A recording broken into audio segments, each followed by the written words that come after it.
Warning, the following program contains sensitive material that may be unsettling to some audiences.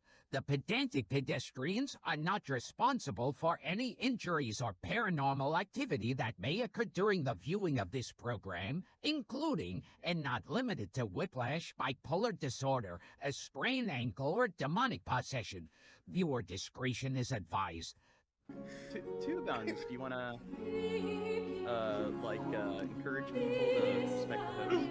So funny, Chad. When you see people laughing.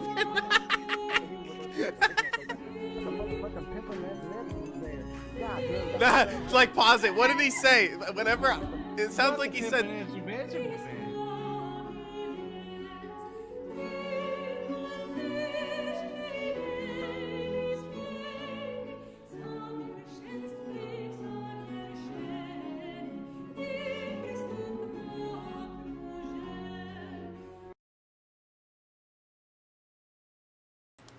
Sorry. Okay, and we're live, Gene. We're live? Why are you having so many tech issues, Shab? Well, I don't know. My computer's been acting weird sometimes. Sometimes it has issues for some reason. Don't you always give me shit whenever I have tech issues? No. Oh, no? I've never done that. What's up, everybody in the chat? Oh my gosh. Got Molly, Mickey, Bill Hicks, Fox, Lunar, Camden. Look at all the cool people in the chat, Gene. Oh my god. Yeah. Oh my god. Well, anyway... 800 subs! Yeah, 800. We did it! I did it. Now we just need to get to 1,000. I need to get to 1,000. Yeah. Okay. Well, anyway, I saw that you did the Chucky countdown. Yeah. Like a few days ago, and I missed it. I didn't even know that. Like I didn't know, and was. Yeah. I didn't know. I woke up like hella late, and then read Dirt's message, and he's like, "It's coming out tonight." So I hurried up and set it up. Next week, I assume on Wednesday again, it'll be out again. It's going to be a weekly, so you should try to be there for it so we can have the extra watch party. And then I need to be ready to start the stream up earlier instead of doing like I did on Wednesday because I wasn't ready. I did not know. I thought we were waiting until October. I watched it, and it's kind of... at the end, it shows the two teenage boys and their spoilers. Well, okay, he's spoiling it. It's not any important plot device, but they're in bed in a motel room, and it's like showing them in the nude, and it's like they're minors, so it's like pretty odd. Are they supposed to be kids in the? Yeah, and I think the actors are minors. Yeah, they're in high school. I thought when I was watching that at that point that they were at least both adults. They're supposed to be adults in the movie or in the show, I would think, but no. No, they're definitely not adults. That's aren't very weird. Because they both go and get a hotel room and stuff like they're two adults. And they start hooking up and going all crazy and stuff, and it's very weird. It's like, it's fine that they're gay, but we don't need to watch them fuck every 5 seconds, especially when they're not supposed to even be adults. Hold on, I gotta fix this. Okay. Well, they need to do it all quiet on the set for that's the next one. Whoever's shooting Chucky. Can somebody verify that the two actors in Chucky, whether they're adults and whether their characters are supposed to be adults as well? I mean, they look pretty young. I'd be shocked if they were 18. I wouldn't be shocked if they were 18, but I wouldn't be shocked as well if they were 16. You know, I wouldn't. You know, so it's like, but that would be a big difference between the two. Well, anyway, Shab, a few hours ago, Iran actually attacked Israel out of retaliation because, around a week ago, there was or a couple weeks ago, I think we covered it, Israel accidentally bombed the Iran, or they claim it was an accident, the embassy. So now Iran's pissed. It was an accident. Yeah, because some of their delegates died in the process. So now they're well for. When they're so delicate, revenge. you can't be surprised that they ended up dying in the process. I mean, that's what happens when you're delicate like that. No, Crow. Israel did not kill OJ. Yes! Hamas killed OJ. Hamas Dude, did it. we have to do an investigation. We gotta figure out if the glove fits or whatever the fuck. Who killed OJ? Okay. Hamas. God damn it. No, Hamas. OJ didn't kill anybody. They still haven't found who killed his wife and everything. Dude, I bet it was all the children on the Gaza Strip. Okay? It was all them that did it. God damn it. Well, yeah, they're responsible because they elected Hamas into office, and Hamas Before they were killed born, OJ. yeah. Before they were born, they did it. I love electing presidents before I'm born or whatever the fuck. Anyway, let's get into it. Now, we're just learning that Israel's Air Force has been put on high alert. The country's military is recalling air defense reservists to their bases. Israeli media are reporting that this is in anticipation of a possible response from Iran. That's after Israel attacked the Iranian consulate in Damascus, Syria, on Monday, killing senior Iranian military officials. Al Jazeera's Hamda Salhout is in occupied East Jerusalem. Hamda, what are you learning? Yeah, and I believe they were fighting Hezbollah, and Hezbollah's in Syria, Jordan, that particular area, and I guess they misfired. It was an accident.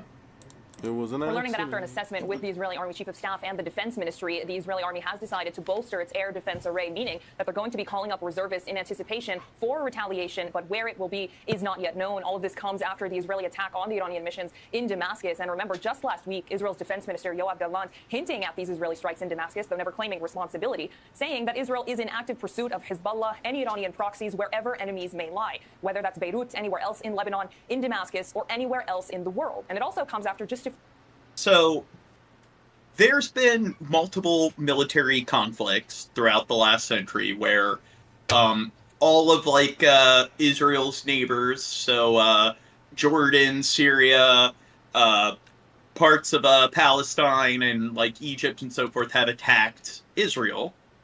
And you could argue that they had good reasons to, but this time Iran's getting involved. And there might be other countries outside of Iran on top of the countries that typically butt heads with Israel under these circumstances.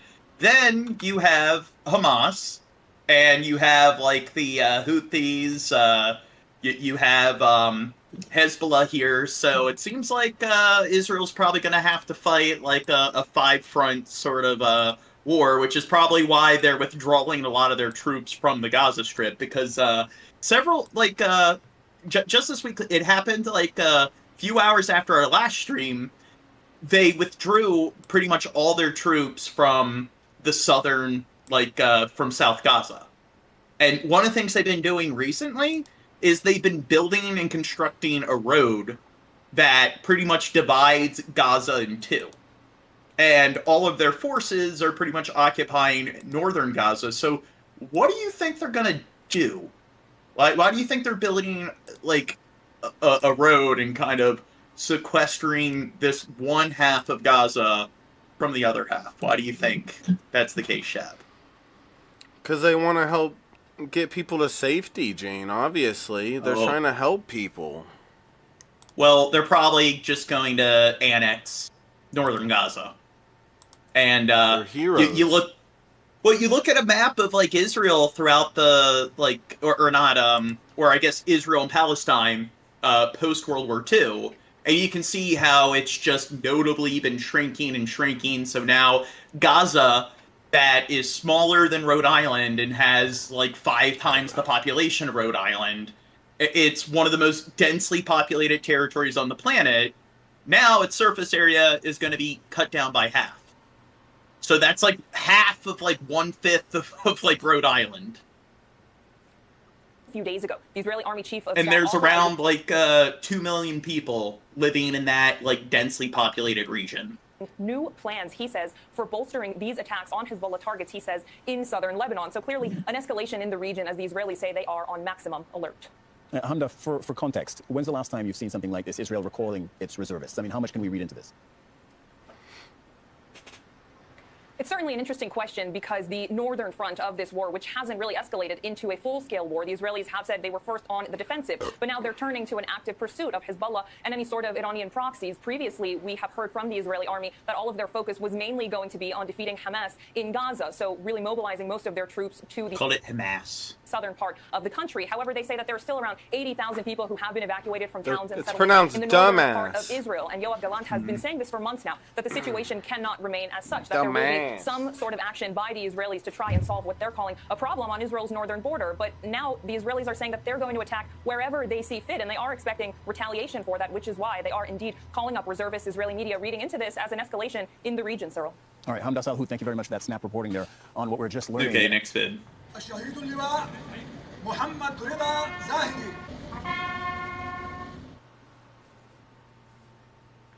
So this is a Syrian funeral. So this isn't even like an Iran. Like this isn't even like taking place in Iran.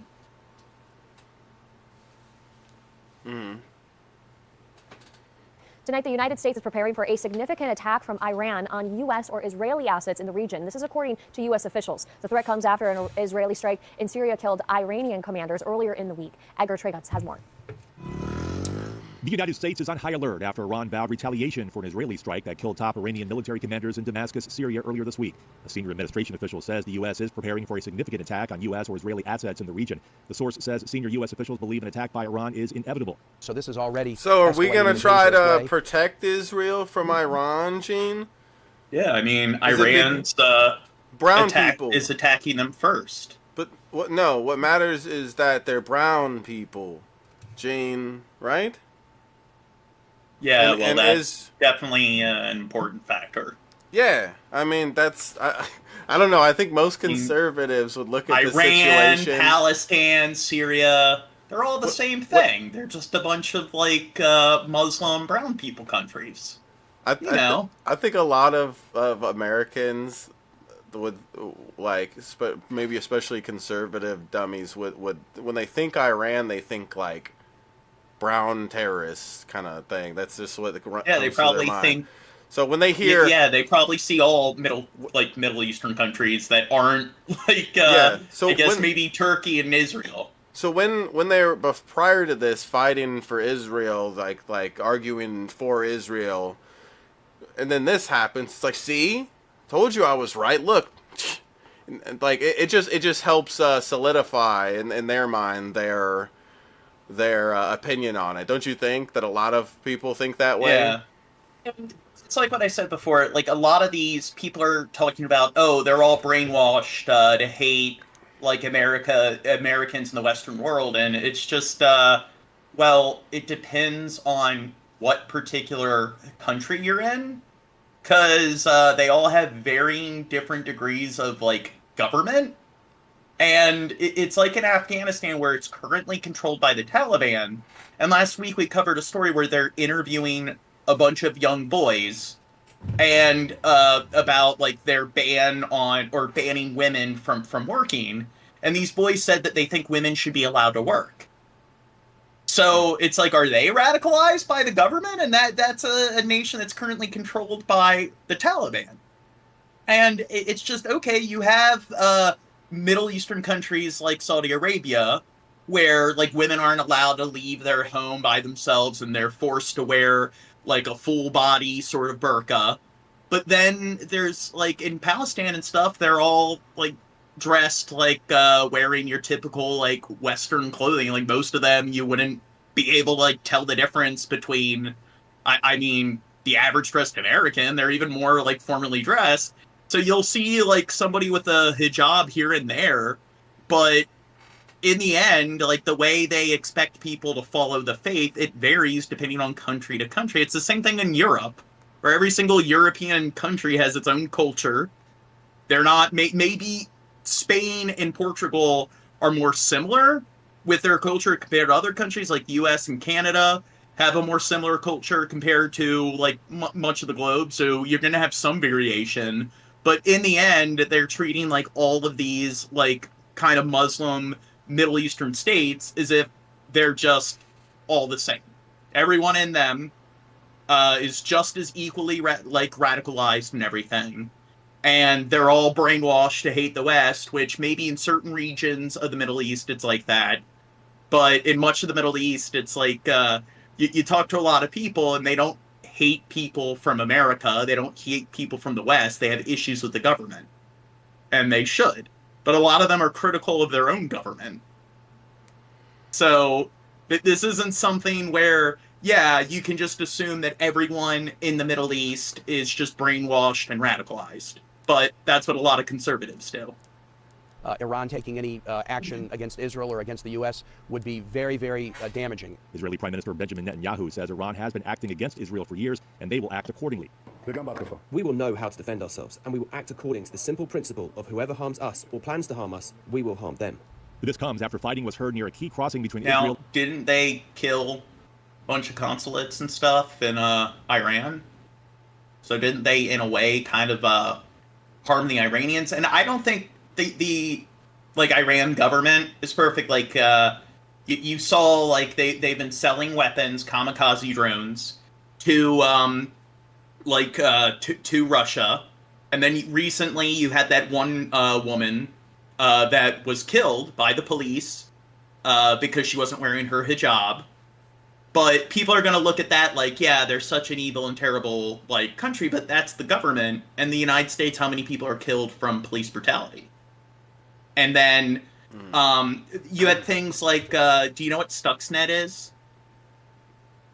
Well, Iran had, like, a nuclear program for nuclear energy, and it was a correlative, like, effort between Israel and the United States, and they programmed a virus that pretty much destroyed their nuclear energy program. So why aren't they allowed to have nuclear energy?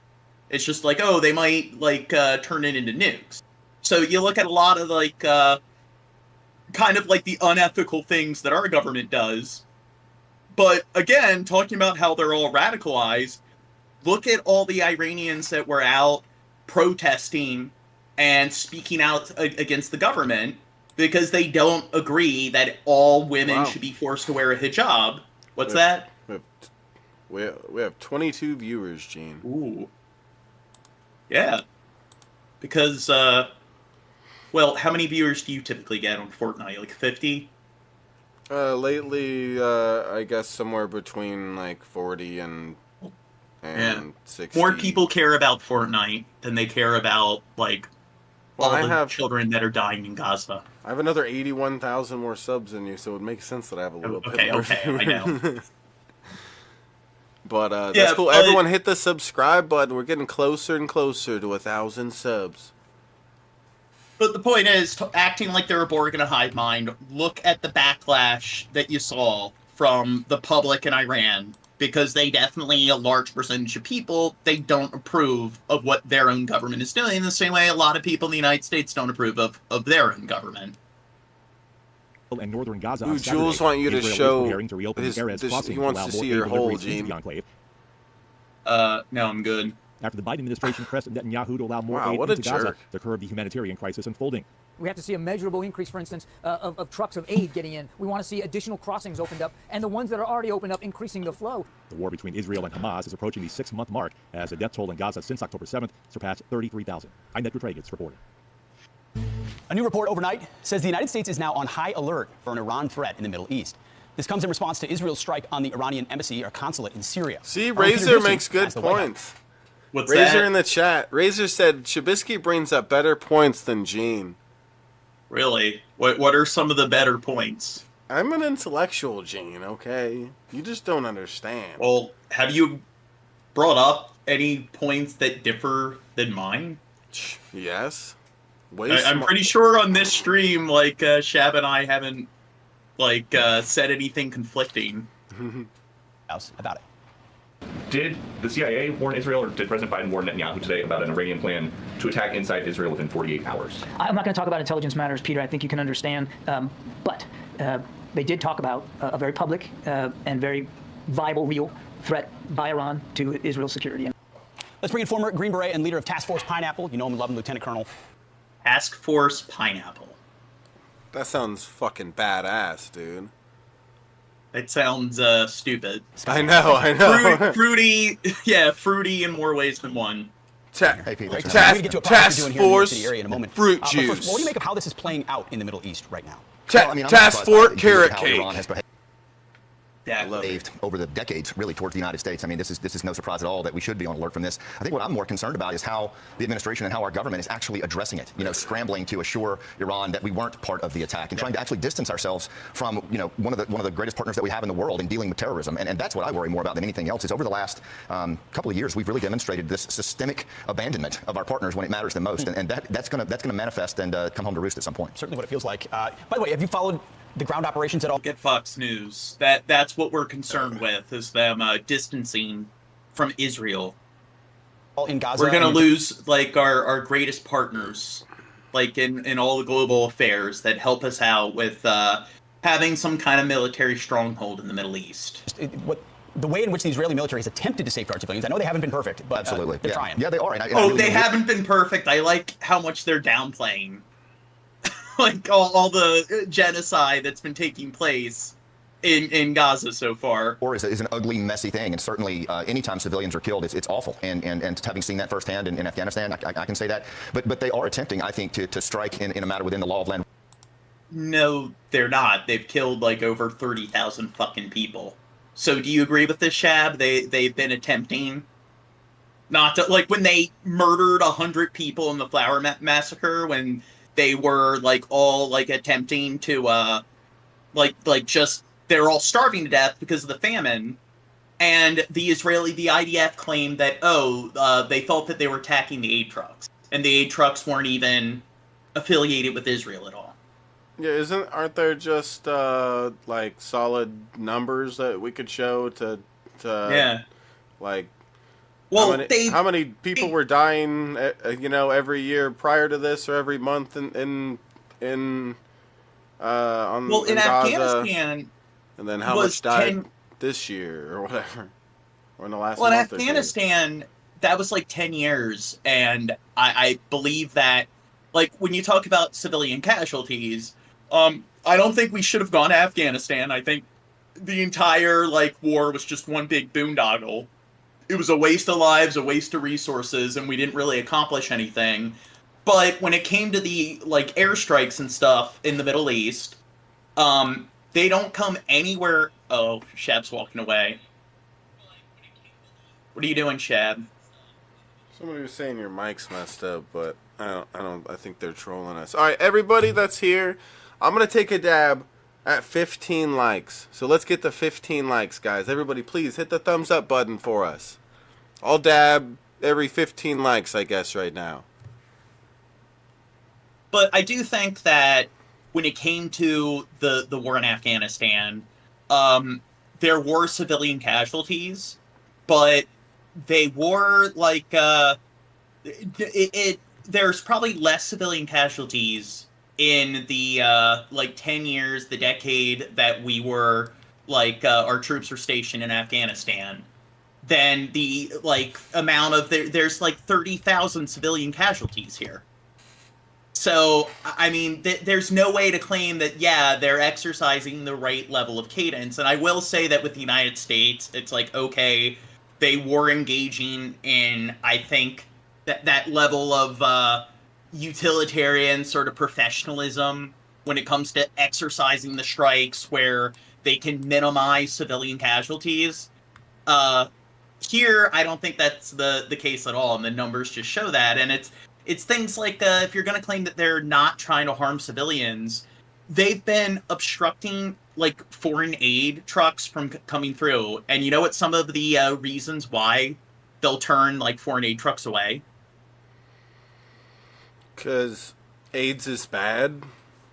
They had one supply truck, which was food. They had chocolate, and they claim that chocolate is a luxury item, and this is war, and we're not going to let luxury foods through when they're all starving. And then there were sleeping bags that had zippers, and they claimed that the zippers could be used for something. And the thing is, they'll claim that, hey, this one item, we don't accept it, or this item goes against our code or policy for what we're going to allow through.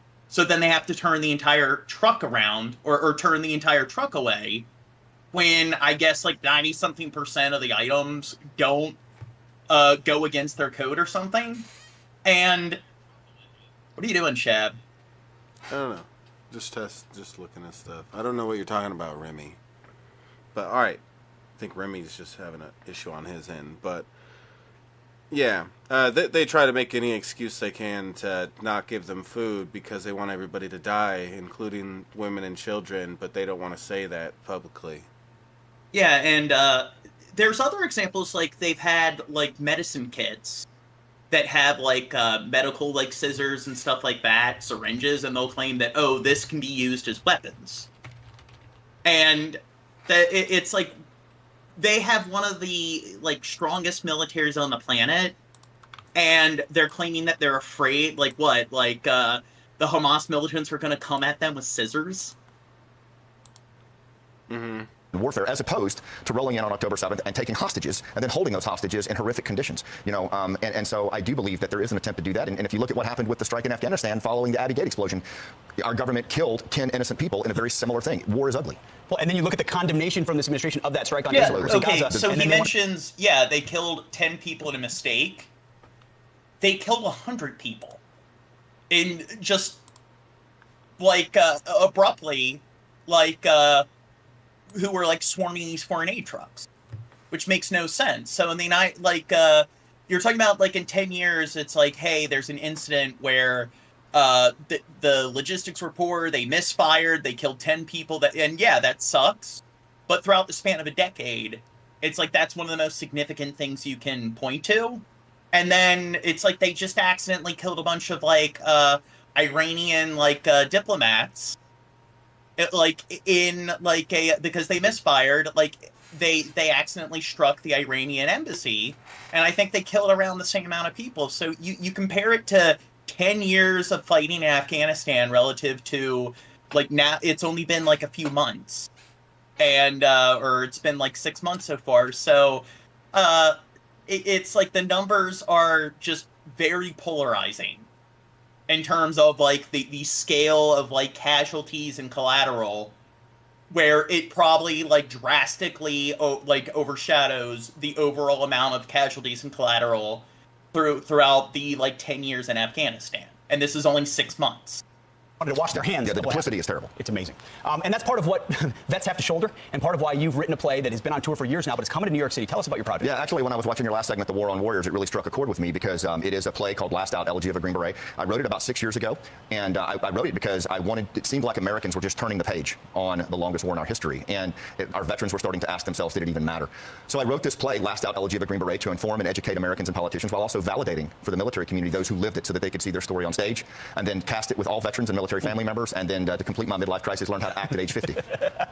And it was a real problem. I mean, acting's not easy. No, not at all. Particularly this, because it's all based on true stories. It's based on a composite character of 3 team sergeants that were friends of mine that died, and then trying to play that composite character. It's a very emotional play, not just Master Sergeant Danny Patton, the Green Beret, but also his wife Lynn and their son, as they navigate the longest war in our history. And they, all the movies are about the first in, the door kickers, but you never see stories of the last out, and the men and women who go back day after day, month after month, year after year, and their families that endure that. And that's why I wrote this play, and that's why I cast it with an all-military cast. You served 23 years in the Army, 18 of those with Special Forces as a Green Beret, and 10 years in Afghanistan. You know what you're talking about.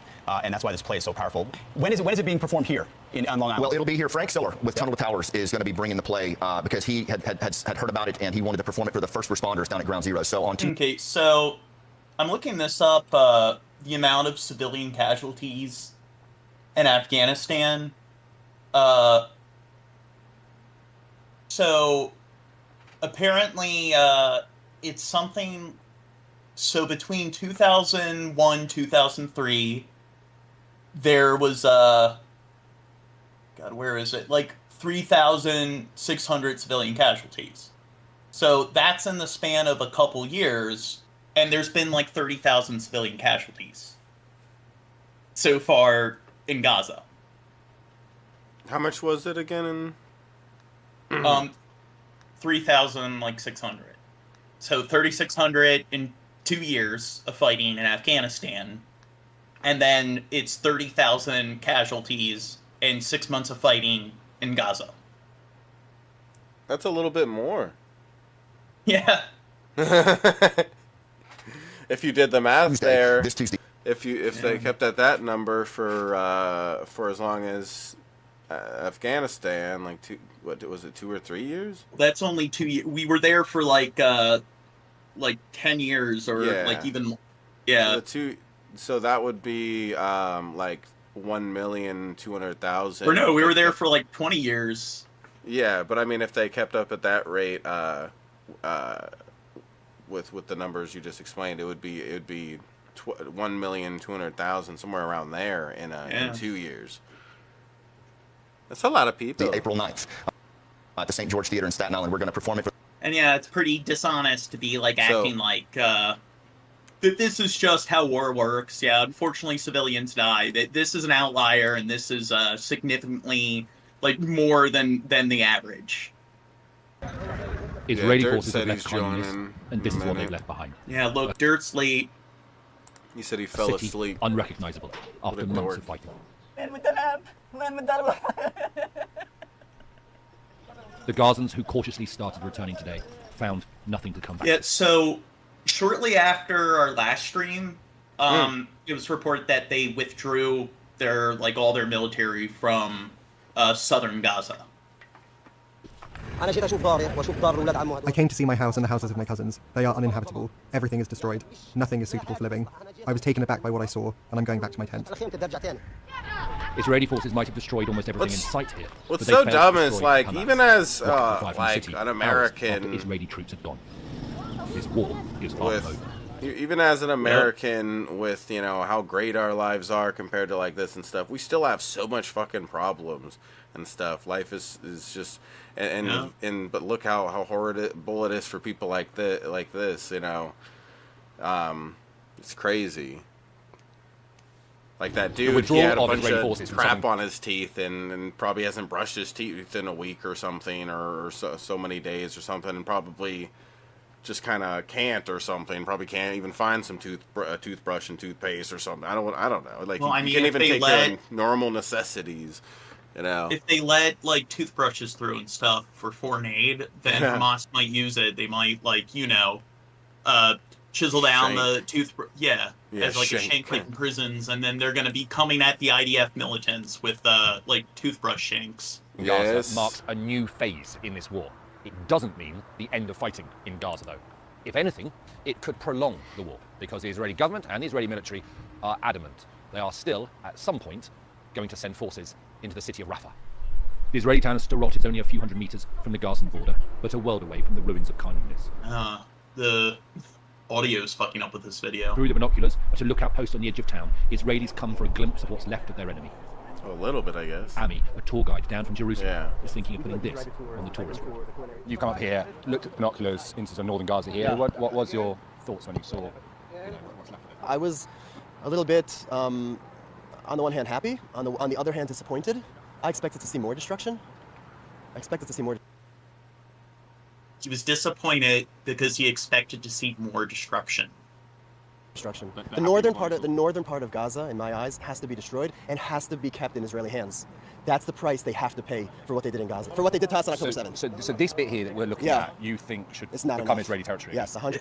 It's like what I've said before. After 9/11, you could see how like Americans, like everyone's like, yeah, we're gonna go to war. They attacked us. They like look at what they did, and Americans had this like vitriolic hate as a nation, because as a nation, they were mourning the 9/11 attacks, and people clearly weren't thinking clearly. And it's the same thing here. After the October 7th attacks, they clearly are just as a nation in complete and total seething rage, and clearly in 10 years later, or not even 10 years, several years after we went to Afghanistan stuff, our response to 9/11, people start to see that, you know what, that kind of attitude was unreasonable. It was irrational. It definitely wasn't the right way to go about things. And I think that's probably what people are going to see here in Israel 5-6 years from now. This is what happens in a country where nobody respects critical thinking skills. people respect believing in things based on emotion and faith, which is believing in things without evidence. That makes like more people fight and care about that than they do about just simple critical thinking skills. Like, not all white people are the same. What? Not all brown people are the same. Wait, not all people from this country are the same? Wait, I thought they were all just the same. No, it's like talking to a child. Why do we even need to explain this to other adults? It's like we have to do we have to wipe their ass for them and tell them that eating too much candy is bad too? It's like, it's so simple. It's nothing complicated. It's not that hard. 4 in 5 Americans fail at tests that measure critical thinking. Yeah, because critical thinking is not respected in this country. Nobody cares about it. Like, very little. The threat from Hamas has been gradually reduced. But even after 6 months of fighting, not everyone here feels safe. With the troops withdrawing from the south, does that make you feel unsafe? A little bit unsafe, yeah. I know that we don't have any army in Gaza, nothing. They can shoot rockets at us again. We came back to Sderot, and we cannot stay here. I every day tell myself, why I'm here? Why I'm you're here? still occasionally getting rockets I not feel comfort, and I'm not feel safe, and I cannot be here. Netanyahu might be under international pressure to finish the war, but he's also facing domestic pressure to finish Hamas. And now, Biden started to pressure them. That's one of the reasons why they withdrew, is they claim that Biden was getting on them, and it's probably because Biden, his approval rating has gone down significantly because he's been supporting Israel in all of their attacks and strikes towards Gaza. So now he's starting to try to distance himself to some extent because he wants to, I guess, improve his chances of winning the next election. All the time to achieve our goals. Primarily, the release of all our hostages and achieving a... Real quick, we have 26 people here. If we could just get to 15 likes, I'll take a dab for that. So everyone that's here, please hit the thumbs up button if you haven't yet. Give the stream a like. If you don't see how to give this stream a like, if you look in the top right corner of the stream and you see 3 white dots, just click the 3 white dots and then you should be able to give it a like. All we need is 3 more. 3 more likes and I'll take a dab. A complete victory over Hamas. This victory requires entry into Rafah and the elimination of the terrorist battalions there. It will happen. There is a date. When Israeli forces left northern Gaza, pockets of Hamas returned. Now they've left southern Gaza, there is a risk the same will happen there. You think they're going to be able to rebuild and everything? Yeah, they'll do it overnight. It'll be nothing. They pretty much just leveled this entire region. Yeah, give them a night, they'll fix it. Maybe 2 nights. I mean, you think of it like nuking a city. It's kind of like what they did. They pretty much decimated this entire... most buildings are flat. Yeah. And any buildings that are still up are beat the fucking shit out of and probably barely standing. And yeah, that's a weird... It would be a very otherworldly kind of thing to have that happen in your own town. You know, all of a sudden you're looking outside and just most people's buildings and houses or whatever are just flattened. There's some buildings standing you probably shouldn't even go in because they probably are barely standing, and it's just it looks like a Call of Duty fucking map, you know. Well, imagine Philadelphia just gets completely destroyed and leveled.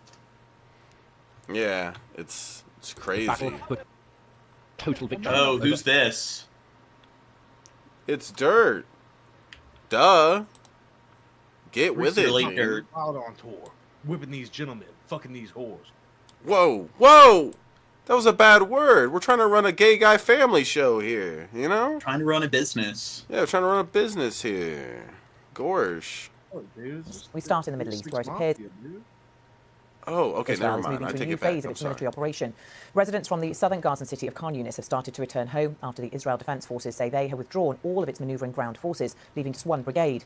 Israeli Defense Minister Yoav Gallant says troops have been pulled out to prepare for future missions, including into Gaza's southern city of Rafah. Much of the Khan Yunis area is now in ruins after months of bombardment and heavy fighting between Israeli troops and fighters from Palestinian groups. Sunday marked 6 months since Hamas, designated a terrorist organisation by the US, UK and others, attacked Israel, killing around 1,200... I mean, who isn't a terrorist organization? people and taking more than 250 others Pedantic hostages. Pedestrians Podcast. No, we're definitely a terrorist group. Israel's Prime Minister Benjamin Netanyahu vowed to crush and destroy Hamas so that it no longer posed any threat Finally, towards the mission to bring somebody all hostages home. In the war that has followed, Gaza's Hamas-run health ministry says at least 33,000 people have been killed. Israel says many thousands of those are armed militants. Oh, okay. On Sunday, What percent do you think are actually armed militants? Many thousands, Gene. Many thousands. Thousands of protesters in Israel took to the streets calling for the Israeli government to strike a deal to bring home hostages and for Mr. Netanyahu to resign. Well, let's speak now to our international editor, Jeremy Bowen, who is in Jerusalem. Jeremy, good to see you. Prime Minister Benjamin Netanyahu under huge pressure at home and internationally. What's your assessment of where this conflict could go next, what his next move could be? I believe he's been president for like 4 terms. Bill Hicks said 60%. Yeah, I mean, I don't know. I think it might even be a little bit more than that. Those troops are pulling back from Khan Yunis, or they've gone, and there have been pictures. Of course, we can't get into Gaza ourselves, but because Israelis and the Egyptians won't let us. But there are pictures circulating from Gaza of people walking in the morning sun back through the ruins towards Khan Yunis. There are different theories about why the Israelis are doing this. They are saying themselves that they're going to sort themselves out, re-equip, retrain, and get ready for an assault on Rafah. There are other speculations in the Israeli media this morning that actually it's more with an eye to the negotiations going on for a hostage deal and a ceasefire in Cairo. They're probably going to have a difficult time going to Rafah now because it seems like Iran is mobilizing and heading into Israel. Involved, and that this is Hamas is calling for a pull out of Gaza. So perhaps there's a theory that if they pull back from Khan Yunis, that might be sort of attractive as a halfway house. It's not clear, and to be honest, over the months when there have been these negotiations between the different sides regarding a hostage prisoner swap, regarding a ceasefire, I think we've learned it's foolish to speculate in advance about which way they will go because lots of leaks come out of it, but it does appear that the Americans are keen to try to get a deal done. As you said, Jeremy, people are starting to... Next vid. It's a painful, solemn homecoming. Palestinians who fled the city of Khan Yunis return to its ruins after Israeli forces pull out. Some pick through the debris of their shattered lives, looking for whatever can still be salvaged. God, imagine that worth of damage happens, has like been your house gets flattened and you're picking through the stuff to try to find stuff that Well, a lot of wanna people retrieve like that. could imagine it being pretty traumatic if it's within their, like I said, like Philadelphia getting leveled. I think a lot of Americans can probably relate to something like that. But this is overseas. This is in the Middle East, so. Yeah, so, we can kind of separate ourselves from that, And they're not as Connected to pale as Gaza's us. infrastructure, according to the World Bank. How to measure the suffering of its inhabitants. No words can describe my pain. I have no words to express my feelings. Our memories, our dreams, our childhood, and our family are all gone. I couldn't find anything under the rubble. The conflict is far from over, but 6 months after the war began, following Hamas's October the 7th attacks, Israel has withdrawn the vast bulk of its ground forces in Gaza. Well, I mean, it's their fault for electing Hamas into office. Yunis in southern Gaza was the scene of Israel's last major ground offensive. Troop numbers had already been drawn down. Now, only one brigade is left, guarding a corridor splitting the territory in two. Though the possibility of an Israeli assault on Rafah, where so many Gazans fled seeking safety, remains a possibility, despite international opposition to it. Israel will maintain the freedom to act as it does actually in the West Bank, to act for its own security based on intelligence in raids and short-term raids that do not entail remaining on the ground for long periods of time. Now, there's, of course, the question of Rafah. And in my mind, the question of Rafah has to do more with sealing off the border between the Gaza Strip and the Sinai Desert, so Hamas cannot reinforce itself through there as it did before October 7th, much more than with the remaining 4 battalions. What's that? Why does this guy blink one fucking eye? Can you rewind it? I'm sorry. Oh, God, Chad. Cannot reinforce itself through there as it did before October 7th, much more than... Looks like it's a Twitch. He just blinks one eye. Can be contained. They can be Okay, I'm gonna make I think one eye is glass, and that's why he only blinks one side. He doesn't need to blink the other one. The other one's not a real eye. Doesn't need to stay moist, right? Or does Yeah. Sort of facial paralysis. Could be that, or maybe it's a tick. Last month, the Israeli army launched a huge raid on the Al-Shifa hospital complex in northern Gaza, despite previously having declared the area free from Hamas. The move was widely criticized abroad, but Israel is holding it up as a model. That's not of how plans to blinking act in the works. future. It's another killdozer. Inside Israel, frustration with the government's handling of the war is rising at a huge rally in Jerusalem last night. In solidarity with the hostages held in Gaza, the relatives of some accused Prime Minister Benjamin Netanyahu of not doing enough. They're placing their hopes on talks around a ceasefire deal in Egypt. But this evening, a Hamas official said the group had rejected the latest proposals put forward. In a video today, Netanyahu claimed securing the hostages' release was the primary objective of the war, and following criticism from right-wing allies, also said a date for an invasion of Rafah has been set in order to, in his words, secure victory over Hamas. Hamas has been severely weakened, but it's already been re-emerging in the north. Israel's reduced much of Gaza to rubble, but has no clear plan on what comes next. For ordinary families back in what's left of their homes in Khan Yunis, who've already lost so much, a bleak future of further violence and instability lies ahead. Well, I'm joined now by Sam Rhodes, Director. Next vid. Now, Sunday marked 6 months since Hamas launched its deadly attack on Israel, taking hundreds of people hostage and starting the war in Gaza. Over 100 people are reportedly still being held in the enclave, and Israel has been reducing its presence in southern... What's that? I was just reading the shit on Dirt's screen for a second. I'm just like... You're distracting Shabisky, Dirt. Yeah, what the fuck? We're trying to learn here. This is school, okay? This was part of creative writing class. This red guy is distracting. The defense minister says troops wrapped up a key phase of the offensive and are preparing for future operations. This comes as Iran vows to avenge the deaths of several officials killed by an Israeli attack on the Iranian embassy in Syria last week. For more on this, we go to CBS News national security contributor Samantha Vinogradov. She's also the former acting assistant secretary for counterterrorism. Samantha, first I want to ask, Iran is vowing, as we mentioned, for retaliation for those Revolutionary Guard officials killed by that attack in Syria. Now, what threat does this pose, not just to Israel, but to the U.S. as well? Well, in light of Iran's pledge to retaliate, we are in an elevated threat environment really globally. We know that Iran really has a spider web of proxy forces all around the region, and also, importantly for the homeland, that Iran has been able and has tried to inspire attacks here actually in the United States via what we call homegrown violent extremists. So globally, around the world, we are in a heightened threat environment. Well, Iran actually has a decent, cyber warfare unit. I think they have one of the top, cyber warfare units on the planet, and you know why? Because they have a lot of computers? They developed it after the U.S. and Israel crippled their nuclear energy program with the Stuxnet virus. So because we pissed them off, that's why.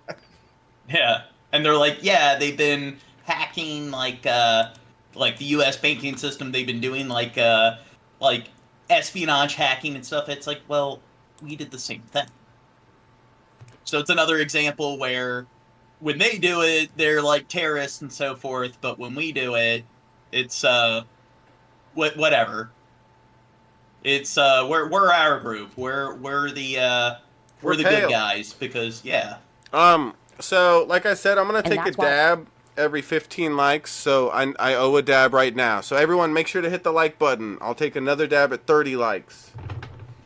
I would imagine the U.S. government, in coordination with the Israeli government and others, is very carefully looking at intelligence to try to pick up on any tips about how, when, and where Iran is planning to retaliate. And from an operational security perspective, also boosting security resources for military facilities in the region, for embassies and consulates in the region, and more. And then finally, also importantly, there's a diplomatic track here. We know that the White House has said that Iran...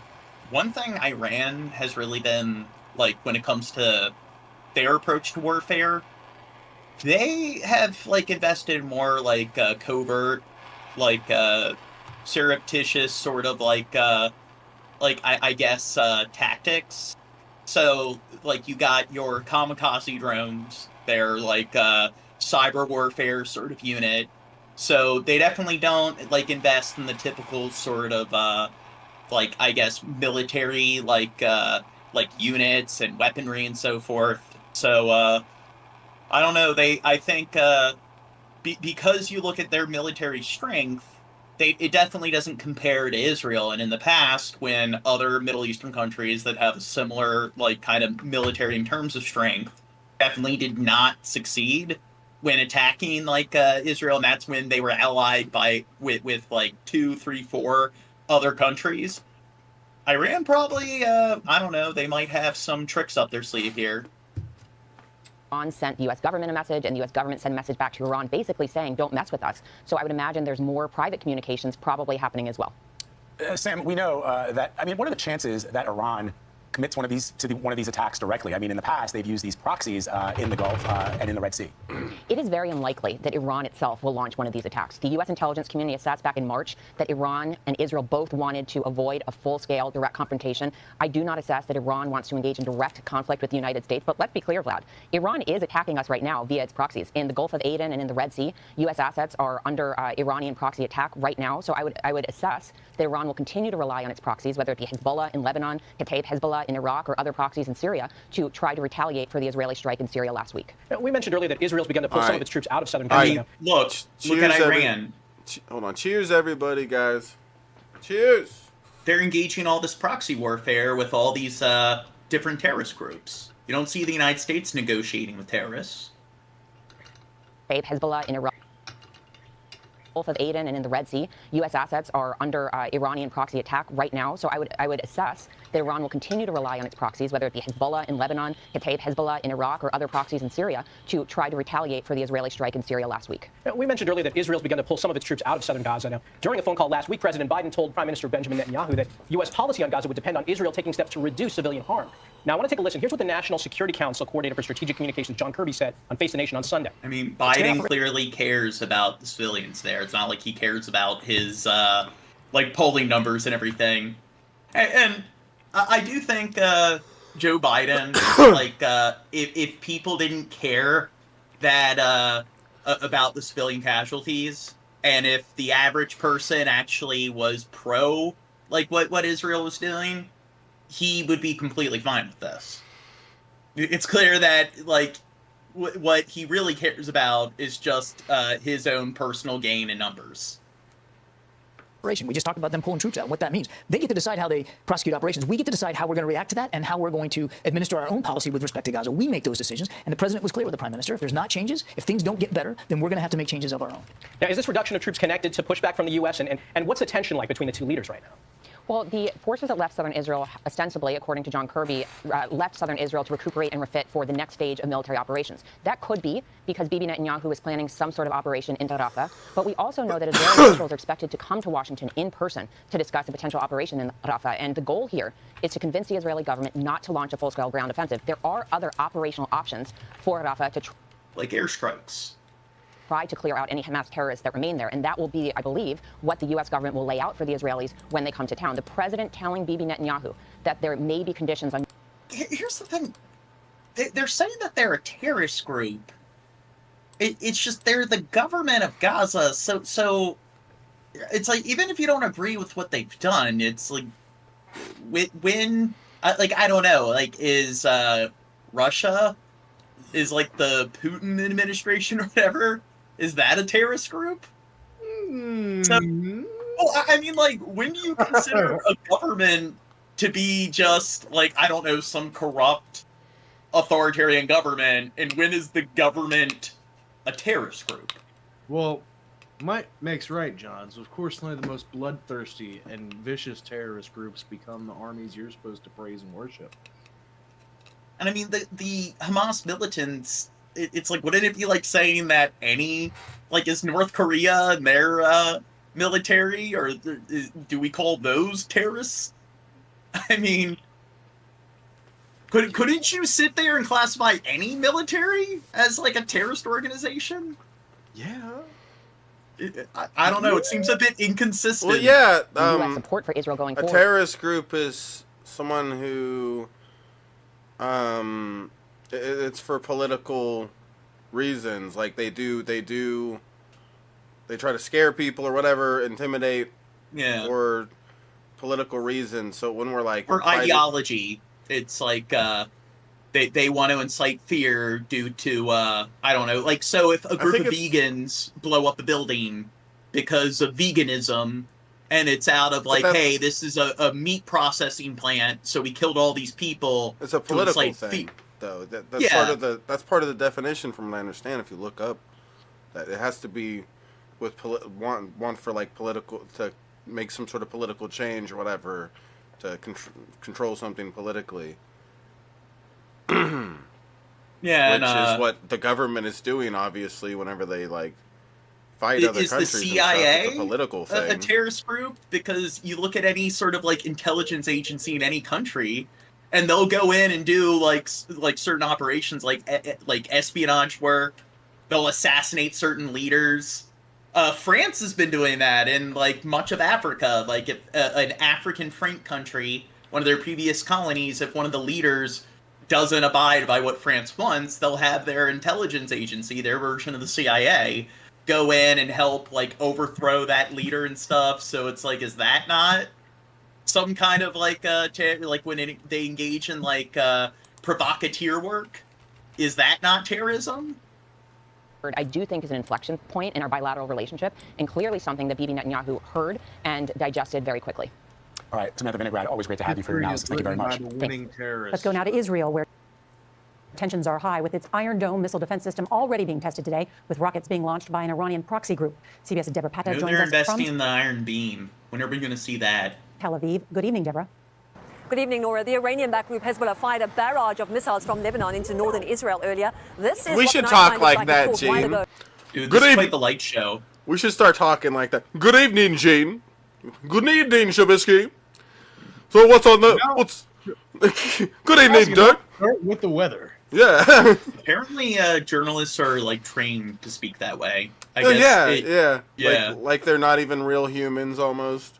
It's the new transatlantic accent. It's supposed to be easily digestible to people whose English is not their first language. Yeah, and they used to like talk that way in like pretty much any motion like picture and everything.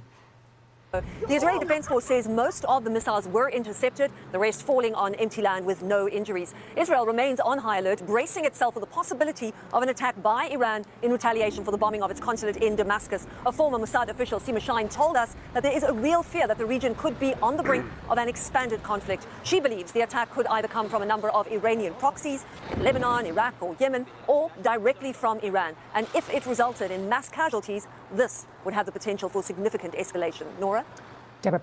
Yeah, like Israel's going to start bombing Iran, and well, Iran attacked them first. Patta, thank you.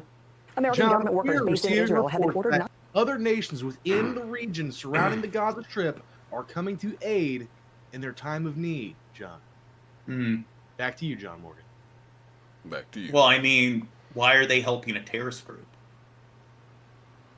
Because, dude, you know,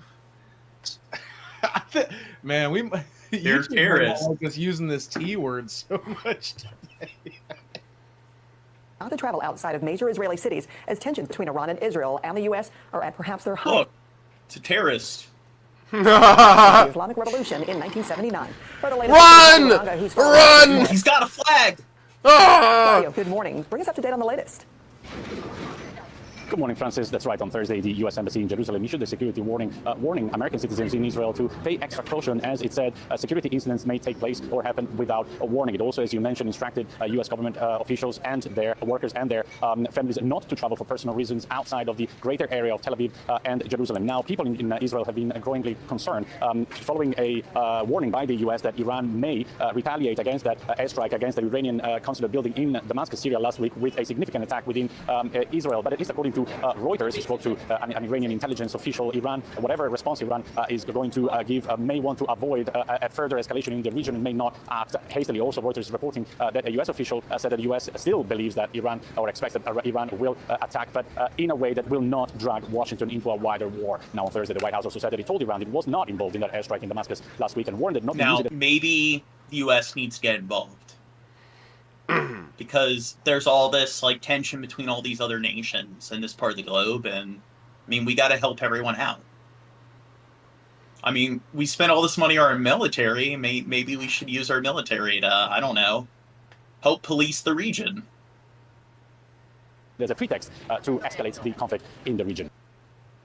Thanks for watching our YouTube. Yes, we need to de-escalate, because that's what the U.S. is really good at, de-escalating things.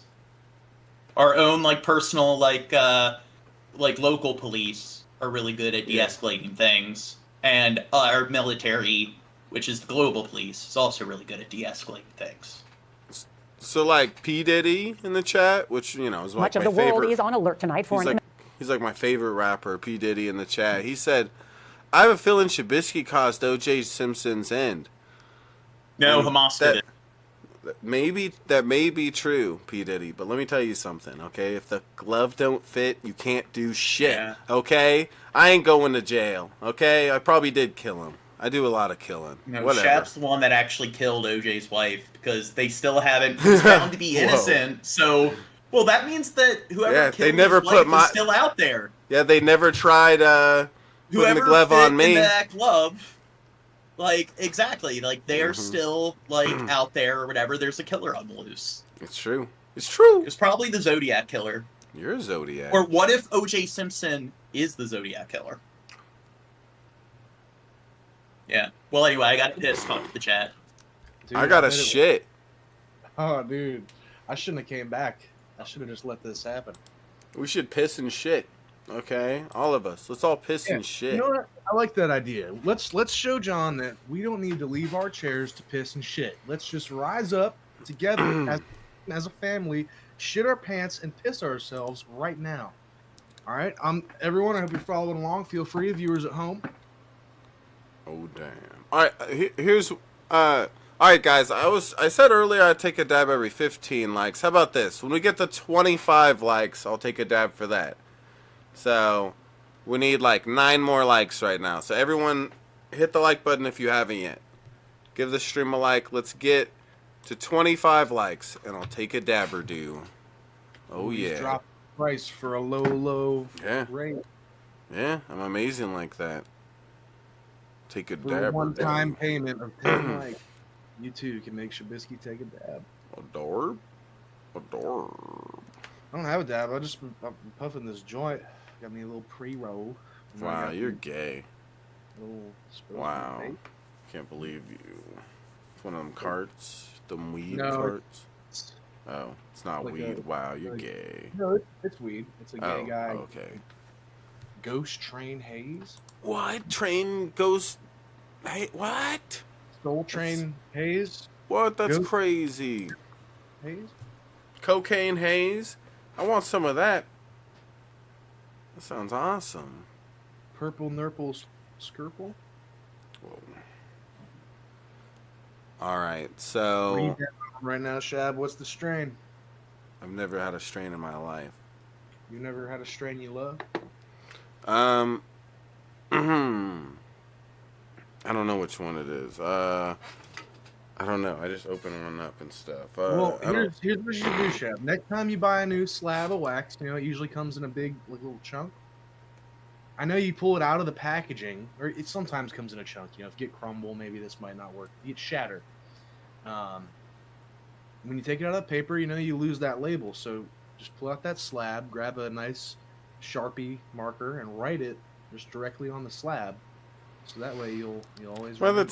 By the time I'm done writing it, I already smoked the whole fucking thing anyways. It's like it's oh yeah. I forget in them dispensaries you can only get like an eighth at a time, or like what's the highest, what's the biggest slab you can buy? I can actually buy a lot more now. It's changed, but they only come in like half grams or grams at most in one package. They don't sell you a big thing. That's a shame.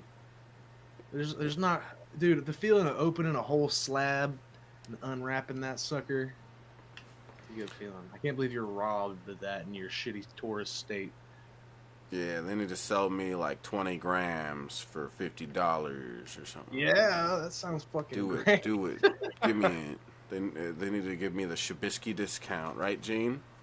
Discount. Shabiscount. Who needs to give you that? Everyone. Yeah, everyone. Wow. I deserve that everywhere I go. Like the stupid veterans, they get fucking like a discount and shit or whatever. What about me? And all that I've been through. Hey, okay? You guys take my 50% off Shabiscount? Mm-hmm. I deserve a better discount than veterans. You are a veteran of like internet trolls. See? Exactly. Yeah. I deserve like a Shabiscount of like 50%. Shab has PTSD from all the trolling he's dealt with throughout the years. Yeah, I'm retarded now. Like, I deserve a discount, a Shabiscount. An attack on Israel by Iran. President Biden tonight has a simple one-word warning for the Iranians: don't. CBS News has learned the U.S. military is sending additional firepower to the region to increase force protection for American troops that are already there. CBS's Weijia Jiang is at the White House with new reporting. A U.S. official tells CBS News that the size of the planned attack aimed at military targets in Israel has grown in recent days. It could include more than 100 drones, 150 cruise missiles, and even ballistic missiles used for long-range strikes. Tonight, a warning from President Biden to Tehran. Mr. President, to Iran in this moment. Don't. Iran has You guys are poopy duty heads. Okay. Get off my lawn, you fuckwads. Very substantive and articulate response. Yeah, they're like, what's your response, sir? No. Exactly. No. Okay. Okay, sir. Demolished its consulate in the Syrian capital of Damascus. Iranian state media claims. No. Don't do it. No, it's like we're not going to accept like ISIS's attack on Israel. Sir, it's Iran. What? Who are you? What? 13, Where am including I? 2 senior Iranian generals, were killed. A spokesperson for the IDF says Israel is not only on the defensive, but we are also prepared to go on the offensive. We are prepared to strike with a variety of capabilities, he said. Today, the Pentagon's top commander for the Middle East arrived in... Y'all stopped going on the defensive 6 fucking months ago. It's been nothing but offensive. So don't fucking say you're prepared to go offensive. You have been nothing but offensive for the past 6 fucking months. Okay, I mean, I'm sure there's been some cross chatter back and forth, but you can look at the casualties, and it's... No. Their offense is their defense. They're defending themselves by going on the offensive. No, I know. This is just complete dishonesty. It's propaganda. That they are on the offense and have been for a very long time. But Hamas attacked them. Yeah, you're right. They did, and then Are you saying that their response is excessive? That 2 wrongs don't make a right? No, yeah, absolutely. Okay. It's just in Israel absolutely fucking frustrating. Preparations continue, and Biden once again pledged the U.S.'s ironclad support. We are devoted to the defense of Israel. We will support Israel. We will help defend Israel, and Iran will not succeed. The State Department is warning American diplomats not to travel outside Tel Aviv or Jerusalem, while the UK has gone further, advising people to leave Israel if they can. General Frank McKenzie, the former head of Central Command, said an Iranian attack could lead to a broader conflict in the region. Look, this is why you can't really trust the U.S., UK, all these NATO states and everything, because look, they can't even defend their allies like Israel. They're telling everyone to leave. If there's a significant mass casualty event inside Israel, then I think the possibility of escalation is very, very high. Tonight, President Biden says he expects Iran to attack Israel sooner rather than later. As for those additional U.S. assets you mentioned, the Pentagon is repositioning a Navy destroyer in the region, joining another warship that is already there. Nora? Weijia Jiang. What's the Navy destroyer going to do? Because typically, like, destroyers, they're used to attack other naval vessels. So do they think Iran's gonna like send some like I guess amphibious assault or naval units to like Israel? I mean, at the White House with that new information. Thank you. Joining me now is NBC's Hala Garani. She is in Tel Aviv for us again. Mark Polymeropoulos. He spent years as a CIA officer and chief of operations and the chief of operations in Europe and Eurasia. And Colin Clark, director of research at the Soufan Group. Sorry, Colin, I botched up a couple of the titles there, but we've got good questions no less. I appreciate our experts being here. Hala, let me get to you. What else are we learning specifically from the Netanyahu government about how they are preparing for a possible attack, even a likely attack, as some officials describe it? Right, well, Yoav, it has to be said, in a civilian area in the Syrian capital, and you're seeing aftermath of that strike there. It was adjacent to the Canadian embassy on one side. So Iran has vowed to retaliate. Look, I mean, they almost killed some white people from, like, some English-speaking Western country.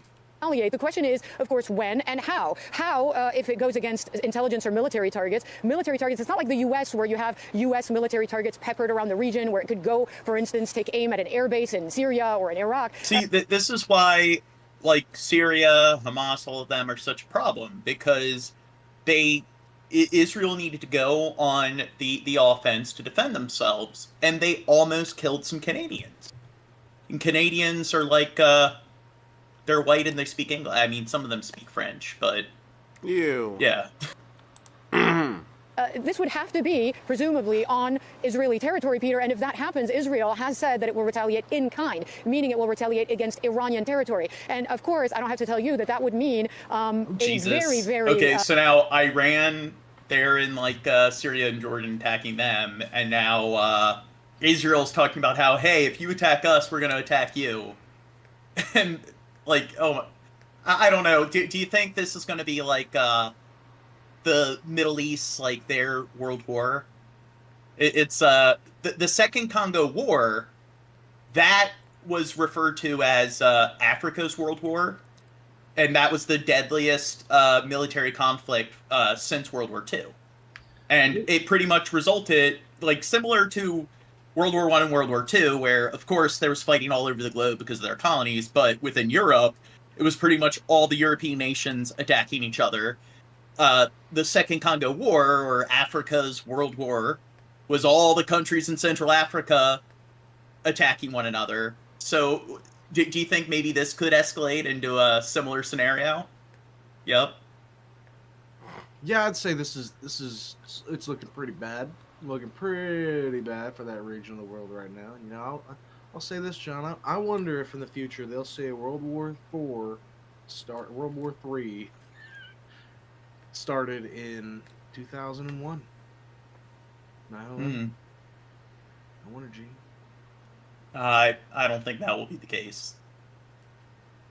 Serious increase in the amount of military activity and tension in the region. You don't know shit, Gene. You could say that about any war, that there were a bunch of like historical events that like like preceded it.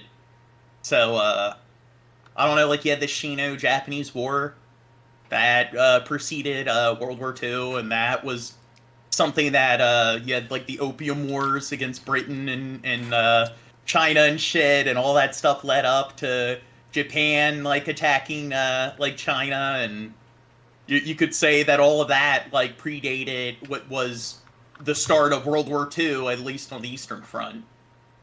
And would lead to a wider conflagration in the Middle East. And the big question overhanging there would be, what would the U.S. do? What would the U.S.'s reaction be if that happens, Peter? Yeah, and it's our reporting based on multiple U.S. officials that the U.S. right now is discussing what its response would be in case of any strike that takes place in Israel. Another real concern, of course, could be that American forces in that region, in Syria or in Iraq, become targets as well. Mark, I want to ask you, I was so struck by some of the notes you shared with our team. I know you've worked in the past, you have long experience working with Israelis. What? Next vid.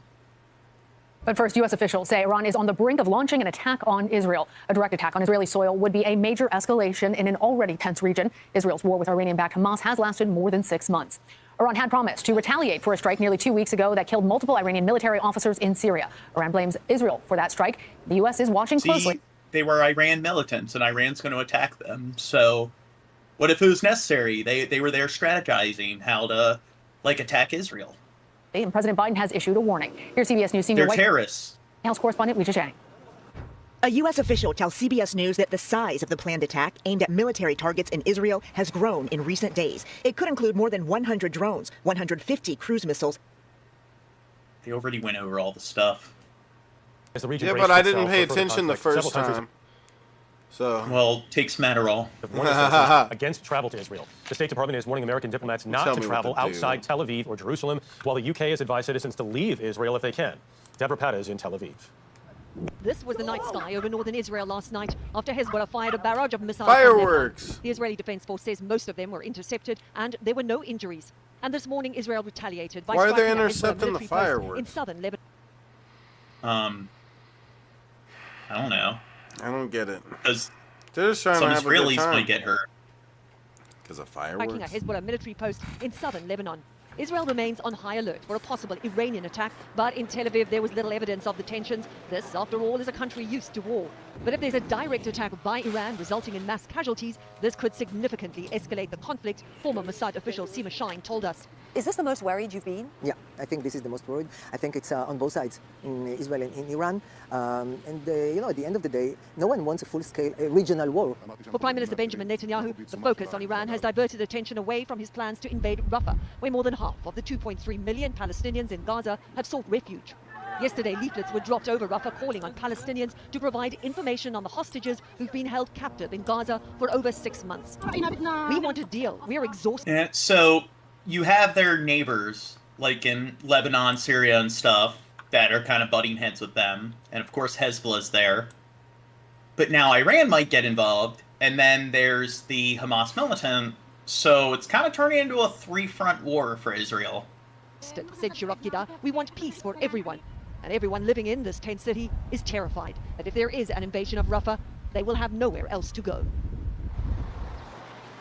As this war drags on in Gaza, the prospect of an escalation with Iran is the last thing this region needs. Security experts tell us the hope is that once Iran has punched back, tensions will ease, but the fear is that it could spiral out of control. Michelle? Yeah. Deborah Pano. Yeah. Thank you. That's exactly what I think. When I see two people having a fist fight and one's just absolutely brutally kicking the dog shit out of the other, when a third person comes in and then throws a punch at the guy who's winning, I think, yeah, this fight's about to end. Well, to be fair, if you sucker punch the guy, you'll knock him out. And unless he's got a buddy there. Yeah, Gene's a sucker punch kind of guy. He's a bitch. Now to the Middle East and the latest warnings from U.S. officials that Iran could be ready to attack Israel with missile and drone strikes. Those officials saying Tehran has more than 100 cruise missiles ready and available. ABC's Britt Clennett is in Tel Aviv with more. Britt, good morning. Okay, let's get to 100 cruise missiles available. Dirt.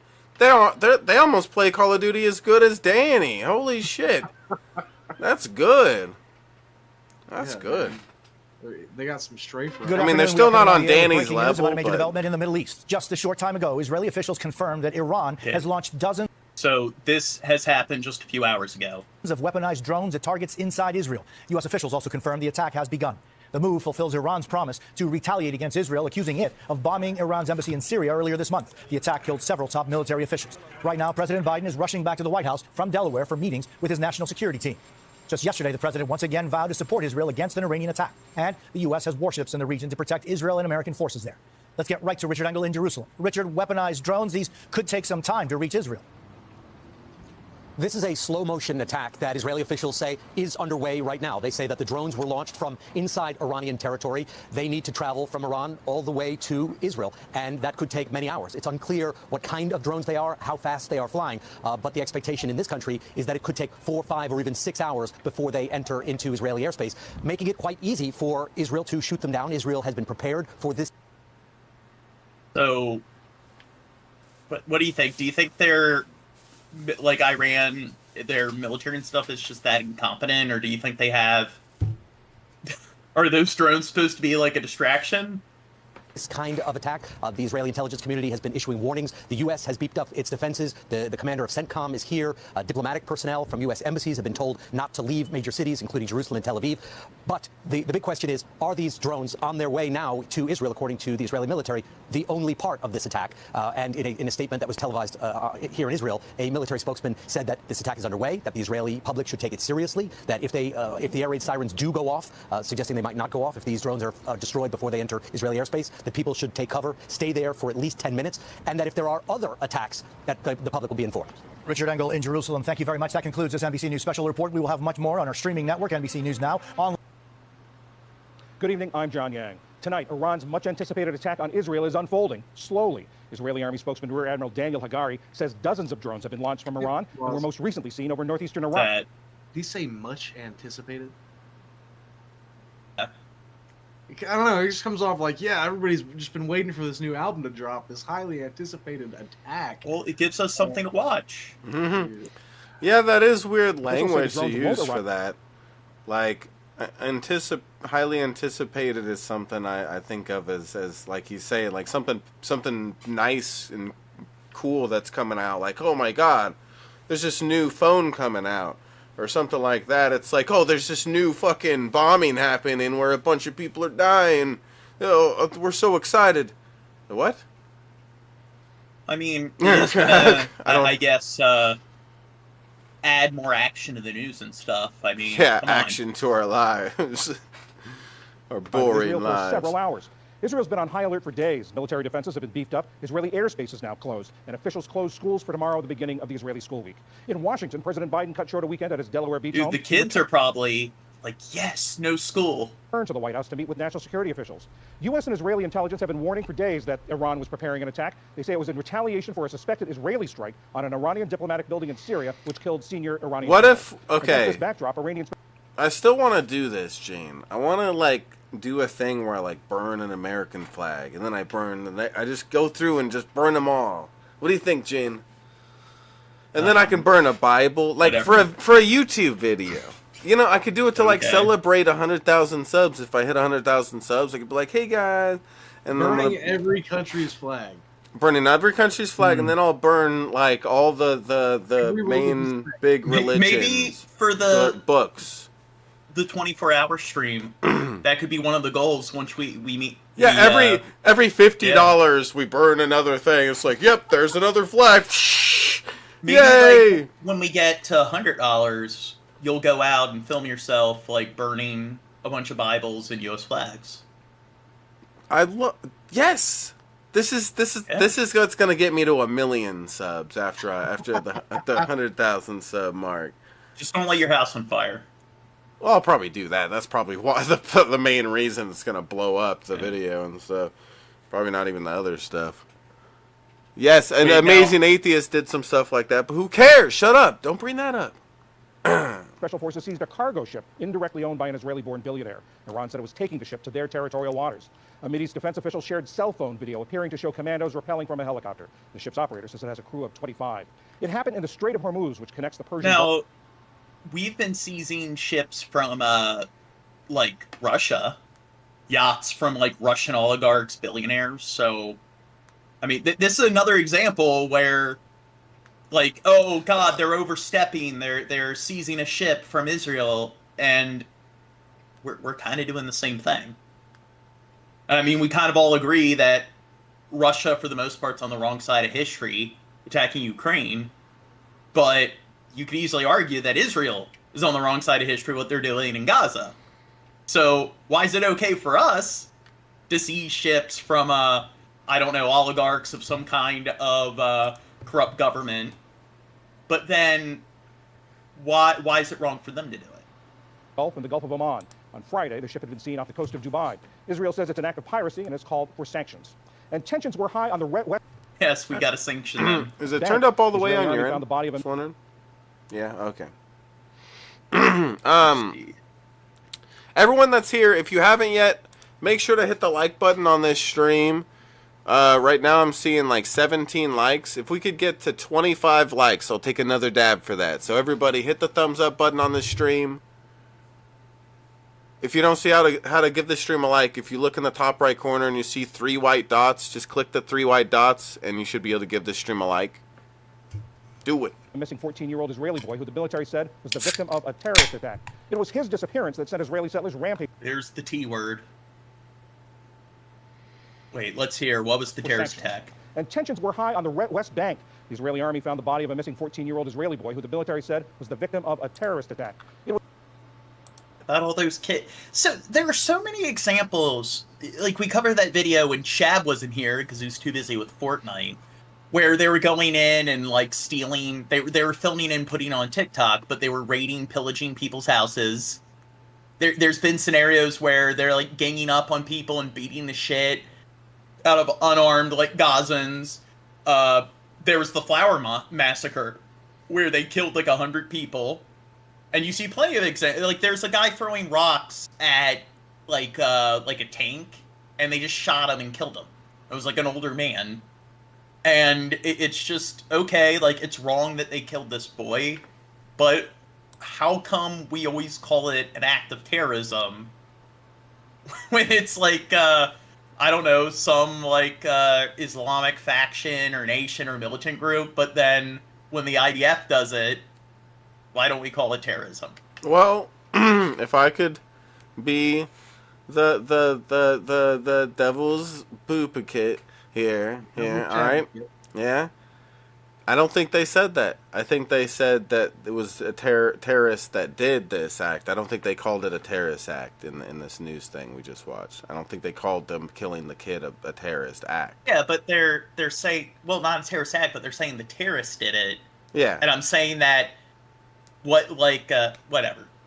Yeah, so I won this debate. I won this debate. Likely some explosive that set off that killed this child. Who knows? Maybe no matter what it was deemed a terrorist act.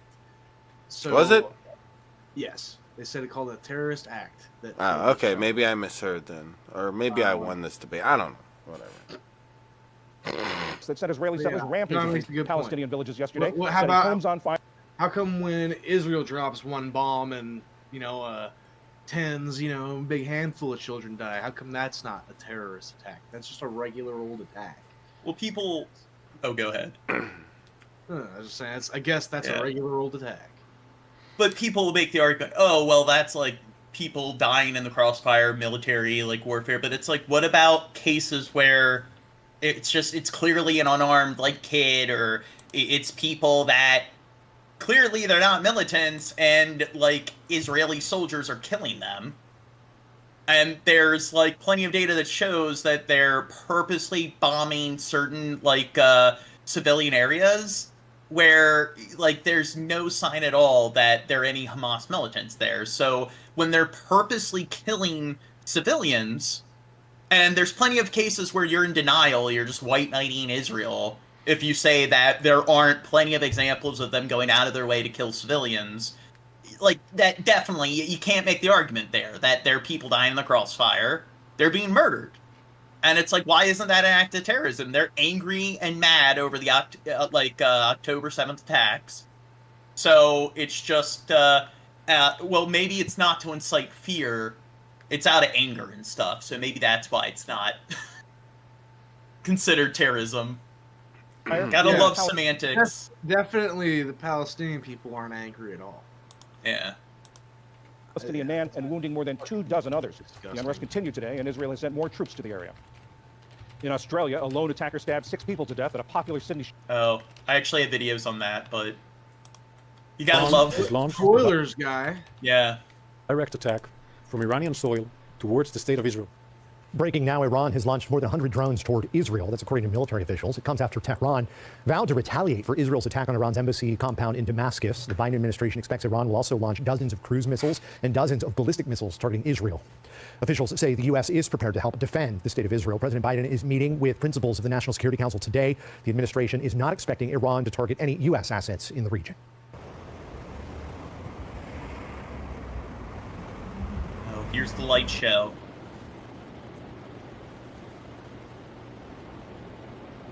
Where are the fireworks? I don't see anything.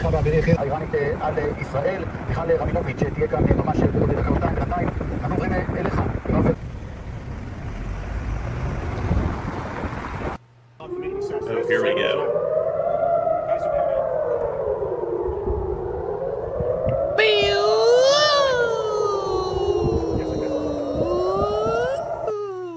Well, I don't know. This is something that people living in the U.S. never have to deal with. Like air raids. No, this happens like every weekend where I live. Yeah. Just constantly hear sirens going off. Yeah, this is normal for me. I'm always like, outside, like, I love it. Yeah, and all his neighbors are looking at him like he's special. I'm a little special. I will say it is eerie to think about how this is normal for people who live in Palestine, Israel, Ukraine, that kind of thing. It's just every day. They're like, oh, look, there you go. Bing, bing, bing, bing, bing. Like, fuck, dude.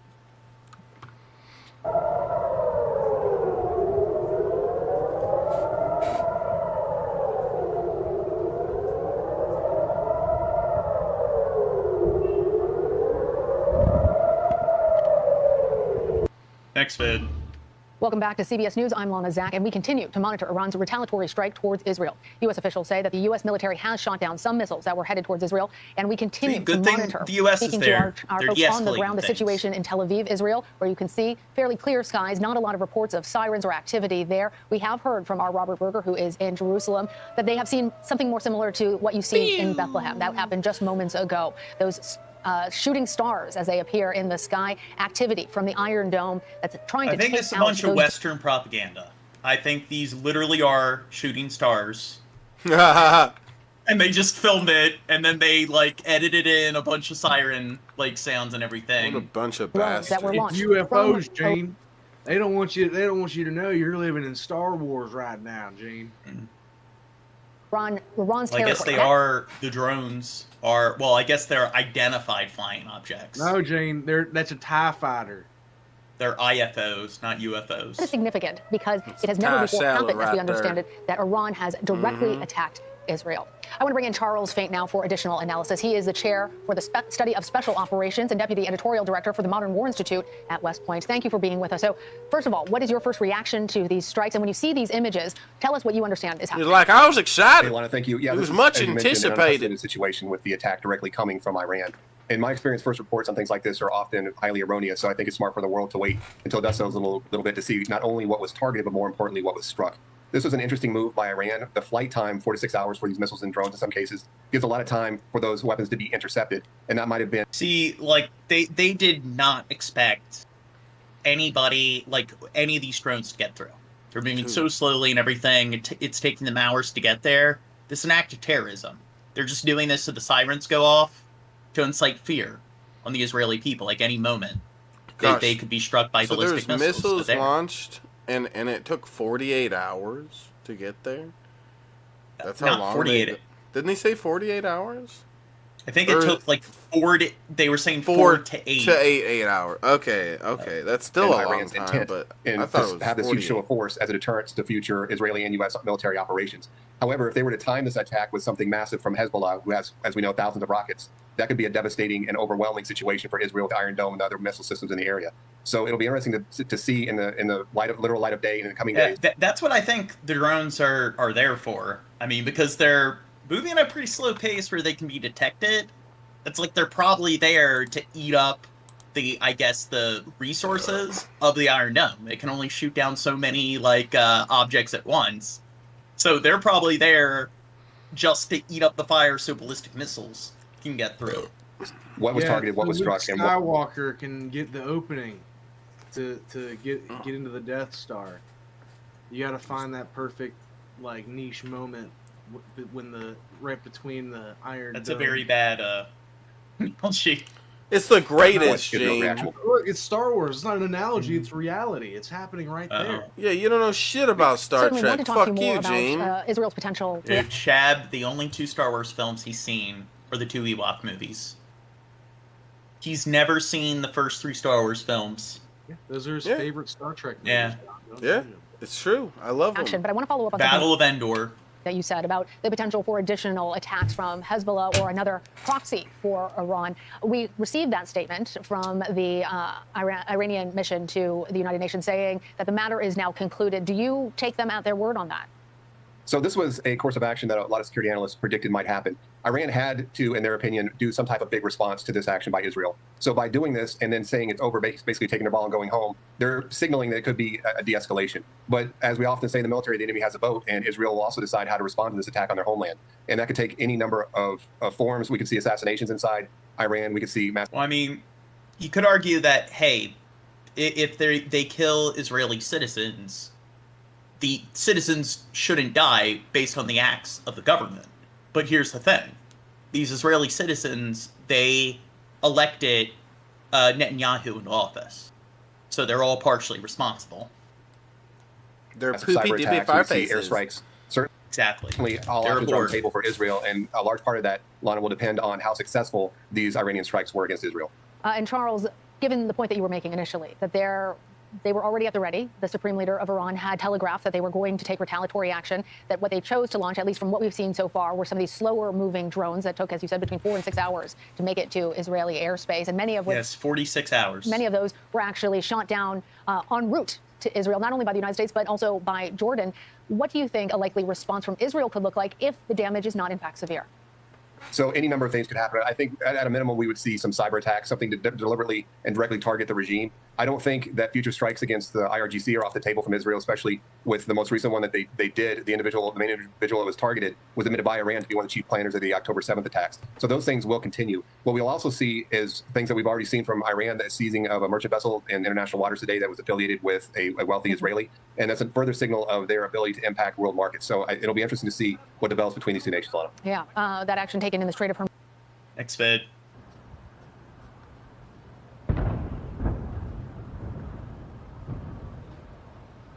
Dude, I wish stuff like this happened more in the U.S. I could go out and film it, put it on YouTube. If only. If only. If only. Now, John, I don't know what your latest update is. We did start over an hour ago, but as of an hour ago, we have a total number of drones that were sent. Hmm. So I don't know if you pulled that or not. Probably not. So 200 drones. 200 drones. It's a lot of drones. Yeah. Be careful what you wish for, young blood. Him wishing for something as a joke isn't gonna affect reality. You know? Yeah. Him making a crude joke isn't gonna affect reality. If it did, we'd be living in some fantasy world. I think we all kind of have that little bit of whatever in us where we feel that way, but it's just stupid. It's just us being stupid humans. Him saying that isn't going to affect anything in reality. See, you say It's that going too far. You don't joke about that stuff. It goes against the golden tablet of things thou shalt not joke about that everyone on planet Earth has all agreed upon.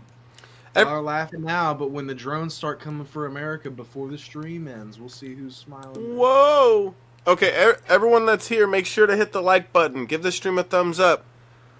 We're trying to get. Has the tism. Where did that come from, Crow? Came from someone that knows what they're fucking talking about, Gene. Okay? Okay. God damn it, you tism ass motherfucker.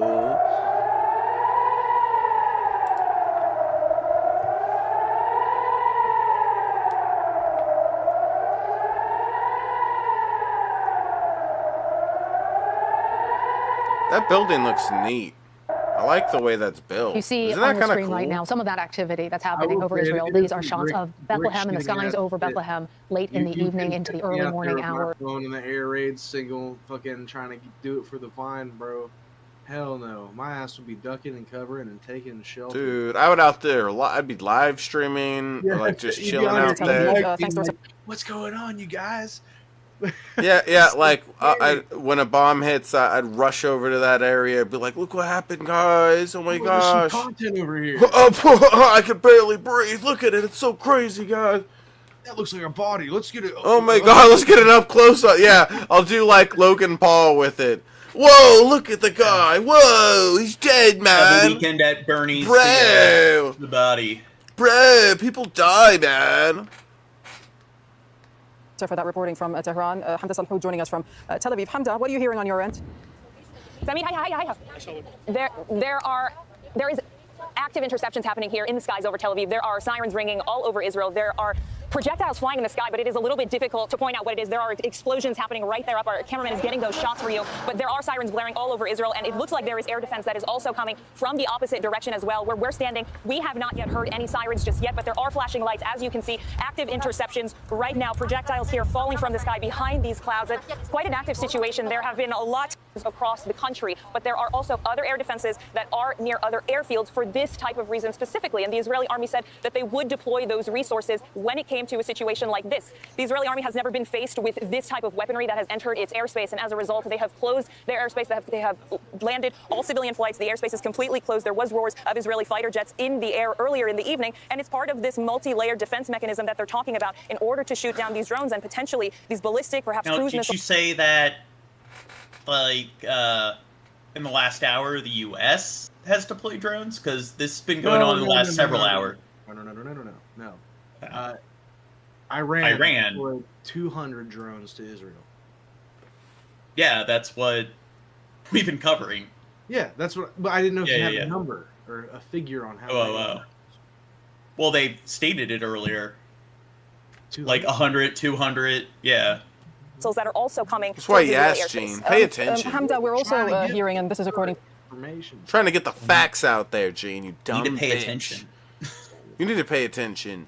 Joining us now is NBC News Chief Foreign Correspondent Richard Engel. Richard, what are you seeing now? Okay, I like how all these videos that I got, they're all hours apart, and it doesn't really seem like anything new is happening. It's the same light show.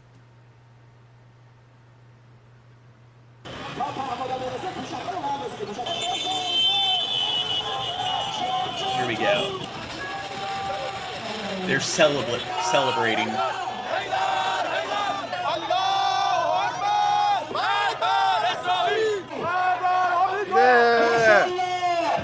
Yeah, see, when the United States gets involved to de-escalate things, we need to throw a party. I don't even know what's going on here, but I'm totally down to party with everybody here. Yes! Yes, that! Breaking news right now, Iran has launched drones towards Israel. This comes as retaliation for an Israeli airstrike on the Iranian consulate in Syria, which killed Iranian military officials 2 weeks ago. As Christian Benavides reports, this could signal a dramatic escalation. Iran has launched dozens of drones headed towards Israeli territory, an IDF spokesperson confirmed Saturday. This is a severe and dangerous escalation.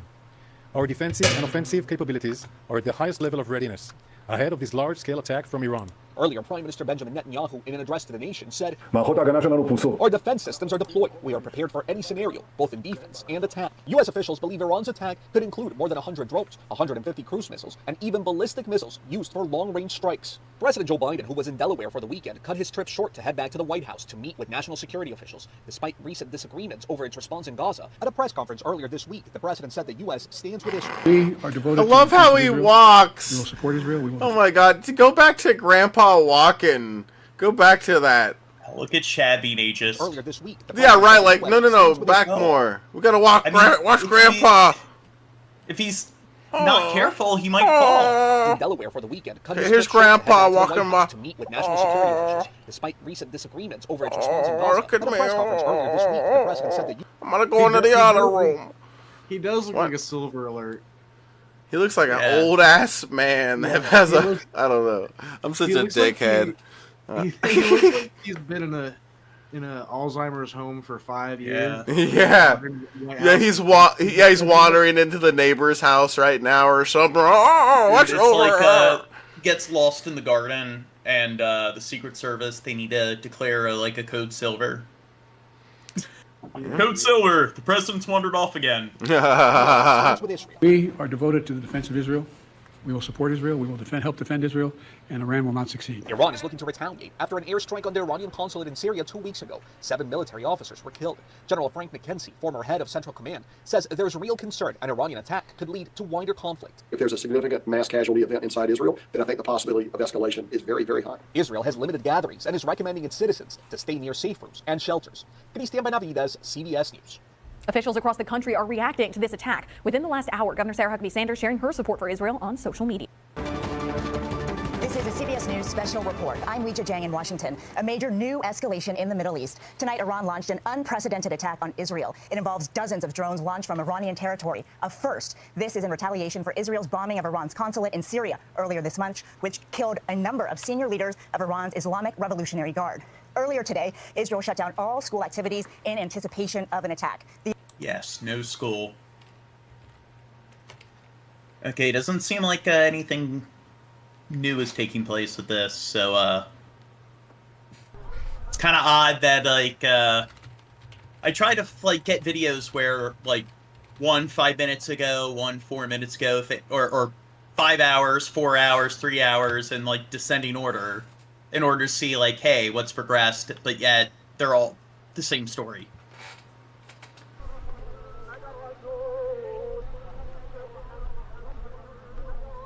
Here's a house fire in the West Bank, and the thing is, they're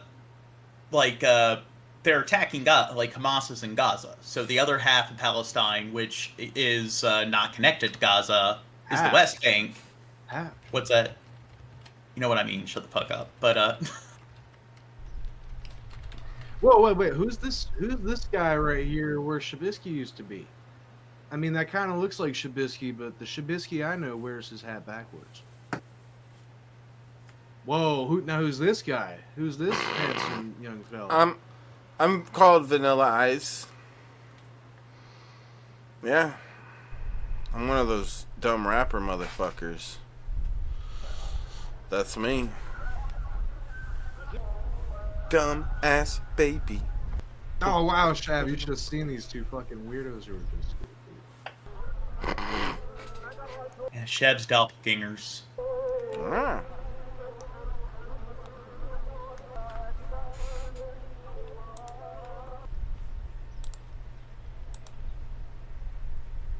So, wave of violent settler attacks in West Bank. So, do they go into detail about who the attackers are? I think it was Hamas.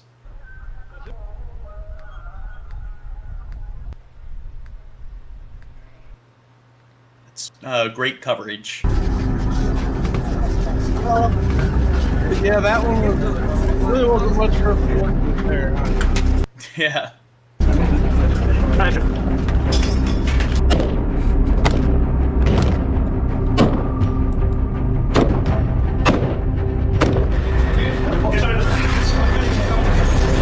See, they killed hundreds of terrorists. It's a good thing they're there. If they weren't there to kill all the terrorists, all those terrorists would still be alive, terrorizing people. Terrorists.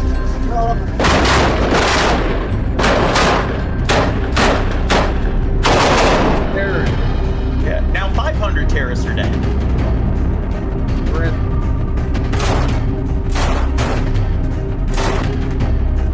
No mercy for Hamas hideout. What's that? It said no mercy for Hamas hideouts. You know what that translates to? No survivors, They're terrorists, including the ones who aren't members of Hamas. Yeah, no mercy for anybody, even well, I women mean, and children. they elected Hamas into office, so they're, I don't know, complicit with the terrorists.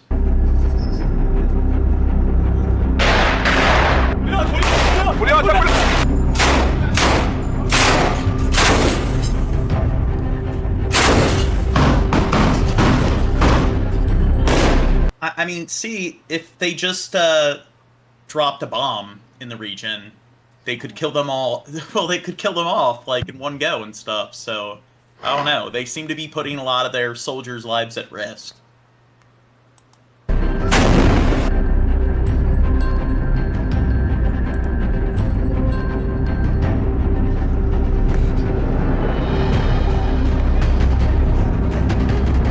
So, what's that? Israel retreated from the hospital after burning down the medical center. Well, did they burn it down, or did Hamas do it? Because that sounds like something a terrorist group would do. And the IDF isn't a terrorist group, Hamas is.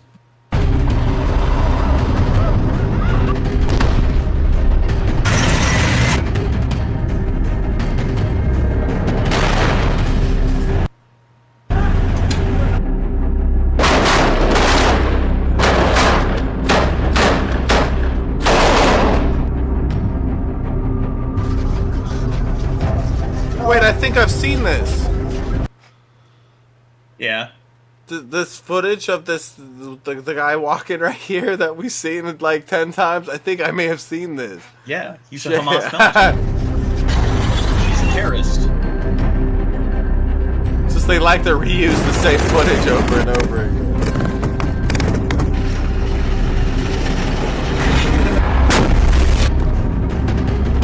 Yeah, repetitive editing.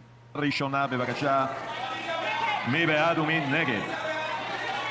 shit! Shit's going down! I don't know what's going down, but I like it. Yeah, fight! Whoa, they're getting poop all over the glass.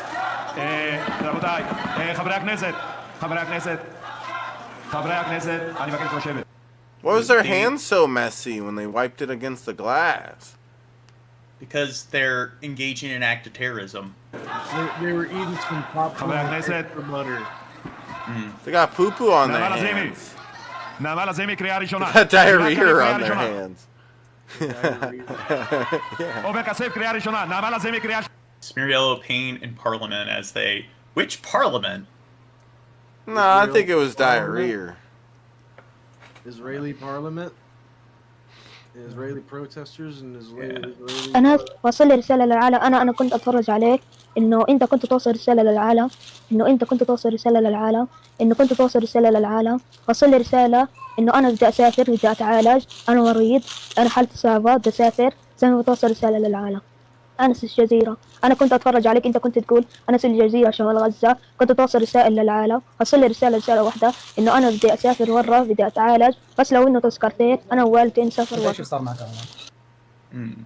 سوى طواف نزلوا علي، تعرضت لحروب، أهلي توفوا، استشهدوا. Well, how do we know that this is from an Israeli attack? أسرتي أنا ووالدي الناجيين الوحيدين، بس إنه حرقوا كل ما يغيروا لي بتعذب زي كأنه تابوت، أنا تحت الأنقاض نفق بيخنقوا فيا وبتعذب، يصيروا يحطوا لي شفنج ولا إشي. إن شاء الله بوصل رسالتك عنه. إن شاء الله. إن شاء الله. إن شاء الله. طيب إيش رسالتك لأطفال العالم؟ أطفال العالم إنه أنا هذا هو حال عمر الناجي الوحيد بعد قيام الاحتلال بارتكاب مجزرة بحق عائلة الحصري في محيط مجمع الشفاء الطبي. يجب أن تصل رسالة. What's that? Fucking A, dude. Fucking Well, I mean, A. There's always like civilian casualties and injuries in war. عمر إلى كل العالم، وهناك الآلاف من الأطفال كحال عمر. This is what it looks like to take a bike ride through Gaza. Well, I mean, Hamas attacked them first. Today. And they voted Hamas into office. I mean, God. Months since the conflict between Palestinian militant group Hamas and Israel began. Yeah, Brian. Terrorist. Right. The tiny enclave run by Hamas was impoverished and densely populated, but full of life.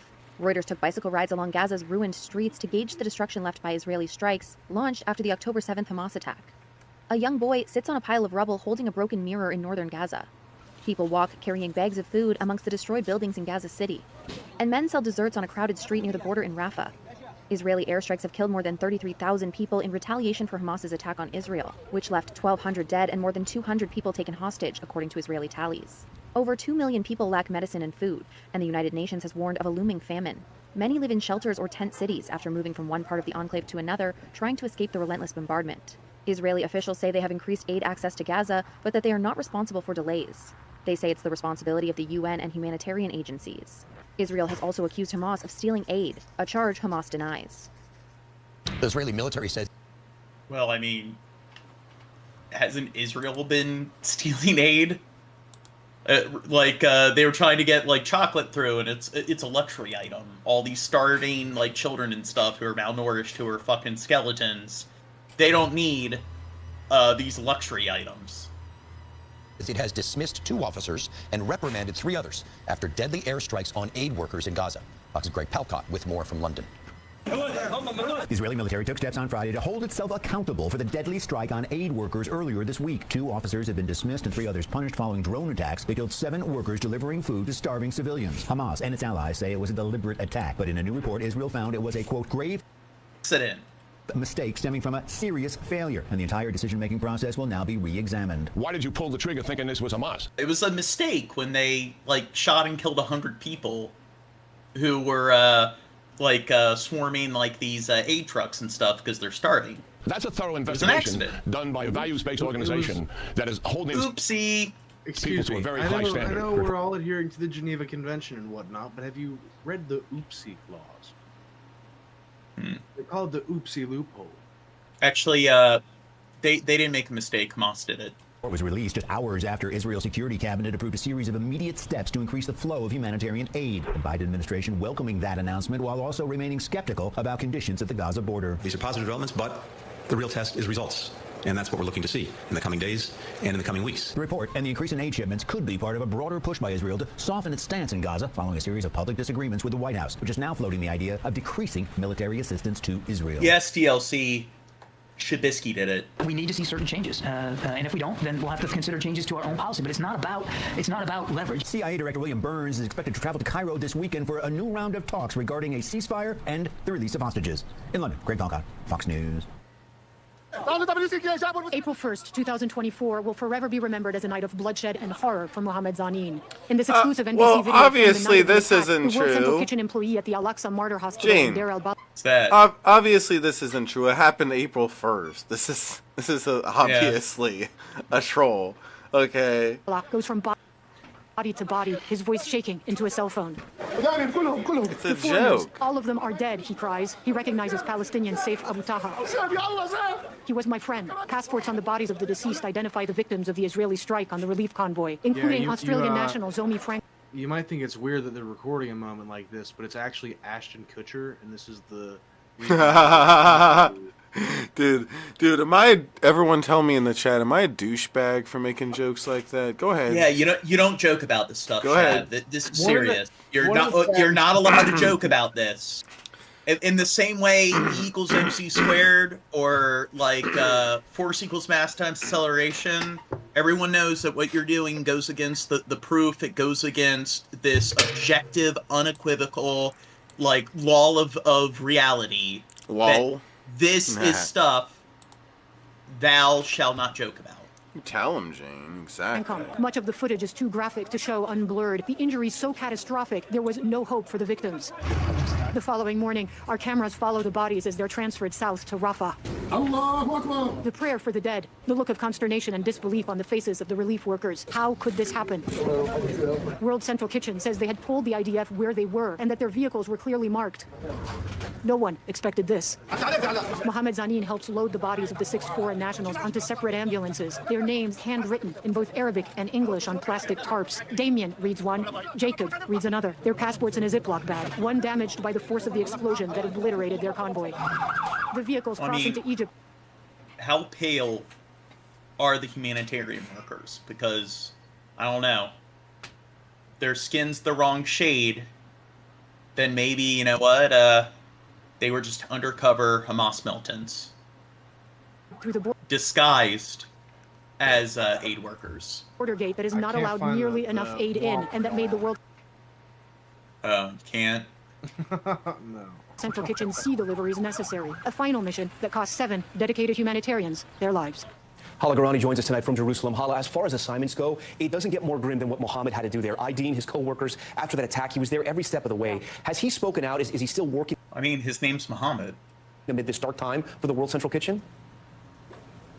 Well, when I was looking at the footage that was sent to us from Gaza by our team on the ground, he was asked questions when he was identifying the bodies, and he was in such a state of shock that he was unable to answer. He was unable to even come up with the words to express what he was experiencing. Mohammed worked for World Central Kitchen, but you have to remember that their operations are now suspended, and that aid organizations have suspended, in large part, their operations inside of Gaza. And so local Palestinian groups have filled some of that void and are distributing some of the food deliveries that organizations like WCK are unable to do right now. So that's the situation on the ground, and the hope, of course, is that if... well, I mean, how do we know they're not smuggling contraband in? Damn, Gene. Oh, where'd Dirt go? He went to go masturbate real quick.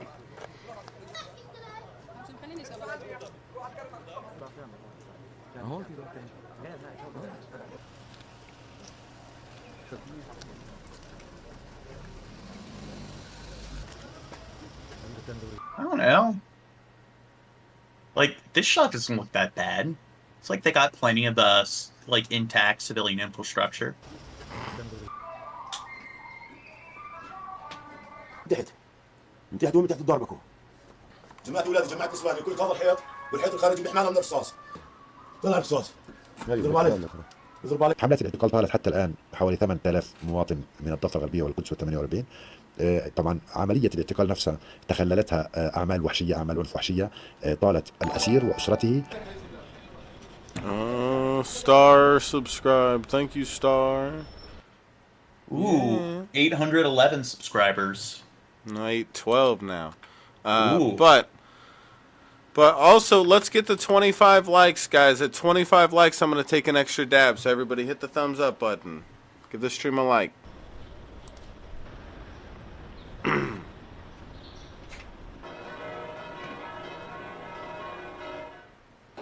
Do you think, like, that's going to affect their economy? No.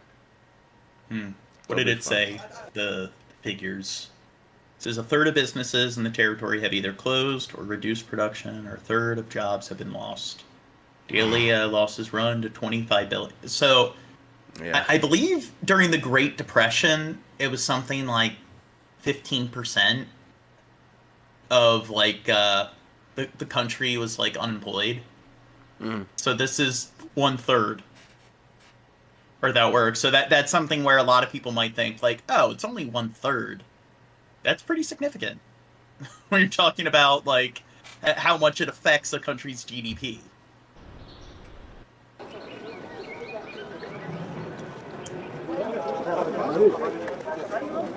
We cannot imagine him not being replaced because he's driving us to the abyss. We are in a place where if he's not changed, and again, if good leaders or a new coalition is not taking over, we are doomed.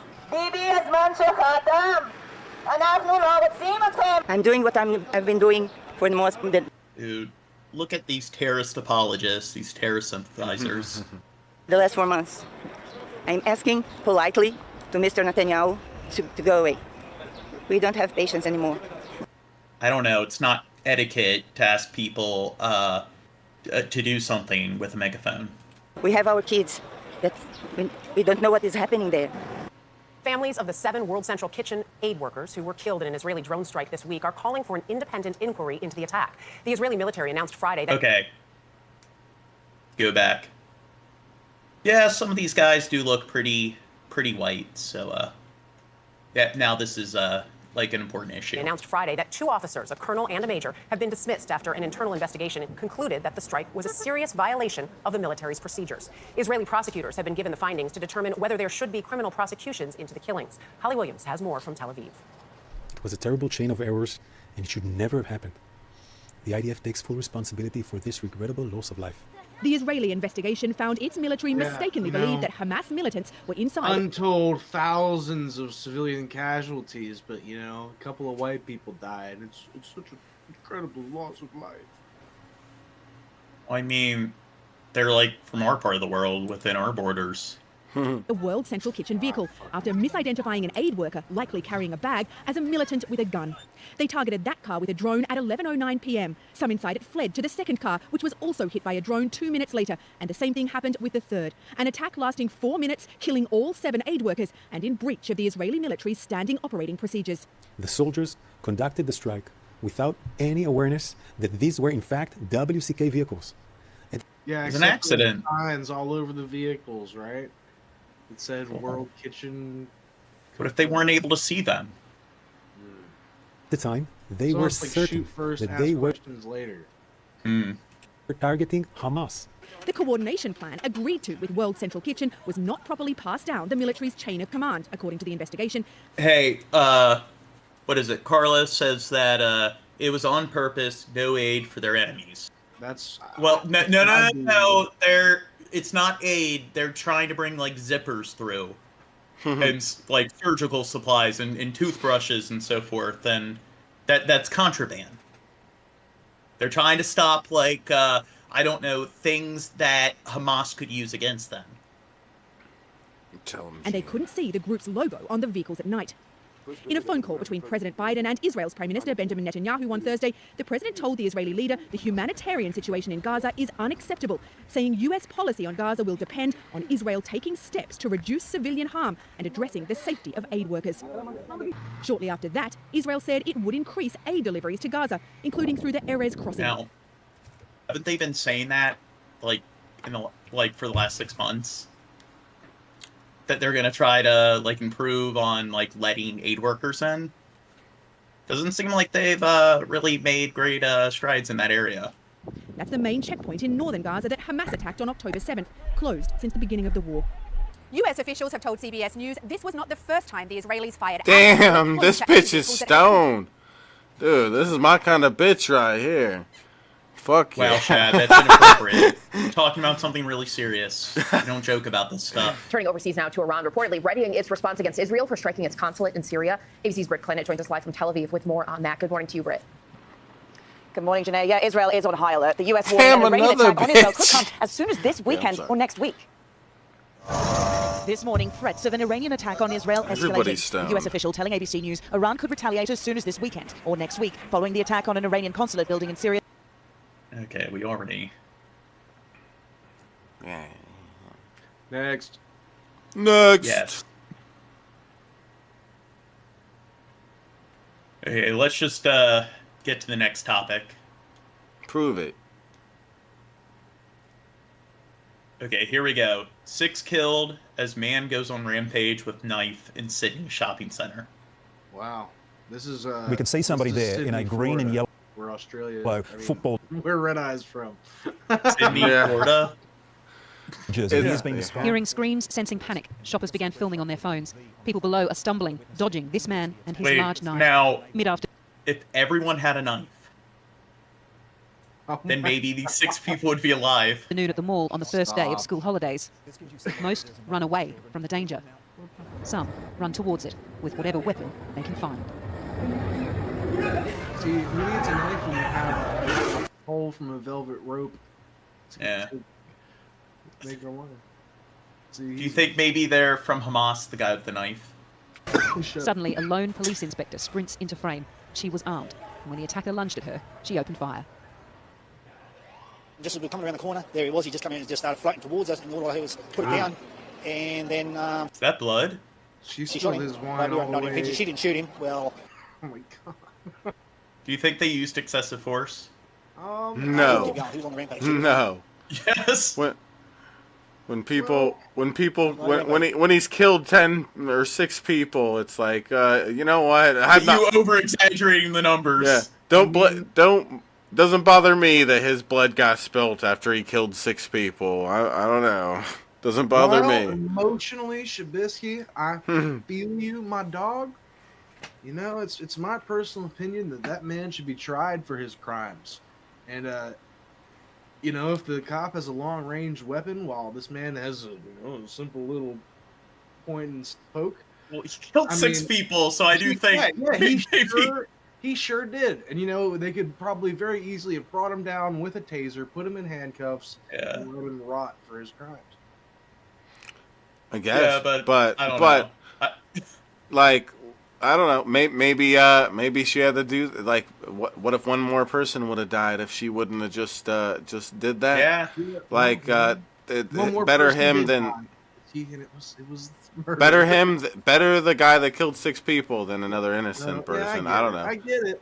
There's a lot of factors. This is a scenario where, like, if somebody does get shot, it's like, whatever. Could they have used, like, other methods to detain them without killing them? Yeah, but when you're stabbing a bunch of people with a knife and you've already killed people... Yeah, it's like the mass shooter. I'm going to give them a pass using lethal force. Yeah, it's like it's like the mass shooter gets killed after he kills 50 people. It's like, yeah, who cares? Alan makes a They were using guns, though. What's that? If Gene was tased with a head full of amphetamines, there's a high chance that Gene would have no reaction to the taser. So if Gene's got a knife and he's taking maybe a little too much Adderall for the day, there's a chance there's no stopping him with a couple of volts. So, whatever. Maybe, I'm not going to sit here and endorse this man getting put down in the mall like he killed so many other people, because I'm not a Hammurabi an eye for an eye kind of guy.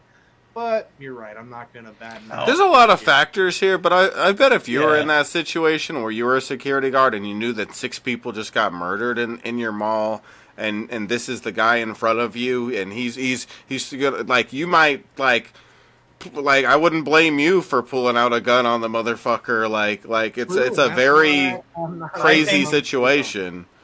I think they should have used a drone strike. Oh my god! Like, it's different when it's just some black guy walking down the street and a cop attacks him and stuff. But like, if a cop's dealing with a situation where they have a mass murder, it's like, I don't even blame them at that point for like. This guy was white. You're right. Yeah, but yeah. In a perfect world, I'd like to see the I don't. Yeah, I hear you, but just like, I don't blame a cop for not necessarily. Cops aren't supposed to use excessive force if it's a white person. Yeah. Oh, God. Well, like I said, if he was tweaking and geeking, there's no stopping him with a taser. So, at the end of the day, cut out the middleman. Don't risk getting stabbed in the face. Save some lives. You're right, Shane. It's very possible that he was just on some crazy drugs that wouldn't have stopped him. I don't know. Just killing 6 people shows that there's something crazy going on. Who knows? Yeah, he was high on like a kidna piss. What? A kidna piss. Damn, we need to get into this dirt. A kidna piss. Police backup arrived. The area locked down. Can I get that in a bottle or something? Everyone's going to remain inside until we come get you. Leaving the shoppers and workers who'd hidden behind shutters, in cupboards and stock rooms, waiting to hear if it was safe to leave. I was hiding in the back room and I was just hearing gunshots. It's just like the worst thing ever. Like, who does that to people? Yeah, why'd she shoot him? That to people. What was going through your mind? Yeah, the way she worded it made it sound as if That's funny. Like, she didn't mean it that way. No, this but isn't funny, Shad. the way Don't she joke said about it. this stuff. This is serious. Who does that? Who kills someone just because they kill 6 people? Like he's... What the hell? He still had a life to live. What kind of security guard does Look, that? we've just seen a whole group of people, about 60. Oh, we're at 1,032 views so far. We're rich, Jane. Yeah. People being released from the Eyewitnesses to that horror interrupted this reporter. in Westfield. We've had mothers and children and other people. Save the baby. Save the babies? Sorry, can you tell me that, sir? So this is what you're hearing. He saved the baby. That man there. Man, sorry, sir. We're on 9 News right now. Just been told that you've been helping out. Can you tell us what happened? So the baby got stabbed, and yeah. Mum got stabbed, and Mum came over with the baby and threw it at me. And I mean, who stabbed? Well, maybe a guy that runs around a knife and just randomly stabs people in the mall. Maybe that's the kind of person who stabs a baby. So the person that was stabbed gave him the baby that they had? Dude, that's some crazy... Is that what he said? No, I think they actually stabbed, like, a baby. They stabbed the baby. Oh. They stabbed a baby, and I think Shab might be honest. I think, like, maybe this guy said that the baby was basically thrown at him. So... Yeah, I think I could have swore what he said was the guy was stabbed and then the guy threw the baby to him, like one of the people that were You stabbed. need to learn to speak proper English. Witnesses to that horror interrupted this reporter. In Westfield. We've had mothers and children and other people. Save the baby. Save the babies? Sorry, can you tell me that, sir? So this is what you're hearing. He saved the baby. That man there. Man, sorry, sir. We're on 9 News right now. Just been told that you've been helping out. Can you tell us what happened? so the baby got stabbed, and yeah. No. Mum got stabbed, and Mum. Oh wait, the man got He stabbed. said the baby got stabbed. Oh my god, I'm gonna slow it down. So it's like both the baby and the man got stabbed. It sounds like. So the baby got stabbed, and yeah. So the baby got stabbed, and then the mum got stabbed, and the mum came over with the baby and threw it at me, and was holding the baby. Yeah, it looked pretty bad, but yeah. And how were you able to help out? I just holding the baby and trying to compress the baby, and same with the mother, trying to compress the blood from stopping and calling ambulance and police. This is an ordeal rare in Australia. Tightened gun laws mean mass shootings are few and far between, grappling with an horrific, sudden, public mass stabbing, not only traumatic, but unfamiliar too. There was news crews and everything standing outside the hospital. Yeah, I know, like, what country was it? I think it was, like, Norway or Sweden. Like, there was a kid that brought a sword to school, and he, like, stabbed 3 people with a sword. So it's kind of odd when it's, like, not a mass shooting, but a mass stabbing. And it was just so heartbreaking to see. A New Hampshire family on vacation in Australia coming frighteningly close to a tragedy. A man armed with a knife killing 6 people inside a popular shopping centre in Sydney. Molly Ross of Sunapee didn't realise what she was passing by until she got back to the house she's staying in. I'm scared, to be completely honest. Like, I went to school outside New York City, and I've never experienced anything like this. Witnesses inside that mall describing a scene of pandemonium. Some shoppers hiding inside stores, others running for their lives. I sort of turned around and everyone's screaming and sprinting, and it was like a horror movie, and the fear in everyone's faces was just like terrifying, and everyone's just pushing and pushing. I saw people running like quite clearly in one direction, and behind them was a man with a knife running towards different people. He was running up to them or, trying to, I don't know what he was doing. This kind of mass violence is rare in Australia. The country has strict laws regulating access to weapons, including guns and knives. The 40-year-old suspect was shot and killed by a police officer inside the mall. There he was. He just came in and just started floating towards us, and all I did was put it down, and then she shot him. But we were not intervention. She didn't shoot him. Well, he would have kept going. He was on the rampage. Australian police say the crime scene will likely take days to process, but as of now, this is not being handled as a potential act of terrorism. Meanwhile, Ross says she and her family there's the T word. Leave Sydney later this week. Ross Ketchke, WMUR. Good. I thought maybe it was a terrorist attack. 9. Breaking news about a deadly... Well, I mean, like, Australia is like Israeli allies, so maybe, yeah, Hamas deployed that knife, like, private there. Stabbing attack in a mall near Sydney, Australia. 6 killed, a baby among those injured. Josh Letterman has the very latest warning. The images are disturbing. Tonight, the terrifying rampage in Australia by a knife-wielding killer, attacking shoppers seemingly at random at a busy mall just outside Sydney. Wait. I want to see that image. Random at a busy mall just outside Sydney. Okay, I know, like, this is something that isn't funny, but it is weird, like, usually when you see this footage, and it's like a gunman, a rifleman, or whatever, and it's kind of unsettling, it is a little, like, cartoonish when you just see them running with a knife. I don't know. I'll say Sorry. that. Yeah. So to Rampage in Australia us by a knife wield- desensitized Americans who are used to this knife being replaced with an AR-15, this isn't as scary to us. That's a baby this toy. This is just what you see on the way to the subway in New York. You know, like a guy pulls out a knife and shanks somebody. Building killer, attacking shoppers seemingly at random at a busy mall just outside Sydney. Yeah, look at that. I'm sorry. I know I'm an asshole. Shoppers seemingly at random at a busy mall just outside. Yeah, I Side mean, Sydney. it's a shame because, of course, he looks like a pretty, dude looks like he does cardio. Looks like he can run around and stab people for a while. So I'd be fucking shitting my pants if it was me, unarmed in a mall, trapped with this dude stabbing people. So yeah, it's scary. Well, if it was America, everyone would have a gun, so whatever. Stabbing 5 women and 1 man to death, severely injuring 8 others, including a 9-month-old. Australian Well, broadcaster. see, this is where if people had guns, a person with a knife wouldn't be a problem. So this is why they need to be more lenient with gun laws. Learning details live on air. The baby got stabbed, and the mum got stabbed, and the mum came out with the baby and threw it at me, and just holding the baby looked pretty bad. Horrified shoppers fled for their lives, barricading themselves inside stores. It was insane. It was insanity. I wasn't expecting it. I thought I was going to die. The rampage ended by a lone police officer who was nearby and confronted the suspected killer. As she continued to walk quickly behind him to catch up with him, he turned, faced her, raised a knife. She discharged a firearm, and that person is now deceased. Witnesses say he looked like he was only getting started. She didn't shoot him. Well, he would have kept going. He was on the rampage. Australia's Prime Minister calling the officer a hero and saying the suspect acted alone. The motive at this stage is unknown. Police have not released the identity of the suspect, but say they believe him to be a 40-year-old known to law enforcement, saying this wasn't terrorism driven by ideology. But unlike in the U.S., or was it? where mass killings have become common, violence like this in Australia is exceedingly rare. Tonight, Australians are in mourning. Their sense of security now shaken. Jose? Thanks for watching. Stay updated about... Thanks for watching. Hit the like button. You're welcome. Make sure to I think subscribe. it was an act of terrorism. I think they were from the American Rifle Association, and I think they were doing that to kind of make it clear that even if you ban guns, people can just do this with a knife. So I think it was an act of terrorism. Oh damn! Breaking news and top stories on the NBC News. And to be fair, whenever you see mass killings or whatever where it's not a gun, you usually do see a bunch of gun nut Americans that are like, so are we going to ban knives now? Are we going to ban cars? Huh? This person ran over 3 people with a car. Are dead following a stabbing attack at a busy shopping mall in Sydney, Australia. At least 8 people were injured as well, including a 9-month-old child. The attacker, described by South Wales police as a 40-year-old man, Is Crow here? Crow? is also dead. What? He was shot by police. So Crow, what would you do if you were at the mall and some guy was running around with a knife?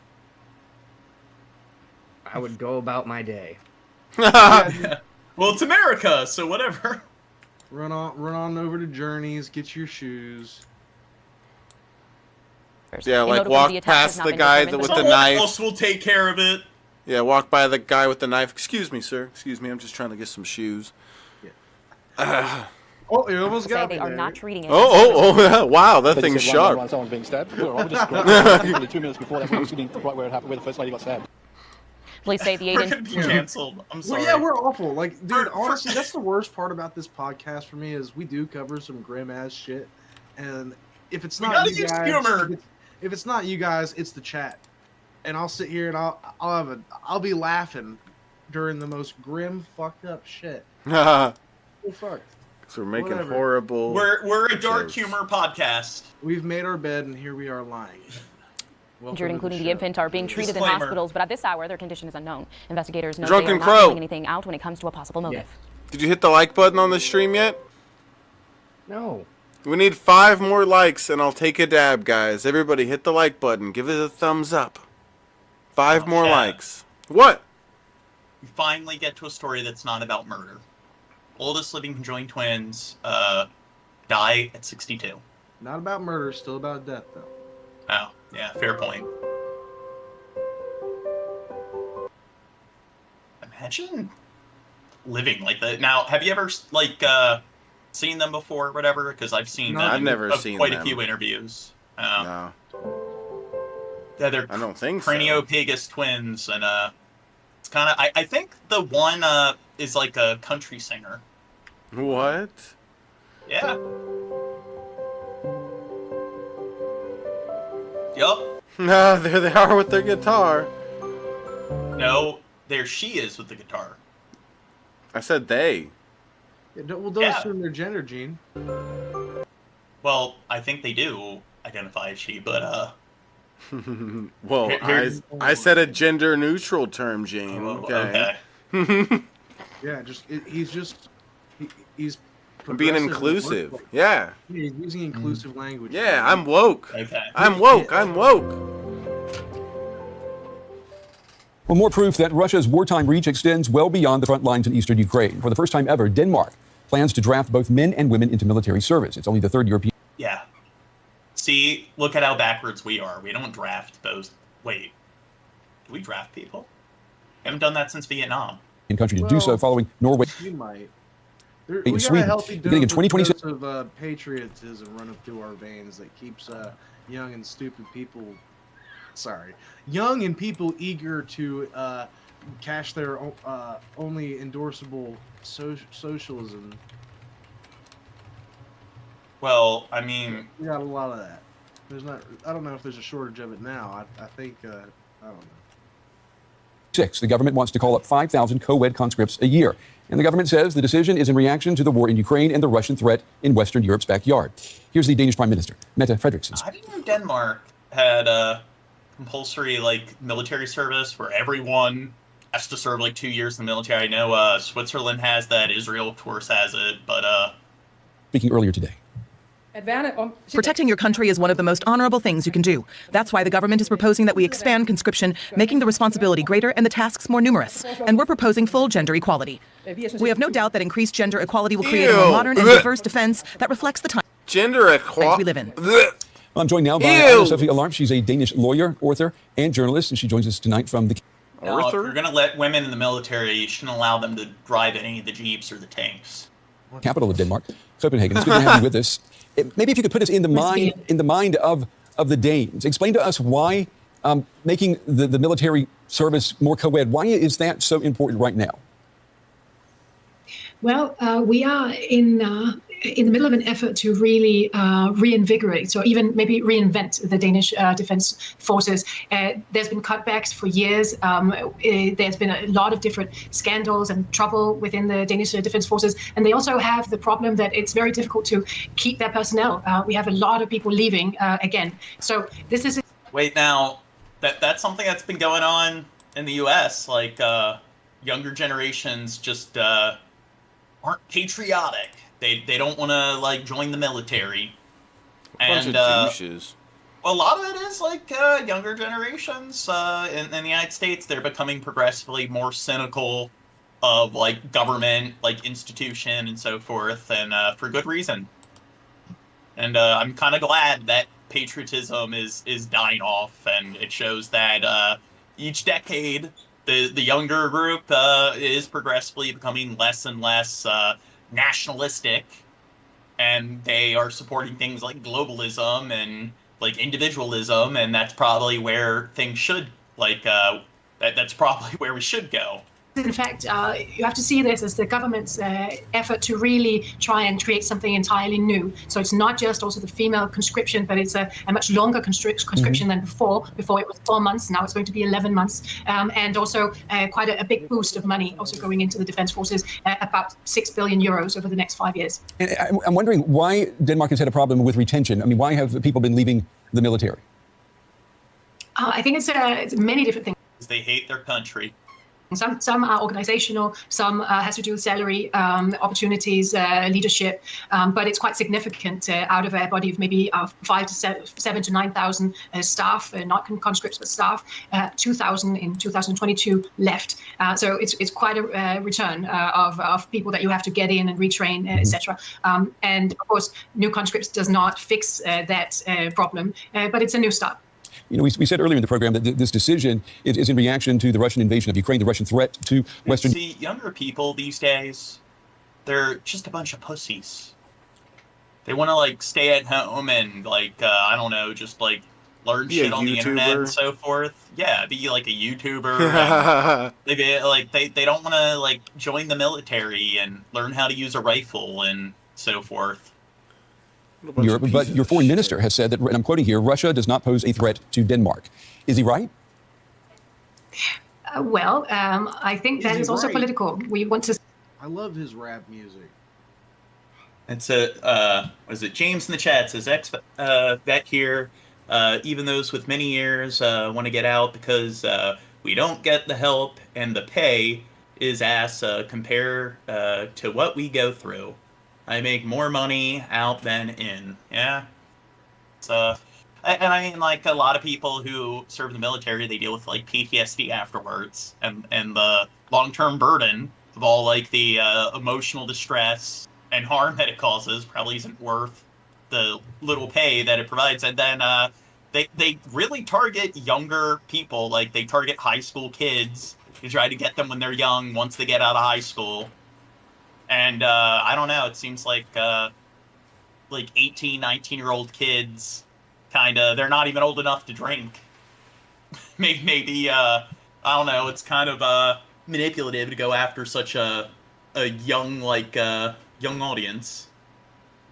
To say that we don't think that Russia at this point poses a territorial threat to Denmark, but we perceive Russia to be a threat on Europe in general. And we also do have, along with Sweden and Finland, a neighborhood within the Baltic Sea, and that means that we are neighbors with Russia. And we feel, particularly after the invasion of Ukraine, that threat to be quite present and potent. In this attempt to bulk up the military, to make the military more attractive to civilians, how much of that is in reaction to the pressure that we saw under former U.S. President Donald Trump for all of NATO members to pay that 2% of GDP to NATO? How much of it is a reaction to that, and how much of it is maybe a preparation for a possible second Donald Trump presidency? I really fucking hope he doesn't become president. It's probably going to happen again. I mean, you look at the numbers, and statistically, there's probably a higher chance of him becoming president during this election cycle than his first election campaign when he went against Hillary. I think a lot of factors play together right now. We have the war in Ukraine. Also, we see, and the Danes have very strong allies to Ukraine. Really shit the bed with his foreign policy shit. Not to say that I think Trump would be any better. In fact, I think he'd be worse. But, now there's a lot of people who are going to vote for people that aren't Biden. He shit the bed both figuratively and literally. Yeah. Donors also more than once. Of aircraft, so that's one thing. We see the war not going that well from a Ukrainian perspective. We also see that we maybe not in a position where we can bet on American support for the long run in Europe, and so we need to create a much stronger, not only better funded, better staff, but a strong. Okay, next vid. Very much learning breaking news into the newsroom just literally minutes ago, learning that O.J. Simpson has died. What's that? Now, stories here's the thing, tonight, John. This may be the most. Well, this is in the type. Well, yeah, because he never found his wife's killer. He's dead, and I mean, yeah. Of course, he was. He was found innocent, and I mean that means the person who really did kill his wife, they're still out there. Wildly known as a professional football player for years. He was found not guilty. Yeah. He was acquitted. To a trial for the death of his former wife, Nicole Brown Simpson. What's that? Well, the glove didn't fit, so they must acquit, John. They must. And Ronald Goldman following a car chase that was captured on live TV and carried a. Well, I mean, that is the second most common cause of death. Around the world, he was found not guilty, and What's that? It'll get you. Yeah. Folks will famously remember the line there, if the glove does not fit, you don't convict. He has had a troubled stretch. I think they got the line wrong there. You must have quit, I'm sorry. He has had a troubled back and forth. There we go. Back in 1994. But again, the headline here this morning, O.J. Simpson is dead. And we have a quick look at the tweet here that came in from his family confirming that April 10th. Yeah, you must convict if the forensic analyst finds that the glove fits the person, then yeah. They need to be, or if it doesn't fit, you need to convict them. If the glove fits, then you must convict. Yeah. battle with cancer. He was surrounded by his children and grandchildren during this time of transition. His family asks that you please respect their wishes for privacy and grace. That coming from the Simpson family. Much more on this throughout the morning across all of our digital platforms. And again, tonight from 5 to 7 p.m. We'll be right back. It's a moment Americans will never forget. O.J. Simpson's notorious slow-speed chase. The date was June 17th, 1994. Simpson. Pause. Do you remember when they parodied this in Shrek 2? Yeah. They did? Yeah, Yes. they did. It was Shrek running away on donkey as a horse. He's like, he's running away on a white Bronco. Oh.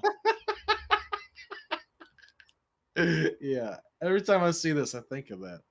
What the Well, I fuck, just think dude? it's funny how, like, he was acquitted, and this was something that it was kind of like George Zimmerman and the Trayvon Martin case, which, like, there were a lot of tensions brewing, people like defending both sides and stuff, and clearly, like, I'm not an apologist for George Zimmerman, but this was similar to that, where it was after the LA riots. There's a lot of tension over that, and people, like, throughout, like, the entire year and a half or whatever prior to the verdict, people were constantly discussing it and going back and forth, and it's just, he was on, unlike the George Zimmerman case where there's a gray area, it's like, we don't know exactly what happened when they interacted with one another, so there's a lot of speculation here.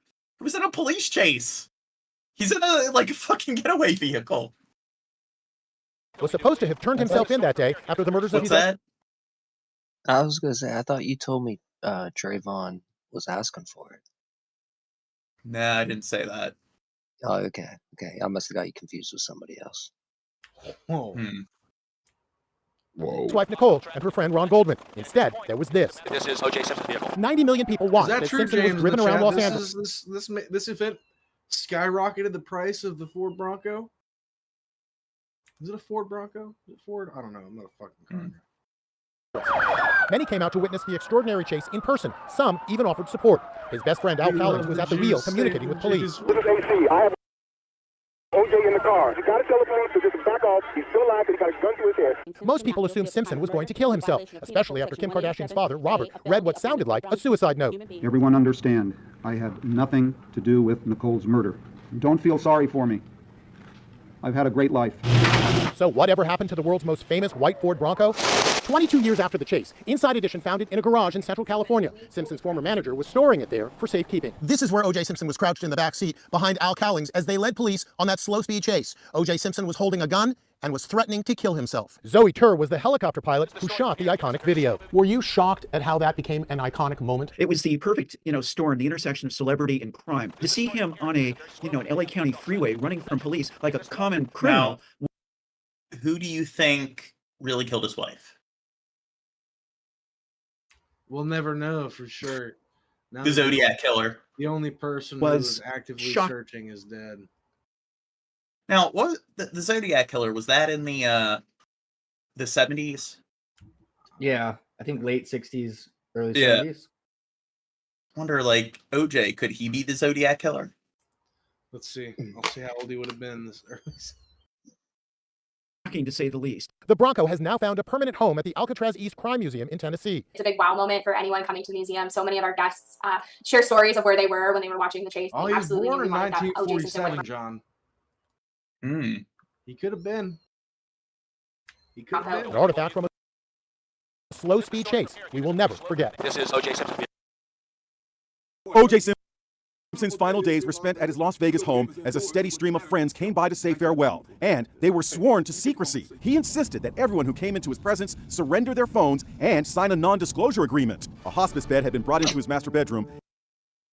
You gotta come over. You want to come over to And he my reportedly house? could no longer hang get out? out of it by His himself. deathbed When the end confession, came, dude. his That's why there was an NDA. He's like, look, I'm going to tell y'all everything you already know.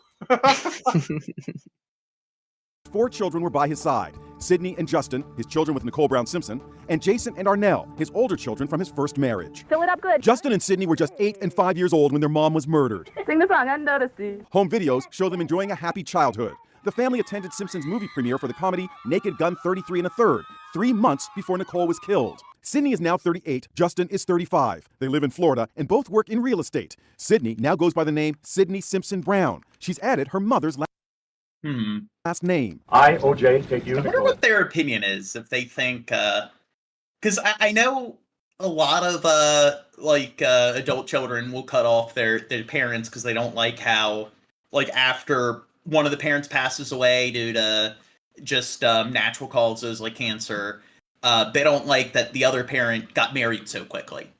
So if they like married somebody within like just a few months of their like spouse or their parent dying, then a lot of times they get estranged. So I wonder if his kids have been estranged from him, or whether they think they're defending him and they think he's innocent.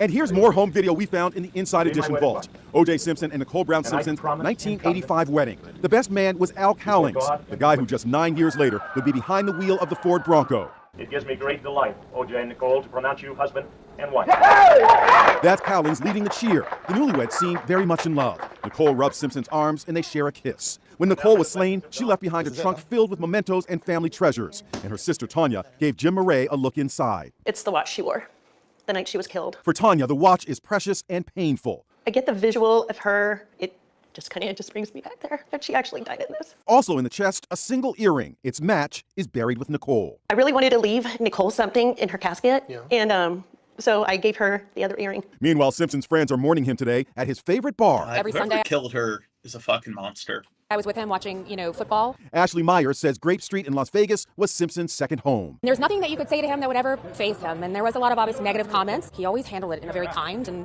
gracious way. When was the last time that you talked to OJ? About a month and a half ago. Do you think that he knew he was going to die? He knew. I think he was kind of wanted to say that goodbye. Hey, Twitter world, it's me, yours truly. He posted upbeat videos on social media downplaying just how sick he was, revealing that he smoked marijuana to alleviate the side effects of chemotherapy. The pot really helped me with that form of the unfortunate side of catching cancer. In any event, I'm healthy now. It looks like I beat it. That was May last year. Maybe he would have beat the cancer Where's if he didn't Shabisky? smoke weed in the process. Right? He started talking about Yeah. weed, and I was like, Shabisky would like this. Shabisky did it. And he continued to deny that he was dying, right to the bitter end. Shit, my Discord's messing up. Hospice? You talking about hospice? Sorry. Get the fuck out of here. Today, new deathbed secrets are being revealed from OJ's final days, just after he made his final appearance on social media 2 months ago. My health is good. I mean, obviously, I'm dealing with some issues, but hey, I think I'm just Dude, see, what a liar. about over it. His health apparently began a rapid decline, and he succumbed to cancer. Family and friends began visiting him over the weekend, including the 2 children he had with his ex-wife, Nicole, Sydney, and Justin, now both in their 30s. TMZ reports between 30 to 50 people saw him in person. Harvey Levin says there was an unusual final request. Visitors were required to sign a non-disclosure agreement. The NDA is kind of irrelevant because the only thing that would be obviously interesting if there was a deathbed confession. I am absolutely convinced there was no such confession. O.J. Simpson, in his mind, has recreated reality and believes he didn't commit the murders. OJ was famously acquitted of the murder of Nicole and her friend Ron Goldman, but a decade later, he made this stunning confession. That was, imagine like he hyped up his deathbed confession. He was like, "Look, y'all, I'm gonna tell y'all, one more time, just because I won't have a chance to say it again. I promise you I didn't. Hamas did it. I promise you I didn't kill it." Sat down with Judith Regan, who edited his If I Did It book. I hate to say this, but this is It may have been hypothetical, but OJ repeatedly spoke in the first person. I remember I grabbed a knife. I do remember that portion. You write about removing a glove? Obviously, I must have because they found the glove there.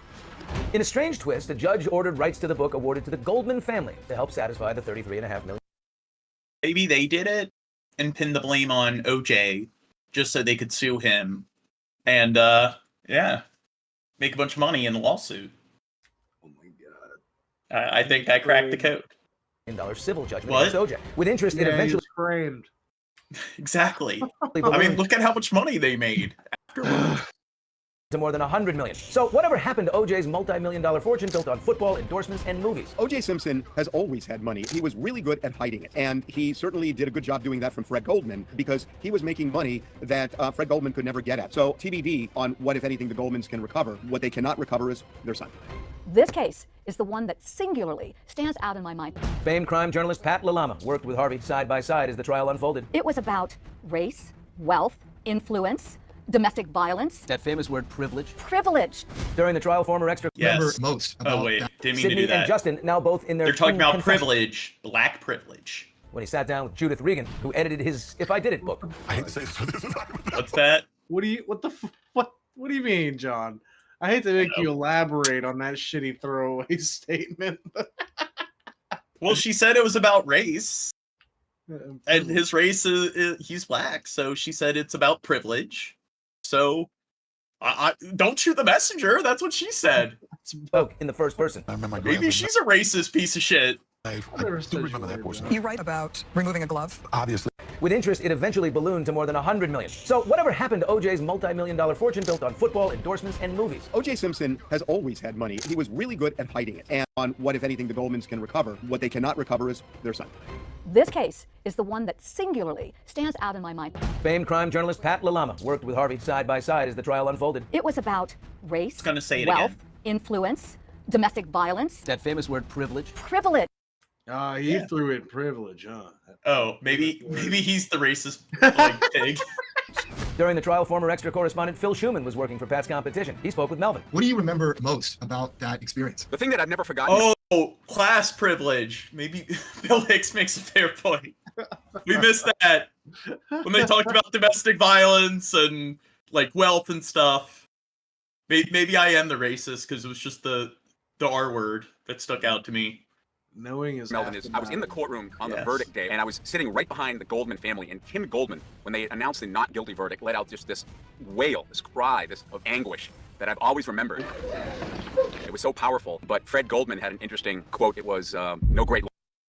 No, his mustache. I mean, I'm getting bad vibes with him. Boss.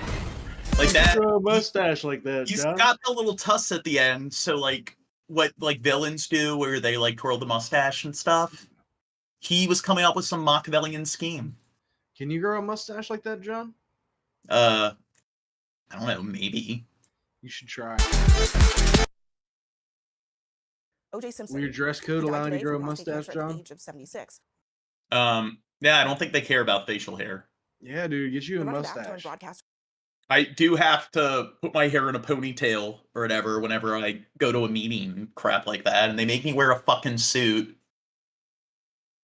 I'm glad I'm working from home now. Everything was a fixture in American living rooms for over decades of his career until he went on the run. In just moments, I'm going to speak with O.J. Simpson's ghostwriter, the man who helped him with that semi-confession book, If I Did It, and also with Gloria Allred, who represented Nicole Brown's family through both trials.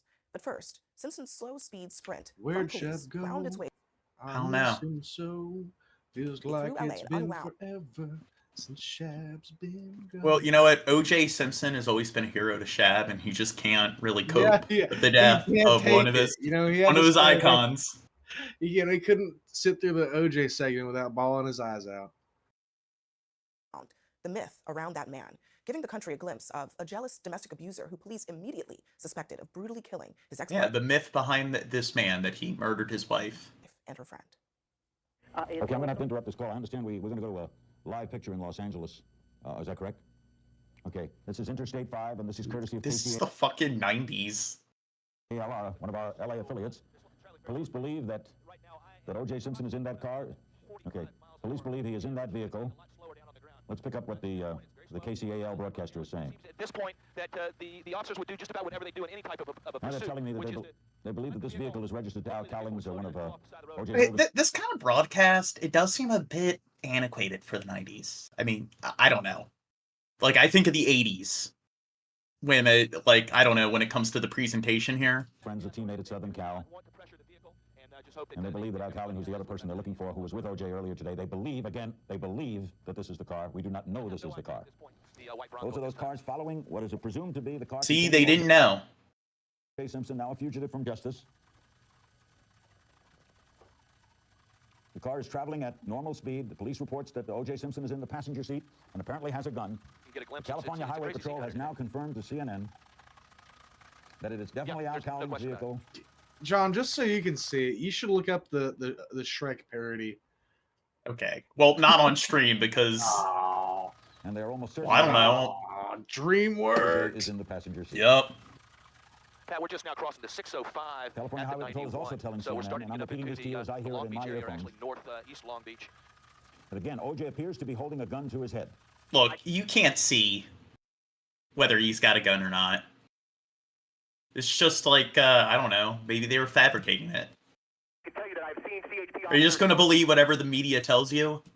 People from getting onto the 405. The southbound 405, as you know, is a parking lot with everybody stopped and out of the cars looking, waiting for this chase to come. But the Sunset Boulevard off-ramp is open, and it appears that they think that he might get off here. Dude, Skabibi remembers watching the OJ chase live. Well, Skabibi's old.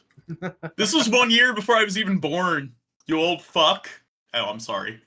Along a 405, it is an amazing. And you're a Canadian. What are you doing watching some, like, U.S. story?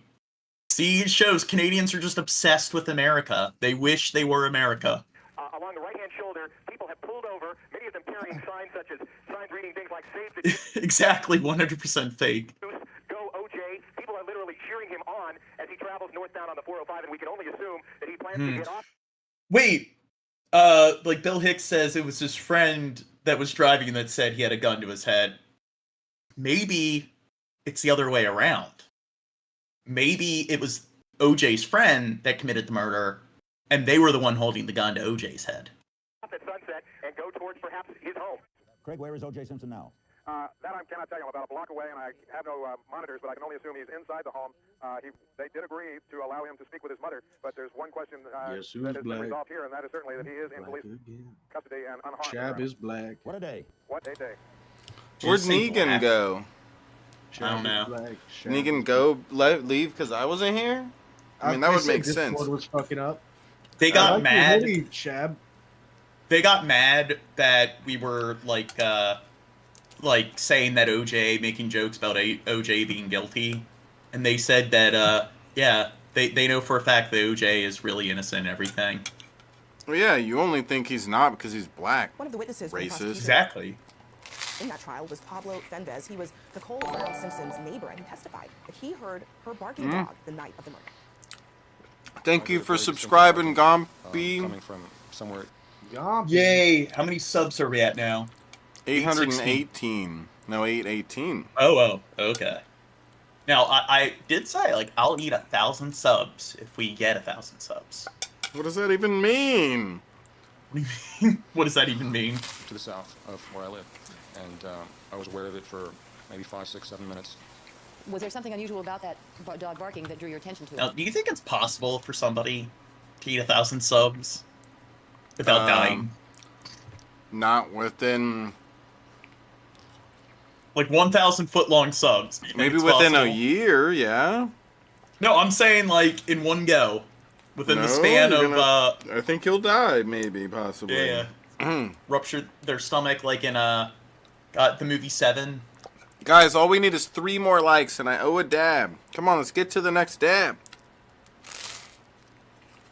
But that was, Shab, have you ever seen the movie 7? Wow. Brad Pitt and Morgan Freeman. The What's in the Box movie? Oh, and Kevin Spacey was also in it. You know, it was very persistent. It was at a significant pitch, and... but one of the, like, victims was killed by being forced to overeat until their stomach burst. Yay! I described it at the time as a plaintive wail. It sounded like a, very unhappy animal. That testimony was a critical part of the prosecution's timeline. But in a bizarre twist, decades later, Fenves would then be asked to ghostwrite Simpson's hugely controversial book, If I Did It. That book was ultimately canceled by News Corp, the parent company of the publisher, HarperCollins. Why do you think it was canceled? The Goldman family had the rights to the book and worked with Fenves to release it. And Pablo Fenves joins me now. Pablo, thanks so much for joining us. You do have so many connections to this O.J. Simpson story. Let's start with your reaction to his death today. Well, the thing that stood out for me was that in the entire time I spent with O.J. working on the book, he never expressed any remorse. And, O.J. and I spent... Why do you think that is? Because he didn't do it. He didn't do it, Jim. Yeah. He doesn't need to feel guilty. time together, and it was sort of... It's not that he's a psychopath.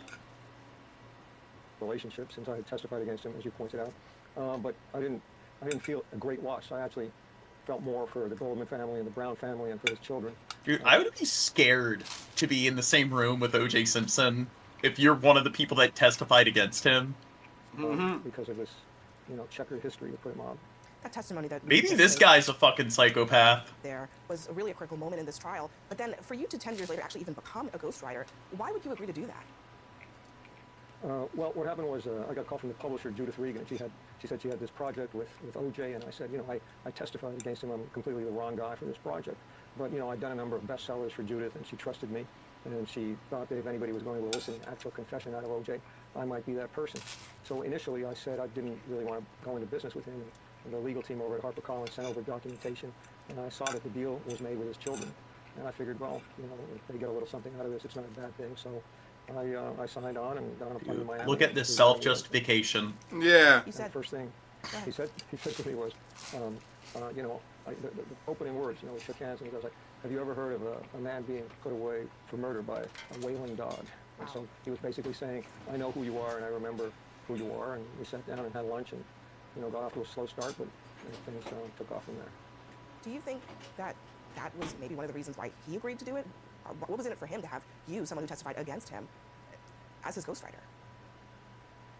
I don't know if he gave it that much thought. That somebody presented a deal to him, and I guess he thought the terms were agreeable, and he just, well, let's get this done. Let's do this job. And we sat down, and it's a form of therapy. Ghostwriting is a lot like therapy, for the client. They sit there and you walk them through their history. In this particular case, there's one chapter of his history that everyone was interested in, and so that's what we focused on. So you said that he never expressed any remorse in the course of your working with him. Did you think he was guilty while you were writing this book? Oh, at one point, we're in the hotel. Why is he called a ghostwriter? Like, if he's writing a book about OJ and he's not writing a book about ghosts. Else we're working together, and we'd been working for a few days, and he said, Shut the fuck up. What? Dude, turn that soundboard back on so I can hit you with the womp womp. Nah, I'm good. Only I'm allowed to use it. He liked me a little bit. Do you still think I did it? And I said, I'm sorry, OJ. I thought you did it when it happened a dozen years ago, and I still think you did. And he exploded, and it was a lot of theatrics because that would be like if he said that to OJ, he just took a knife out and stabbed him in the throat as soon as he said it. A few moments later, he was laughing, and he Yeah. said, I know you think I'm guilty. Now do you think I did it, bitch? And thank me for being honest with him. As I said in the past, it wasn't like I'm a big brave writer. It's just that we were in the middle of working on a book together, and if I had lied to him, Dude, he better I'm wondering was he in a room with just the two of them, or were they in a public place? Because I don't know. I would not want to say that if I was just in a room with it was just me and OJ. It would not have helped the project in any way. So I was just honest with him. You describe him as someone who would explode at you in moments like that, and then minutes later start laughing. I mean, explain to us what kind of person, someone who spent a lot of time in book therapy with him, what kind of person really is O.J. Simpson? Psychopath.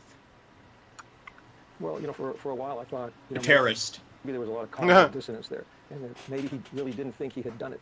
But the more time I spent with him, the more I felt that he knew he had done it, because as we got closer to that chapter on the murders, it became harder and harder for him to deal with. I mean, it was a real struggle. I mean, he never fell apart, and he didn't cry, but he was angry and worked up as we got to that chapter. He kept saying, I hate this chapter. I hate this chapter. Do we have to do this chapter? And I said, that's the only reason we're doing the book. It's this chapter. This chapter. But the other thing that I thought was interesting, the chapter about the murders, and the other thing that I thought was interesting is, he, in the book, when he talked about meeting Nicole, it was incredibly romantic, a young waitress in a coffee shop in Beverly Hills.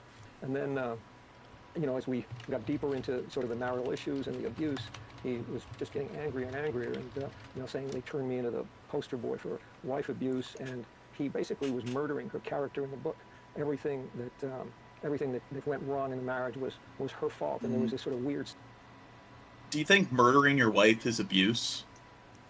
No. Sense. That, he was saying, if I did it, she had it coming, and that was really chilling to me. And do you think he did it? If I did it, she had it coming. Damn. It just showed what I was doing. He at some point. Well, to be fair, he said if he did it. Against you, why?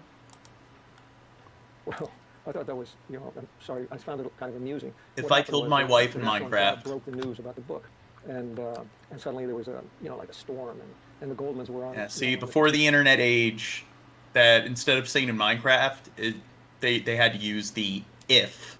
They had to use the prepositional phrase. Every day decrying the people who were involved in the book, and it wasn't pleasant. It didn't really affect me. I have a complete other life outside of the book business, but. OJ decided, if the book is a confession, maybe Pablo did it. I mean, he lives just Who's Pablo? Him. Before the verdict was even read, Regina McGee could not hold back the tears. The moments leading up to the acquittal were filled with tension. We, the jury, in the above entitled action, find the defendant Orenthal James Simpson not guilty of the crime.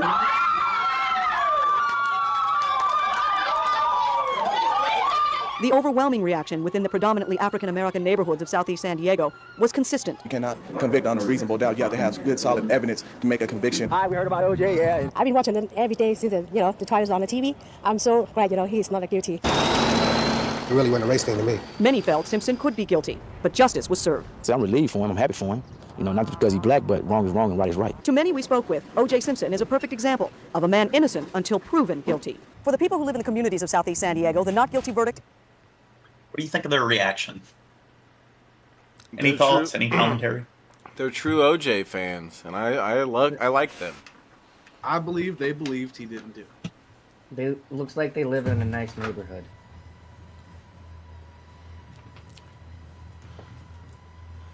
But you know what, Gene? Speaking of this, you know what would be... Oh, wrong. There we go. You're bad at this, Gene. Oh. Is awake. What's that, Shab? It might be neat to go over this whole thing, like the whole case and stuff, and... OJ re-examined?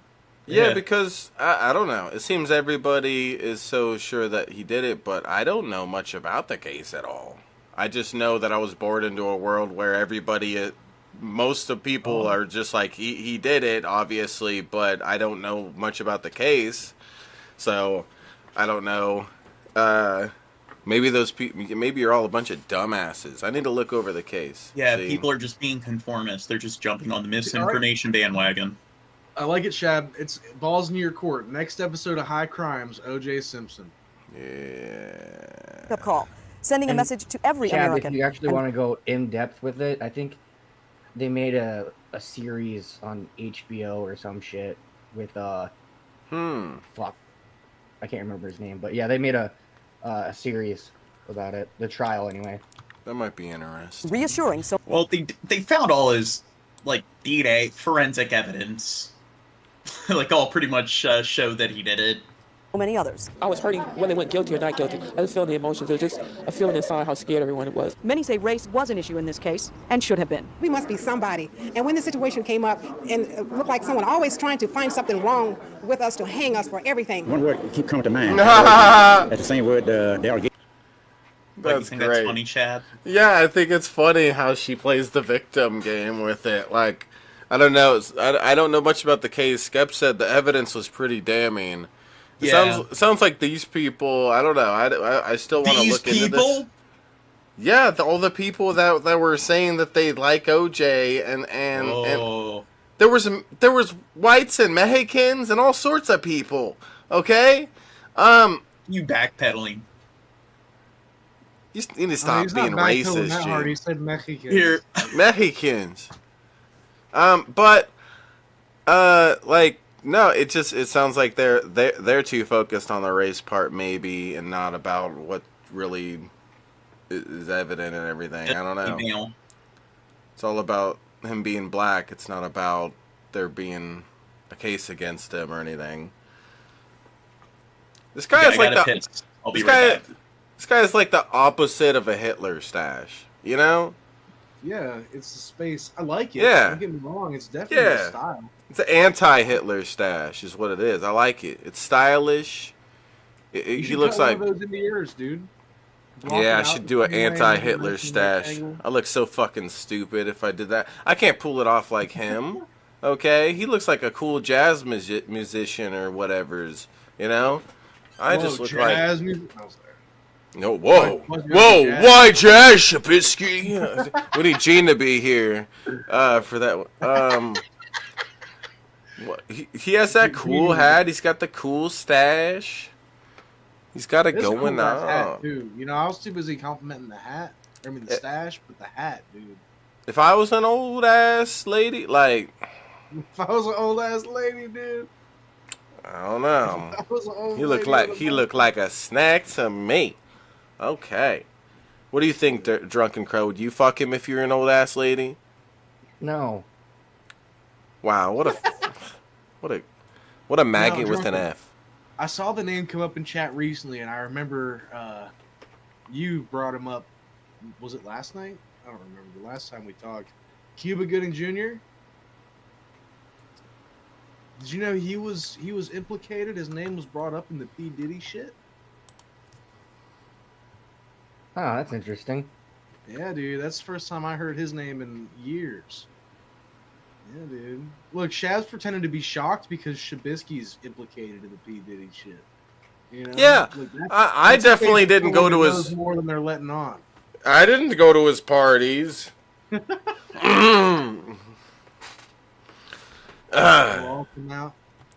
eventually. I went to his parties, guys. Whatever. Shut up. Okay? Stop being a bunch of dorks. Okay? They were a little weird. Whatever. Yeah, apparently Cuba Gooding Jr. Cuba Gooding Jr. played O.J. Simpson in the HBO or FX series. FX. They should have hired me. I look exactly like O.J. Simpson. Yeah. I'll like go to the store and stuff. Like, people are always constantly like stopping me like, "Hey, are you OJ?" I'm like, "No." I will say that is my favorite meme that came out of you doing the countdown shit, is people asking you, "Dude, has anyone ever told you look like insert black?" Dude, people tell me that all the time. I look just like Tiger Woods. I don't know where it started. All I know is, like, I came in the chat one night and like 4 people did it in a row, and I'm like, that's funny. Yeah, you could be young Hitler. People tell me that all the time. They're like, "Wait, are you Hitler?" No. Are you a young Hitler? Oh, I get that a lot. Yeah. No, but I'll still sign an autograph. You want a picture with me or anything? What the fuck? They call me Young. That should be my rapper name, Young Hitler. What the fuck? What the fuck? Jane, what do you think of my new rapper name? Young Hitler. I think it would be kind of controversial. That's the idea. Okay. It's one of those things. I forget what the law is called. Like, it's that internet law or whatever, where it's like, depending on how long Gene stays away to take a piss is how long it takes to bring up Hitler. Yeah, like, you took too long and Hitler came back up. Jane, you need to be quicker next time. I'm the force that keeps Hitler away. Yes. If only Gene was alive back then. If Gene was alive back then, he would have saved everybody. Hitler would be like just No, not Gene! No! John Morgan's actually a vampire, and he was born in 1944. It's true. He looks like it. It was standing room only at Barrister's, a downtown restaurant frequented by Rochester's legal community. All eyes were on the television sets when the verdict was read. Wow. Oh, now we get the white people's reactions, John. Everyone's all like, "Fucking A." They would go to like restaurants and stuff to watch the news and to watch TV. Oh, this is one of those. It's one of those single headphone videos. Wait, hold up. They're cheering. Many of the lawyers in the crowd were not surprised. It looks like it's a mix. It appears to be a devastating verdict against police and prosecutorial misconduct. Evidently, the real issue in front of that jury was whether or not the police had fabricated evidence. I thought that it was a verdict that had to happen. We don't have enough information about what happened underneath the case, but for a jury to find anything beyond a reasonable doubt with that prosecution would have been wrong. It was a credibility verdict. Just to skip over this, you can't even really hear it. There's no one-to time for what's Well, it's horrible audio. Isn't it horrible on your end? Of Muslim ethnic. Okay, here we are. New shit has gone down in Myanmar. Minority Rohingyas have been conscripted to fight for Myanmar's embattled military junta, the BBC's learned. That is despite the fact that Rohingyas are denied citizenship and are subjected to a range of discriminatory restrictions, including a ban on travel outside their communities. Well, our Southeast Asia correspondent Jonathan Head is in Bangkok and told me more about what he's learned. Well, with my Burmese colleagues, we've spoken to 7 different people in 5 camps. Now, you should have to remember that while millions of Rohingyas have left Rakhine State, 700,000 were driven out in the dreadful attacks on them by the military back in 2017, an operation described by the UN as possible genocide. Another 600,000 remain in Rakhine State in this very precarious situation. And a quarter of those are confined to these squalid IDP camps. They've been there since communal violence 12 years ago. They can't move. And we spoke to these 7 people in 5 different camps just to confirm that this systematic conscription was going on. The military government has denied it. They say they're just getting Rohingyas prepared to defend their own camps. This is not what we heard. We heard that the military have been going around and telling the camp organizers that... Is he a terrorist? They must provide... So Hamas is a terrorist group, but what about the military coup?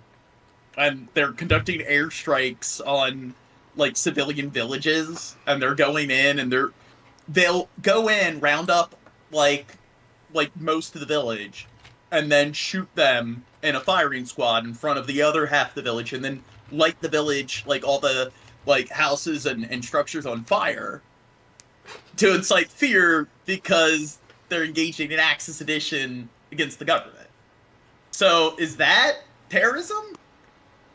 Why aren't we dealing with this terrorist group? Lists of young men ready to be conscripted, between 15 and 25 from each camp, each time they came. And these men were then selected. They were told they had no choice, that their families would be threatened by the military if they didn't comply. They were sent for training, taught how to fire guns, and then thrown into battle. And in Rakhine State, where the Rohingyas are, there is a huge amount of conflict at the moment between an insurgent army, the Arakan army, and the military. The military has been pushed back. It's been defeated there, as it has been in many other parts of Myanmar, and it's struggling to fill its ranks. It's lost a lot of troops through desertion or through injuries, and so it's simply using the Rohingyas instead. And they described horrific experiences of being thrown into these brutal chaotic battles, where they suffered injuries. They saw other Rohingyas killed. Eventually, they were sent back to home after the battle was over. But they're sitting, some of them have gone into hiding because they say that we're being told we might be summoned to go back and fight again. And presumably, Jonathan, they have no hope of that situation changing. Well, they're trapped, you see. We know of lots of people in Myanmar after this conscription law was enforced in the last few weeks because the military can't get people to join the army. It's so unpopular. Lots of... You Google, or you look at like the most popular search terms in Burma in the last like week, and what if it's like how to break your arm? Go ahead, Dirt. Patricia Gray in the chat says KKK, smile emoji, waving emoji, KKK. emoji. Are they dog whistling? I don't know, man. No, they're just saying hi in their own different way. I don't know. They're just different. They're different. Hi, Patricia. Hi. You're the best person in the chat, Patricia. I just want to say that, okay? Fuck all those other people. You're the greatest. People in Myanmar fleeing. They're either coming here to Thailand or they're going underground. But these Rohingyas are stuck in these camps. They're never allowed to move anyway. They're completely trapped. And they're very easy for the military to go in and just point a finger and say, you've got to join. But think of the hideous irony here. The military in particular does not recognize the Rohingyas as having any legal right to live in Myanmar. They've pursued these dreadful policies against them of discrimination and outright killings back in 2017. They've always been regarded almost as sort of unpeople, as people who just don't belong. Okay, I don't think I like Patricia anymore, guys. I was okay with the KKK thing just because it's a little silly, but Patricia, okay, now we're going off the rails. Okay. Patricia, okay. Like, bad Patricia. Bad. Okay, go get in the corner. Bad. People are people. And it has another bad knock-on consequence. Except because Patricia. The local Buddhist... Except Patricia. She's not a people. Okay? Thai Prime Minister Seta Thavisin said on Sunday that now is a good time to open talks with Myanmar, because, he said, the military regime that seized power in a 2021 coup is weakening. Let me propose you with a different idea that when somebody is losing, do you crush them or you talk to them? I think it's the latter. Okay? Even if they're losing, but they have the power, they have the weapon. Okay? But if they know they're losing or weaker than their opponent, maybe it's the time to reach out and make a deal. And maybe that's probably the time so that they can realize that maybe the wise decision can be made. And I do believe, so, like, if you look at the time that, like, the civil war, like, after the coup has overlapped with Ukraine, roughly, they have, like, exceeded the same amount of casualties. But why was Ukraine getting the war in Ukraine getting the coverage that it was? But why isn't really Burma? Why has it not received any of that sort of attention? Bro, I'm sorry. My brain is scrambled. I think you understand what the fuck Patricia's saying in chat. Oh God. Learn science, dirt, idiot. Dude, no, I think red bricks might be right. They might be a glowy. This might be a plant. This whole Patricia Gray thing could be an op. This is all part of a scam. Psychological operation to destroy us from within, dude. So I don't know, dude. I think the brainwashing is working. I think something in what they typed up there awakened my sleeper cell code, dude. I heard my trigger phrase and I'm ready to fucking go. What they're typing seems to be a bunch of word salad. I heard Cisco and fucking speed, man. Maybe it's all the speed. Definitely a having Fed. people off Myanmar is in the throes of an We got your number, Patricia. We got you pinned. insurgency on multiple fronts. Allied anti-junta groups backed by a pro-democracy parallel government has seized control of several military posts and towns, including parts of a key town on the border with Thailand over the weekend. Thailand has been pursuing multiple engagements with The rebels have been taking back territory. They've been gaining ground. Myanmar since SETA came to power last August. The country has been delivering aid to Myanmar under a humanitarian initiative aimed at paving the way for talks between warring camps. SETA said Myanmar was very important for Thailand, and he and other Thai officials have been talking to various stakeholders in Myanmar and international partners, including China and the US. As Myanmar's military losing control, a series of daring attacks by rebel groups are seen as a turning point. The country. You guys, stay on topic. I'm sorry. I'm gonna look, Patricia. I'm timing you out because you're distracting me with these off topics. Okay, you're getting 10 seconds in the corner to realize you're a bad dude. You're a bad dude, Patricia. You're a bad dude, Patricia. Well, what have they even been saying? It seems like nothing they're saying connects. It's all a bunch of word salad. It's a bunch of racist stuff. To add a noise. Yeah, but it's a bunch of racist word salad. May have been a little touch of racist stuff in there. Maybe we sit in the corner, think about it. And has been in turmoil since the coup 3 years ago. I don't know. Sorry. Go ahead, play the video. I'm paying attention. So is Myanmar on a path to all-out civil war? And what would that mean for the region? This is Inside Story. The audio is pretty low in this video. Oh, this is 28 minutes. Next vid. This is the latest setback for the government. Fighters from the Karen ethnic group seize a base near Myawaddy, a town bordering neighbouring Thailand and a major overland trading hub. The surrender of some 600 government troops adding to the junta's embarrassment. The civil war is now in its third year and has had a serious impact on Myanmar's economy and its population as the junta struggles to provide basic goods and services. Food insecurity is now affecting some 12.9 million people, nearly 25% of the population. There's an increasing risk of malnutrition, particularly among children and pregnant women. Meanwhile, basic medicines are running out to de-escalate this issue.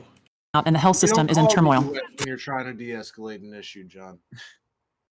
And like I asked the question before you guys got distracted.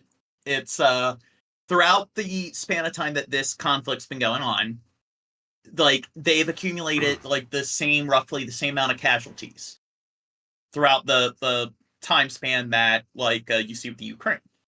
So why did the Ukraine get the level of journalistic coverage that it did, at least in the West? And why has this received pretty minuscule level of attention relative to the Ukraine? Because the United States has a higher incentive to posture against Russia as one of the great quote-unquote powers. Well, it's not just the U.S. It's also much of Europe and even. Okay. Well, I don't know much about Dirt. I think this is my theory. I think it's because Myanmar, or with Ethiopia, the Tigray War, which was pretty much just as fatal and deadly. I think it's because they're not a bunch of white Europeans. Or white Westerners. The fighting has intensified all across the country as the various fighting groups launch their own campaigns, often with crude, homemade weapons against overstretched government forces. In Rakhine State, fighting between the military and Arakan army has reached an unprecedented level of violence, compounding pre-existing vulnerabilities in Myanmar's poorest region. The Arakan army has reportedly gained territorial control over most of central Rakhine and seeks to expand to northern Rakhine, where many Rohingya remain. Even the capital Naypyidaw has been attacked with drones. Damage was light, but the attackers unnerved the ruling military junta and brought the conflict closer to home. The junta is using its air force to help its army units that are under growing pressure, but the civilian population is paying an increasing price as the conflict. Now, we're supporting Israel, but look, they're doing the same shit. You're talking about how they're like civilians and stuff, like in the outskirts of this major city. Like they're the rebels. They, like I said, they would go into villages and shoot up the entire village. And they're conducting airstrikes on these civilian populations. And we're branding them as the villains. They're the bad guys. So, what about Israel? Do you see a bunch of parallels here? No. Yeah? Intensifies. Alex Katopoulos, Al Jazeera. Make sure to subscribe to our. Meanwhile, in Myanmar, despite the conflict between the rebels and the junta, India has managed to hold on to its strategic gains. This story is about the Sitwe port. It's a deep water port in Myanmar's Rakhine state. It was developed and funded by India, and now it will be operated by India. This week, the government of India has approved a proposal. It says an Indian company will run the Sitwe port. The company is called India Ports Global. This is a state-owned enterprise, so you could say that the Indian government will now be running the Sitwe port. And this is significant. Sitwe is India's second overseas port. The first is the Chabahar port in Iran. And despite the challenges in Myanmar, first the coup and now the escalating civil war, India has not abandoned the Sitwe port. This deal, in fact, was signed way back in 2008. That's when India and Myanmar agreed to begin the project. It took 15 years to build, and New Delhi's support has been firm throughout. When the port was inaugurated last year, the first deliveries were sent from India. India sent 1,000 metric tons of cement from Kolkata to Sitwe. Officials from India attended the inauguration. Among them was India's shipping minister, and it shows the level of New Delhi's commitment. Before the ceremony, the Indian minister hailed the project. He said it would unlock access to Southeast Asia. It is a good start, but India needs to do more to realize this goal. In fact, this port is part of a bigger project, the Kaladan Multimodal Transit Project. Under this, Sitwe will... I guess India's got things covered for us. We don't need to get involved. ...be connected with roads. The final goal is to link India's northeastern states to a port in Myanmar, to give them port access. The entire project is expected to cost $484 million. So the port is just the beginning, sort of like a stepping stone. Without the land links, India won't be able to harness the full potential of Kaladan, and the next phase is going to be challenging. Like I said, this port is in Rakhine. And in recent months, Rakhine has seen intense fighting between Myanmar's junta and the rebels. The rebels have taken over large chunks of territory, including the Chin state. And this state is part of the Kaladan project. Reports say the conflict has disrupted road construction, which includes a highway near the India-Myanmar border. As of February this year, work on the highway... Look, they're obstructing supply logistics. Wait, they're terrorists. John, her why is her dot so far away from her forehead? Okay, bad crow. Bad Come to a crow. halt. I'm gonna This was take due a to the dab. offensive. The highway passes through some of the worst affected regions, and India too has been concerned about these events. Soon after the fighting broke out, New Delhi issued a Grounded travel crow. advisory. It asked Indians to avoid visiting the Rakhine state. So what is the current situation like? Well, it hasn't really improved. Now, Just today, fresh reports came... I gotta play this in response to his joke. Okay, Yeah. so Hundreds of soldiers surrendered to the rebels. So I'm gonna take a dab for 125. I'm gonna take a dab for 25 likes. So everyone that's here, please hit the like button. Let's try to get the 30 likes soon. I'm gonna take a dab or do. Cheers, you guys. Oh my gosh. Thanks, Vid. Citizen video shows smoke rising from a warehouse after junta aircraft target anti-junta forces near the Myanmar-Thai border. Local residents told RFA that the rebel Karen National Union attacked a junta infantry battalion near Mayawati, and junta troops have launched repeated airstrikes in retaliation. Local residents say Mayawati residents are lining up at the Thai border to escape the intensified fighting. Thai forces are on high alert as clashes escalate on the Myanmar side of the border. Junta forces have been weakened after suffering a string of defeats at the hands of anti-junta rebels. Look at them trying to overthrow the government. Myanmar, where fighting is escalating between the military junta and rebel groups in the east. The violence has been focused near the border town of Miyawadi, an important trade hub and a source of revenue for the cash-strapped military. Rebels say that hundreds of soldiers have now surrendered. Thailand has also increased security along that border as people in Myanmar try to flee the fighting. The rebel groups have made significant gains in recent weeks, weakening the military's grip on power. Well, let's speak to Tony Cheng. He's been following the story for us, and he joins us now from the Thai border city of Mae Sot. Tony, Myanmar seems to have suffered a series of defeats recently, including in a strategic town just over that border behind you. What is the state of the fighting there now?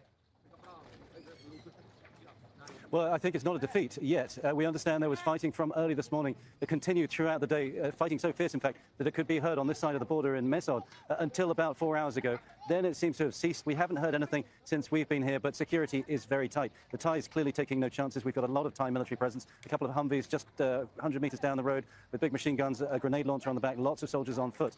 On the other side of the border, things look a little bit more relaxed. We understand security has been passed from the military to a transitional border guard force. They say they they are there simply to ensure the peaceful transition. That does seem to be happening at the moment. We haven't heard of any fighting close to the border. It's a big gun. I like how you guys, both of you, simultaneously aren't looking at the screen. Yeah. It's a big gun, bro. I thought you were talking about my. I thought you were talking about my PP People are still gene. coming across. Hundreds have been fleeing the fighting We during do have the a day, big coming PP. into Thailand. People are still coming across the border. Those troops say they will leave as soon as the Karen ethnic armies who've been leading this fighting. Now against look, the they only have like one like airplane and stuff. What if like Israel? What if they had entire fleets and stuff that were able to bomb simultaneously instead of just one aerial unit that's bombing? Don't you think they'd be more like efficient at dealing with all the rebels? Yes. Enter this area, they will back away and hand over power. But at this stage, that one remaining battalion of government troops have not surrendered, as I think the Karen were hoping they might do. We understand there are also reinforcements coming from the provincial capital, Pa'an, a couple of armored vehicles and 20 trucks of troops, so they may be being reinforced. And I think that's an indication. Ooh. Person didn't look good. Just how important Myanmar is. It's a vital trade town. $1 billion worth of goods goes across this border every year, and it's clearly something the military don't want to give up. So the battle's still clearly ongoing there, Tony, but this all obviously also has regional implications, especially for Thailand, who, as you said, they've had to deal with people, hundreds of them, fleeing across that border. How is Bangkok engaging on all of this? Well, I think we've seen a slight change of policy from Bangkok, which, after the military coup, had really been Myanmar's main friend within ASEAN, I think much to the irritation of other ASEAN nations who felt that it was blocking ASEAN pressure on Myanmar to try and force some kind of peace, or at least some kind of transitional government. I think one thing the Myanmar government could do, prevent all these people from fleeing to Thailand, they could build a wall across the border. We've heard from the Thai Prime Minister, he now recognizes that the military is in a difficult situation. We've also heard from the Foreign Minister that Thailand is making preparations to receive as many as 100,000 refugees across its borders. But I think Thailand will be trying very hard to provide temporary accommodation for people who do seek refuge over their borders, but to get them back as soon as Myanmar is secure. And I think the hope is here that this fighting happens quickly, is wrapped up, and everyone can go back home. Tony Cheng, in the thick of things for us in Mae Sot, the Thai border city bordering Myanmar there. Thank you very much, Tony. Make sure to subscribe.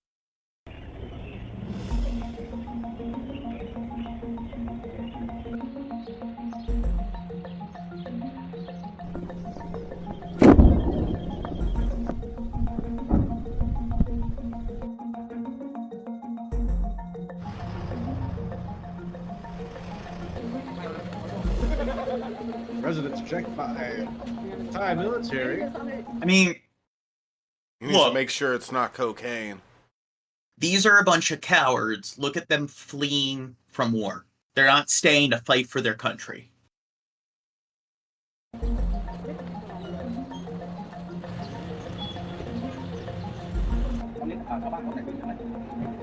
I mean, what if there's zippers in those bags? I missed the zipper thing. What the fuck are you talking about? Because in the IDF has turned entire supply trucks away because they claim that because there's sleeping bags and stuff that have zippers on it, I guess the zippers could be used by Hamas for something. What the fuck? Yeah, so they're checking people. Yeah. And chocolate. Were you not paying attention?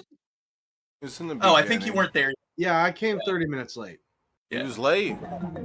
They were they turned entire supply trucks away because they had medical kits that had syringes in it and little tiny surgical scissors. So they claimed that, hey, these could be used as weapons for Hamas. And then some of the supply trucks, some of the food that they had were chocolate, and they were claiming, oh, that's luxury food.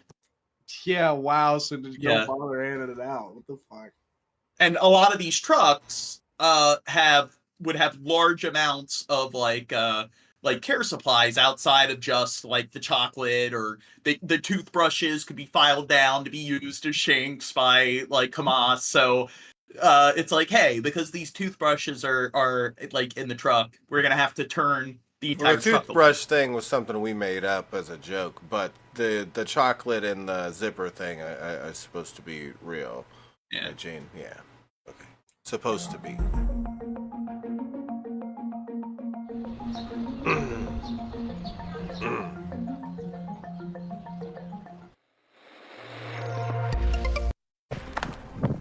These images show members of a humanitarian group in Myanmar being escorted by rebels fighting the government. The Free Burma Rangers tend to the wounded. So why are they supporting a bunch of people that are trying to overthrow the government? That overthrew the prime minister. In Myanmar, close to the front lines, in fighting between ethnic rebels and the Burmese army, which took control of the country in 2021. They're led by this man. 15 wounded and 2 dead. Burma Army currently attack, fighting each other up here just north of the town. Medics did a great job. Thank God for them. And thanks for praying for these people. David Eubank is a former U.S. Special Forces officer who created the Free Burma Rangers in 1997. A fervent Christian, he claims to have trained thousands of Burmese volunteers. Dear God, thank you for our friends here in Burma. And friends all over. God. Ew. See, not only is he providing them with training, he's providing them with brainwashing. With brainwashing. Thank you. Thank you. Like, thank you for the good you do, but shut the fuck up. They don't just need the training, they also need the support of God. A big problem with people like this that are like, hey, I'm going to tell people they should believe this and so forth. It's like they have no sort of, I don't know. It's like they don't recognize their own ignorance in the world, and that they have no humility. Yeah, it's still. They just have no faith, Shab. They actually have something you don't have. It's one thing if you believe it and you're like, okay, I want to believe it and stuff. But when you're going and pushing it on other people and trying to get other people to believe it, well, if it's based on faith, which is believing in something without evidence, then you're just getting a bunch of people to believe in something without evidence, and that's stupid. Do you have evidence that God doesn't exist? Nope. There you go. The world So praying for them. They provide aid and assistance to civilians suffering from attacks by the Burmese army. Good job, Ranger. Yeah. They clear landmines. Good job, bro. And distribute food. The group also documents abuses by the Burmese army. It's 1 March 2024. Landmines against the Geneva Convention. Good, but you know, I was setting aside what I said before. Good thing the white man brought his religion to these other, these people that aren't just white men people that they're savages because they don't have Christianity yet, Gene. But he's turning them into normal people like us, Christians, good God-fearing people. What a hero. Hey, like you look at all these other faiths like Hinduism and Hinduism, yeah, Hinduism and like Buddhism and like Sikhism and so forth. Islam. There's a lot of like Islamic encroachment in Southeast Asia. So I mean, hey, we're losing enough Christian supporters. Islam's supposed to surpass Christianity in terms of the most common religion globally. So that he needs to do his work. Bill Hicks always the realest God now. Bill Hicks always gets mad at me when I start talking about religion. Don't get mad at me, Bill Hicks. Just accept that I'm fucking right. Okay? The founder openly admits they have taken the side of the ethnic rebel groups who are fighting the government. We are not neutral. No way. Neutrality always favors the oppressor. And we do choose a side. And we choose what side seems to be the most about justice and peace and reconciliation. So most of the humanitarian organizations are working further back where it's safer and it can provide more consistent quality care. And so they do a wonderful job. But we notice there's very few people helping right at the front line. So that's where we work. Our job is not to fight. We're not a militia. We don't arm our teams, but we go to the fighting areas. Now, we're not pacifists. If you want to carry a gun, you can carry a gun. It's up to you. But we don't provide it, and our job is not to fight. Our job is to stay with the people. But when the people cannot run away, you can't run away. So at that point, if the Burma Army's coming, if you have a gun, you can fight. What Eubank is doing with the Free Burma Rangers, choosing sides, carrying weapons, is the exact opposite of traditional humanitarian groups like the Red Cross, which was created on the principle of neutrality. Veteran humanitarian Hugo Slim, a former policy... I don't know, the Red Cross has been trying to smuggle weapons in for Hamas. I don't think what they're saying is accurate. Advisor for the Red Cross has a name for it. You can say that the Free Burma Rangers are an example of humanitarian resistance. Their primary mission is humanitarian, to save lives, protect... What's that? That was satire, right, John? That was joke. Yeah. Just clarifying. You know, I don't know Okay. if that was woven in with the zipper thing. Yeah, it is. Yeah, I mean, who knows? Maybe I missed that too, where the Red Cross was like sending M16s or something.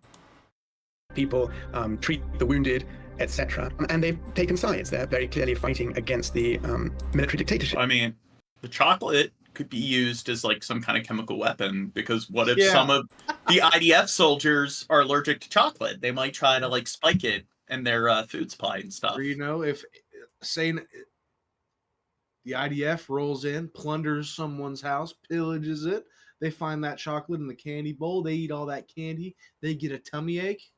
It's biological warfare. What if they have attack dogs?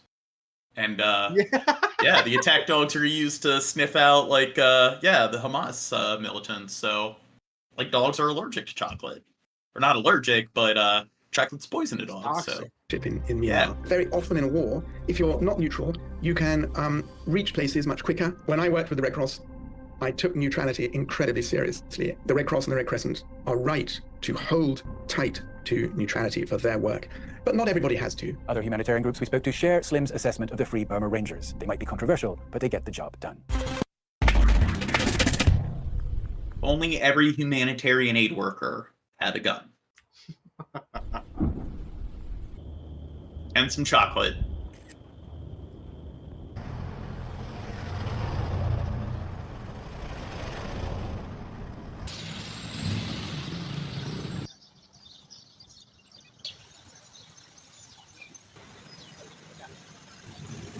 Okay, next vid. Myanmar military planes buzz the country's eastern border with Thailand. Rebels fighting the military government are continuing to consolidate territory, and Thailand is stepping up patrols to make sure the conflict doesn't spill over the border. We can hear the fighting. Loud sounds nearby. We cannot stay. I'm scared, so I've decided to cross into Thailand.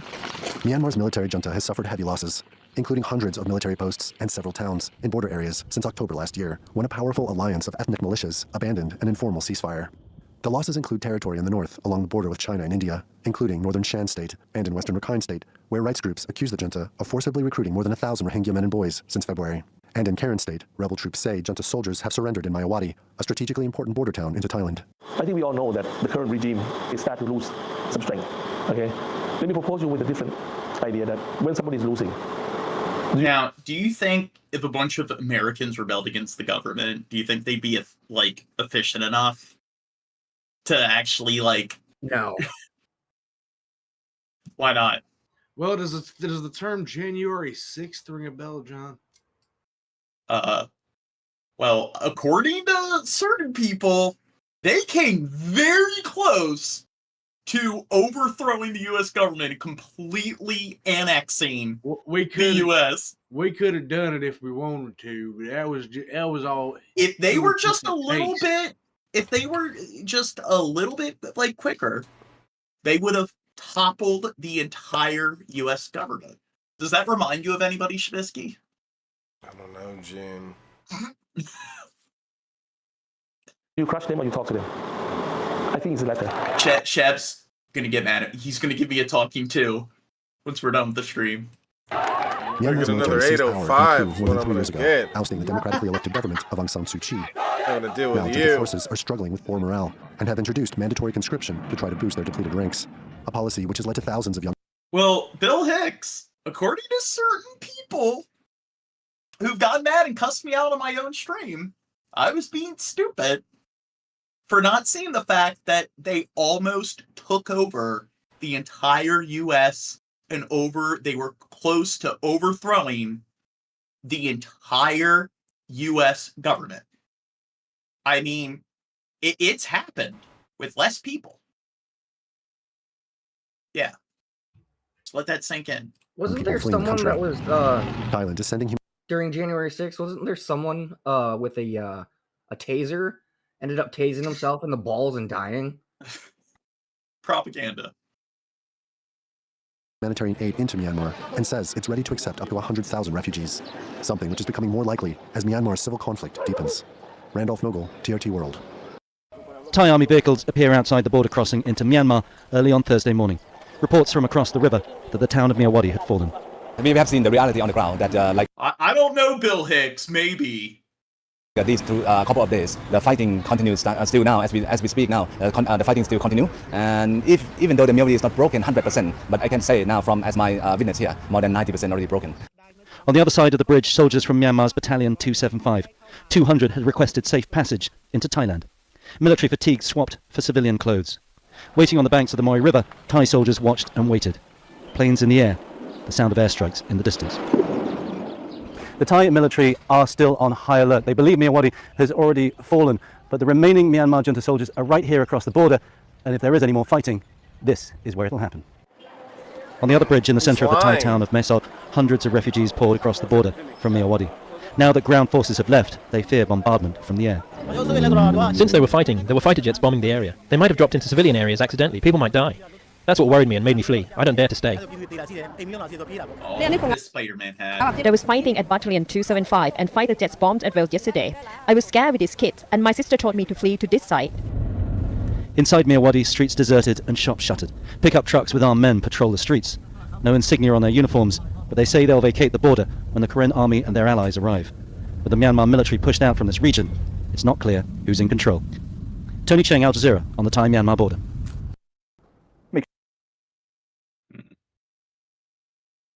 A major setback for Myanmar's military, with rebel forces claiming to have captured a key town near the Thai border. It's the latest in a string of defeats as the army battles ethnic armed groups on multiple fronts. The Karen National Union, which has long fought against the military, says it has... Now, do you think they'll actually succeed?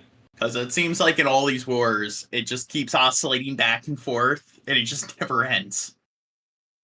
It's like, oh, they're going in, and like, here's another village that was completely like burnt to a crisp with everyone in the village being like murdered in a firing squad. And now they're taking territory, and it's like the same thing with Ukraine. It's just when I don't know. Been leading the attack on Myanmar. The town is a major crossing point for trade with Thailand.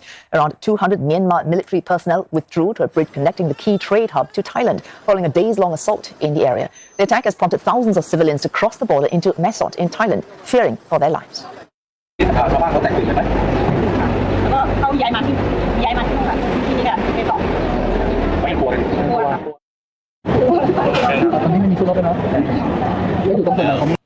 If it's such a terrible scenario, they kind of look happy.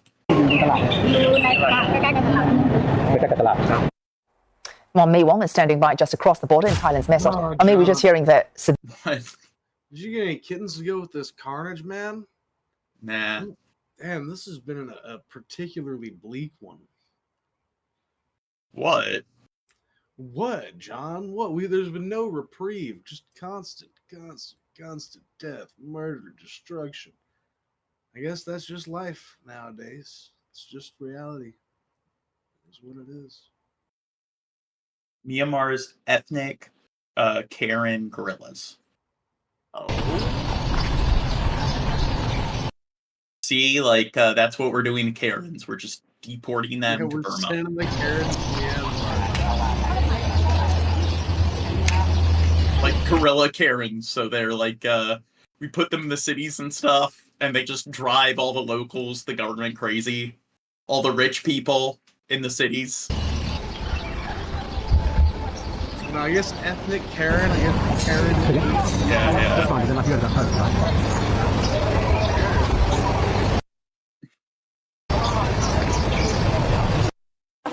Thailand's foreign minister visiting the border checkpoint through which thousands of refugees have passed in the last 7 days. As if to make a point, he marched right to the centre of the Friendship Bridge. The message: despite the chaos in Myanmar, Thailand is in firm control. Speaking to the media, he said that Thailand is prepared for 100,000 refugees if the crisis gets worse. We've sent messages to the State Administration Council in Myanmar that we don't wish to see violence.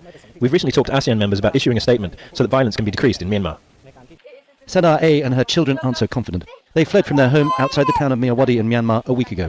But like many of those pouring into Thailand, they have a network of friends and a family to rely on.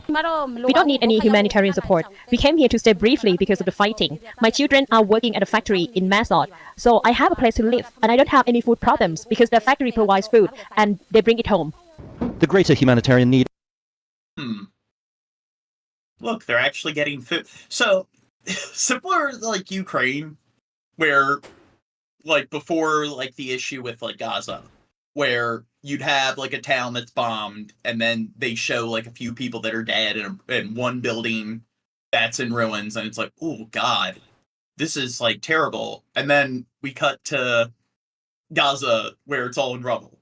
It's the same thing here. Like when we were covering these cases, like before like the Hamas-Israel war broke out, it's like similar to where like this is fucked up. Look at all these people that are displaced, and look at these kids that are hiding underneath like some bomb shelter.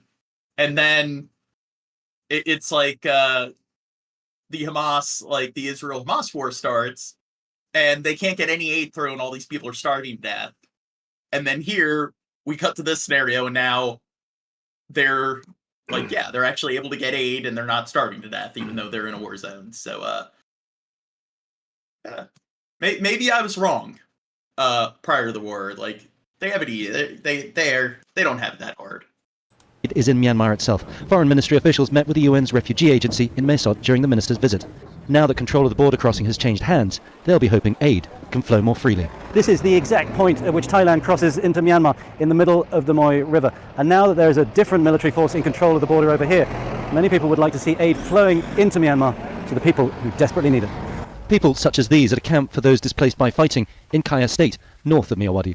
The UN estimates more than 10 million people inside Myanmar aren't getting enough to eat.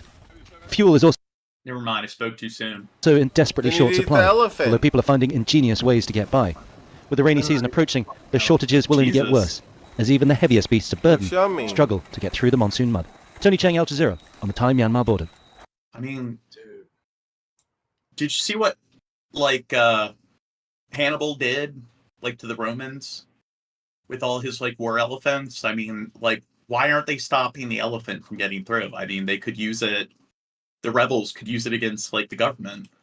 You should get. Make sure to subscribe. Yeah, it would be fun. I would just like, dude, when are we gonna have a mass like killing where instead of like a knife or a firearm crafting or like a truck, in Minecraft they have an elephant and they just go through riding on their elephant and rampaging through a town. Yeah, when are they gonna make elephants tameable in Minecraft? Yeah. Subscribe to our channel to get the latest news from Al Jazeera. Myanmar is on the boil. The junta there has retreated from their base close to Thailand's border after being pummeled by rebel drones. Anti-junta forces have taken control of Mayawadi, a strategic trading outpost. Now, hundreds of refugees crossed over the river frontier between Myanmar and Thailand after a strategic border town became a battlefield for rebels and the military junta. Mayawadi town on both sides of the Moi River hosts around 200,000 people. Thailand's foreign minister urged the junta in Myanmar to scale back violence. He said that his government was preparing for an influx of refugees. No one can feel a sense of relief regarding the situation in Myanmar. Both Thailand and ASEAN have sent messages to the Myanmar regime several times about this. In the case that the fighting erupts along the border, which may impact Thais living along the border area, we are ready to assist them and have prepared shelters. We also have shelters prepared for an influx of Myanmar nationals fleeing the war and taking refuge in Thailand. There are 123 places in Tak province ready to take people in. Thailand is also... Do you think certain people could probably take some notes from Thailand? Yeah, like their food. Like, holy shit, you know. Yum yum. Wait, what? What? Their food? Yeah, you said take notes from Thailand. Okay. Does he not get things, Dirt? Shabisky loves Thai food. Yeah. American culinary could really... Ooh, the Christian Broadcast The military Network. junta in Let's see what they Myanmar, have to also say. known as Burma, is intensifying its attacks I against like how when Christians Gene and other makes, ethnic or when minorities. somebody makes a joke around Gene sometimes, he's just like, cannot compute and doesn't, like, you can't be like a normal human. Stupid. What? Dirt laughed. He was cracking up. Recently witnessed the brutal crackdown. You gotta be ready with that womp womp, Gene. If you want to use it, you gotta use it. Yeah. Down, which included airstrikes and artillery assaults on Christian civilians. He brings us this report as he accompanied the Free Burma Rangers into the combat zone. Well, at least he has all his limbs. Deep in the mountains of eastern Burma, gunfire echoes through Christian villages. The Burmese army is driving thousands from their homes as it seeks to crush opposition to the 2021 coup. Now this Rebel is armies, important. though, are slowly liberating Because it's Christians that are getting killed. village after village. Right now we are attacking to Laiko, the capital city of the Korean state. Before that, the Burma army put in their troops surround that Laiko because Laiko is the main command center of all their troops. So we are right now attacking to Rykov, their main In the center. chat, So we are pushing them back. Tornado said, For years, the Burmese army has committed atrocities against... in this chat, Tornado said, next he's going to make jokes about abortion. Welcome to Shabisky Live. Like, oh, shit, dude? yeah. Yeah, that's Do crossing you the think- line. Making an abortion joke, that's crossing the fucking line, bro. Hey, we're covering some very bleak and fucked up shit. And I'm trying to make people happy. I'm trying to brighten their day while we tell them this horrible shit. Yeah. Like a little bit of happiness, a little bit of sad, a little bit of happiness, a little bit of sad. You know, it's a bipolar show. We're trying to use humor to diffuse like the just how melancholy the shit is. Yeah. Deliberately targeting churches and other religious sites. The people living in these villages in the mountains of Burma still live pretty primitive lives. You can tell by the... Yeah, I mean, there's not a lot of Christians and stuff. They follow other like religions. They need a church. So They need a primitive, church yeah. there. that Then they it live wouldn't in be are primitive. just made of split bamboo. Most of them don't have electricity or running water. And so you might be surprised to find a giant Baptist church. Jesus Christ. That's it's like, great. yeah. Like, you look at all these poor, like, dirt poor countries and stuff where they don't have these basic amenities, and you'd be shocked to see that, like, Christianity is here. Because usually where there's Christianity, there's sophistication and development. Yeah, they didn't help them like with infrastructure and water and all that good stuff. They're like, hey, we need to bring the Bible to you. We need to brainwash you. That'll help you people that are poor There's a and correlation. barely surviving. There's a correlation between a lack of Christianity and, development. That's why some of the most developed countries... Fuck science and like running like clean water and all that good stuff. The things that actually like have been proven to help these people. Let's bring the Bible to them. To the right God, maybe they would. God would make it so if they pray, God would will it so they'd have clean drinking water. If they pray hard enough, all of a sudden they're gonna look and there's gonna be a sink, and they're gonna turn the knob and then running water. And it's going to be clean running water, and it's going to be, oh, hallelujah! And then they're going to pray again, and they're going to look, and there's going to be a toilet, and they're going to be like, oh, hallelujah! I can shit in a toilet! Hallelujah! It's the Lord that brings toilets and all that good stuff to you, and then they're going to pray more, and then they're going to look outside, and there's going to be all these plants growing! Food! Hallelujah! We didn't need to do the work, we just needed to pray! Hallelujah! Oh, yeah. Well, remember on Twitter when I was arguing against those people and you provide statistics to them and they'll claim that it's some conspiracy or like fake news and shit. And it's just, I like how just disillusioned these guys are and just how like also delusional, because you look at the statistics and the most developed parts of the world tend to be the most atheistic and secular and non-religious. It's just much of Europe. And these are the kind of people where it's like they tend to be pretty like Western centric. And it's like, hey, these guys aren't sophisticated enough. And it's like, well, here's the problem. The data shows that people in areas where there's more poverty and a lack of sophistication, there's an increase in the United States. There's a correlation between church attendance and illiteracy. There's a correlation between church attendance and obesity. It's just, what's that, Chad? I just want to point out something. I think it's so disgusting. Look at this picture right here. Look at that building right there. That looks nicer than my house. And you rewind it back and everybody's living in these little straw houses like fucking bums and shit over here.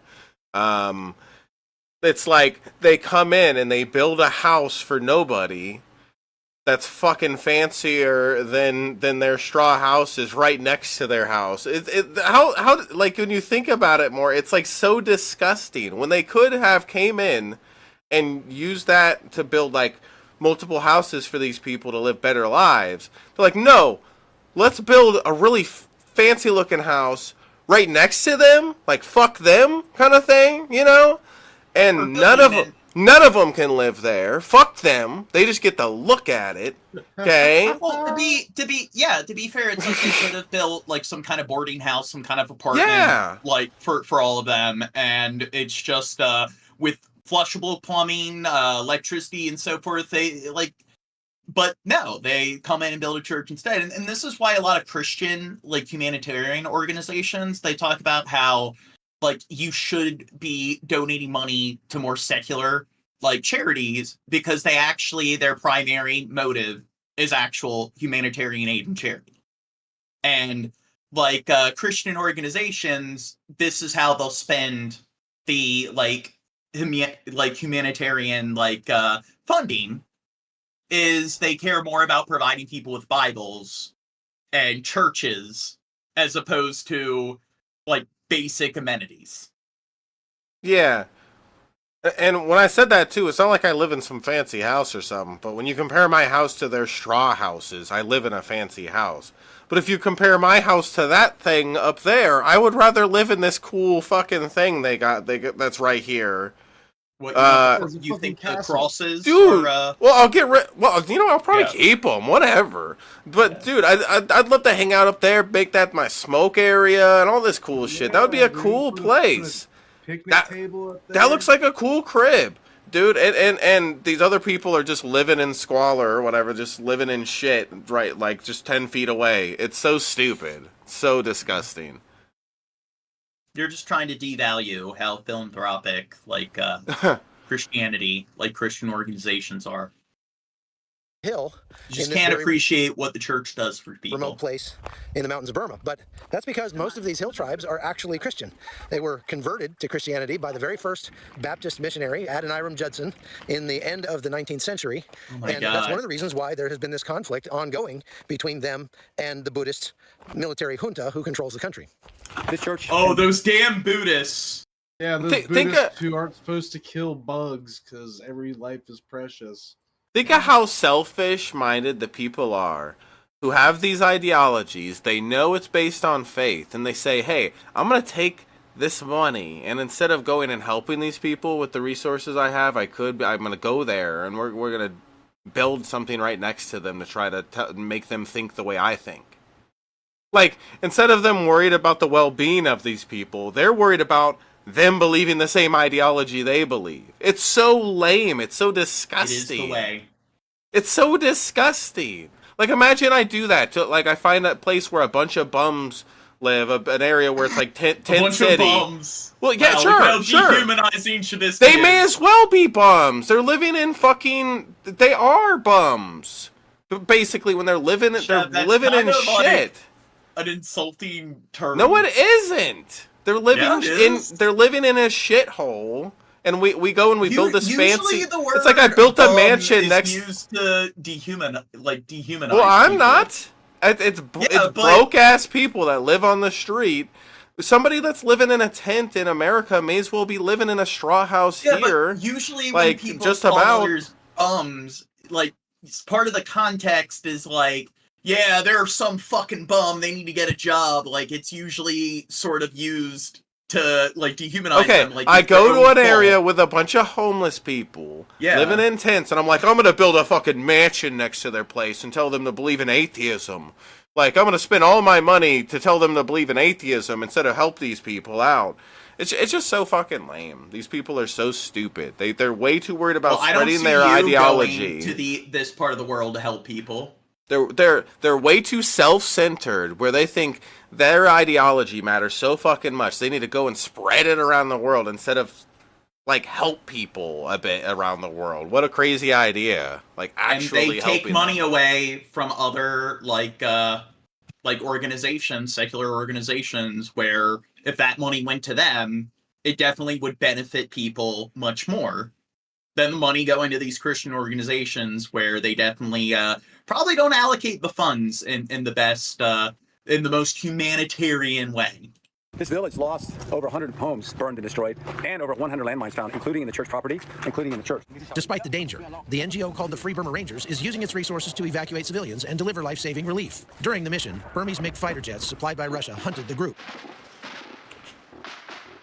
Let's hug and kiss. So the recon plane flying over, trying to. And I don't think that, like, the government or whatever, like, I don't think the junta and stuff is Buddhist. So yeah, that's the first time I've heard that. But yeah, I don't know. I think the Christian Broadcasting Network.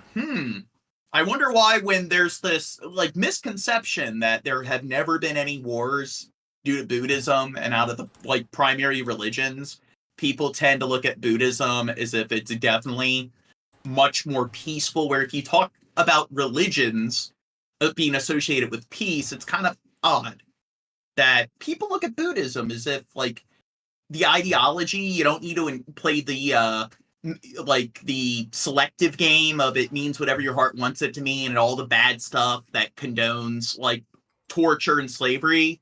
It's just this guy's got to be a troll.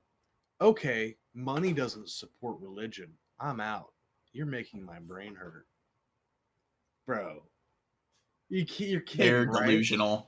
Let me pass along the collection plate and tell you more. We know Buddhists aren't atheists, but the point is that whether you're religious or not, when it comes to Buddhism, you don't need to interpret their scripture in like a selective manner to get like the peace. So even though Buddhism was also established like several hundred years ago, you don't need to sit there and be like, hey, I'm going to interpret it in a very tongue-in-cheek manner and claim that it's peaceful. It's kind of ironic that with a lot of Abrahamic faiths, you need to interpret it in such a selective manner to get the peace. And people will claim that religion's about peace, which is bullshit. But Buddhism, which the Christian Broadcasting Network's trying to like demonize, is the outlier when it comes to a lot of religions, where you don't need to engage in mental gymnastics and interpret it in a selective manner. It's kind of funny how, and people make the argument that with like the Bible was written a long time ago, maybe all the like historians and etymologists and stuff and linguists, maybe they interpreted all the bad stuff the wrong way. It's all the good stuff that like stands the test of time, that's compatible with like ethics of today. That's the things that like just by coincidence was accurately translated. And it's like, well, why is that not the case with Buddhism, where you look at what like the academics say is the proper like translation? Why does all of Buddhism, when it comes to their ethics, why is that all compatible with the morals and ethics of today? Why don't you need to engage in that mental gymnastics when it comes to Buddhism? So, and the thing is, Buddhism actually is compatible with atheistic beliefs. You can be an atheist and a Buddhist, so they're not mutually dependent. So it's just atheism is mutually exclusive to Christianity and Islam, or Judaism. Find this convoy, I'm pretty sure. We've been going this all day. Normally they fly. After that will come airstrikes, airplanes. And then these planes can also drop mortars. Many of the minority groups have taken up arms, resisting the dictatorship for decades. Now, their aging weaponry is no match for the junta's modern arsenal. So this is an M16A1 rifle, and you can tell how old it is by looking at all the bluing is rubbed off of the upper here. And these things were probably left behind at the end of the Vietnam War. That's how old they are. But you can tell, if you look inside here, that the chamber is clean and well oiled. These guys, this is life or death for them, and so they take very good care of their weapons. As the conflict rages, these resilient ethnic groups remain determined to resist military rule, and many believe the goal is finally in reach. Chuck is back from Burma and joins us with more insights. Chuck, you've been with the Karen and Karenian Burma on many occasions. War era weaponry left there. That's crazy. Well, at least it's not World War II era like weaponry, which Russia is starting to like deploy. They're tapping into that. They're tapping into the backstock. Holy shit. Yeah. Arizona Supreme Court gives the go-ahead to enforce a 160-year-old law that's a near total ban on abortion. Hey, the state's highest that court one suggesting guy that was doctors right. He was right about abortion. Yeah. Be prosecuted under the 1864 law, even in cases of rape or incest. Performing an abortion would be punishable with up to 5 years in prison, with the only exception being in cases where it is necessary to save the mother's life. Now, the Democratic governor and attorney general say that they won't prosecute under the law, and they're urging the state's legislature to repeal the ban. But could big decisions like this push voters to the polls? Our political analyst answering that question this week on Colorado Point of View. I do think that ballot measures can force people to go to the polls more or have them be more interested in that race. But ultimately, if you look at the Gallup poll from last month, abortion is the top issue for 2% of voters. Immigration is very high. Homelessness, the economy is very important. So I think all these issues, foreign policy is really important right now, are going to drive. We're going to have big turnout this year, even though they don't like the candidates that much. I think in this case, particularly, this particular issue in Arizona is going to draw out women. Women are 53% of the vote in this country. They determine the presidential nominee and the winner, and this will turn out women to vote, and it will be Biden because Trump's whole stance on this. I mean, could be. Is wrong. You can see that full conversation on Colorado Point of View this Saturday night at 7:30. Then again, Sunday morning at 7:30 on our news partners channel 2. You can watch full episodes anytime at kdvr.com/COPOV. Yeah. Joining us now from Tucson, Arizona, NBC News correspondent Yamiche Alcindor. Excuse me, ladies. Senior national political correspondent for The Washington Post and MSNBC political analyst Ashley Parker. Glad I could make you smile. And spokesperson for the Arizona for Abortion Access campaign, Chris Love. All right, Yamiche, the Democrats are now kind of taking this a step further with Donald Trump. They're not saying he's responsible for the overturn. Now, here's the thing. Aren't Democrats a bunch of murderers? Because they support murdering all these fetuses and stuff. Fetus lives matter. What about the rights of the fetus? What do you think, Crow? Depends. You have to be pedantic about what you would consider and how far along the woman is in pregnancy. Now, aren't well, I guess it's only one half of the DNA, like your sperm or the woman's egg and stuff. But don't you think every month when a woman has her period without getting pregnant, they're murdering a future life? Every time you jerk off or you itch your crotch, you roll over in bed at the night, you're killing billions of sperm, billions of potential. Wait, only one sperm makes it to the egg, and there's billions of sperm and one coming. So isn't God killing billions of potential lives? God kills all types of aliens, dude. Turning of Roe v. Wade. They're calling him now the architect of it. Will you explain? Well, I mean, God wills it. So, yeah. So if God didn't want people to get abortions, wouldn't he not allow people to have abortions? And people are getting aborted or having abortions. So, seems like God's okay with it. God wills it. Big percentage of women that will have a miscarriage and I can't remember the percentage, but most pregnancies do end in miscarriages, not just straight up abortions either. So people God murdering all those children.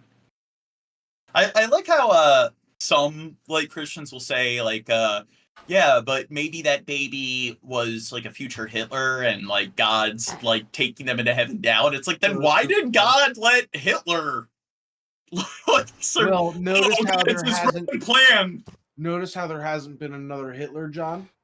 Yeah, he messed up once. Jesus might mess up once, but he never messes up twice, okay? Didn't or God. Mao Zedong and Stalin and Pol Pot? Yeah, but don't they were different iterations. It wasn't the same, John. Yeah, they were different flavors. Didn't but Mao they're still different more people. They're still different Hitler? mistakes individually. Yeah, but Mao was Chinese, John. Yeah. It was a different experiment. Okay. Yeah. He only messes up one on each race, okay? That's right. Well, the vice president. Just wait until when it comes to the issue of abortion. And just wait until Blackler comes. Oh my. Well, Shab. You didn't like that one? Well, it's the greatest. The reason why that joke is stupid is because it would be one thing if Hitler's name had some variation of white in it. So it's just dude, nobody gives no, you don't get jokes. No. Everybody in the chat, that was hilarious, right? Hilarious. Where's his womp womp? Joke. Where's his womp womp? Okay, I'll give Crow what he wants. Dude, you guys are pissing me off. Bunch of retard motherfuckers. Type 1 in the chat if my joke was awesome. Totally awesome. Type 2 if Shab's joke was retarded. Let's see what people have to say. And I'd say there was a Black Hitler. His name was Ida Amin Nada. I'm gonna start dissing on 20 states. We also seen her have this official abortion tour where she was talking about reproductive freedoms, going to swing states like Michigan, like Wisconsin, also here in Arizona a few weeks ago. Now you really see having a campaign event. This is the first time we're going to see the vice president headlining a solo campaign event focused squarely on abortion. And as you said, she wanted to do this, aides told me, because she wanted to really aggressively go after the former president, Donald Trump. She wants to really say that he is to blame for this. As she said, she's going to say he's the architect of what she's calling a healthcare crisis across America. I want to read to you part it of looks what like a her campaign has put horrible out, Photoshop of her cut out. Looks very unnatural. Whatever. I don't know. Going to say today, she's going to say, according to the campaign, the overturning of Roe was a seismic event, and this ban in Arizona is one of the biggest aftershocks yet. Donald Trump is the architect of this healthcare crisis. Oh, look at Brian and Red Bricks encouraging Shab's bad behavior, or not bad behavior, but I don't know. They love my jokes. It's hilarious. I'm the greatest. Gene, we're almost at 825 subscribers. Just one more, and we're at 825. Isn't that cool, Gene? We're growing. We're blowing up. Red Brick says meth journalists. Ban. And here's what a second Trump term looks like: more bans, more suffering, less freedom. So there, of course, you have the former president distancing himself from this Arizona ruling, as well as saying he's not going to sign a federal abortion ban. But the vice president today is going to say, do not trust him, Katie. They're going to try that. Ashley Parker, here's the thing. There's all this talk about how Donald Trump has moved away from the pro-choice movement, or moved to a position where the pro-life movement isn't comfortable being. He's making them more moderate. I'm going to go grab a couple of beers from the gas station real quick, Gene. It's real quick with my bike, okay? I'm going to be right back. Okay. All right? You be a good boy while I'm gone. Watch his OBS crash while he's gone. I hope not, but it's been running fine this whole time. We've been going 4 hours and it hasn't had an issue, so... Okay, whatever. Not, even if it does, it's going to end the stream anyways, but I don't think that's going to be an issue. We're for... But yeah, Bill Hicks was right. All right, I'll be right back. Oh, that's fucking funny. He just needed the confidence to ask. You know, no, he needed the confidence to declare that he was going to run to the gas station and get some beer. I like that. Shabisky stood up for himself. He didn't even ask. Watch Jack like sneak into the room and like destroy everything. Yeah, there's like a half a beer left in there. He let get flat and he knocks it over. Well, he's probably going to shut the door. Yeah, but I do think I don't know, Trump, give him a little like credit here, at least unlike Biden, where Biden is too fucking retarded to, I don't know, follow like the polls like when it comes like supporting Israel.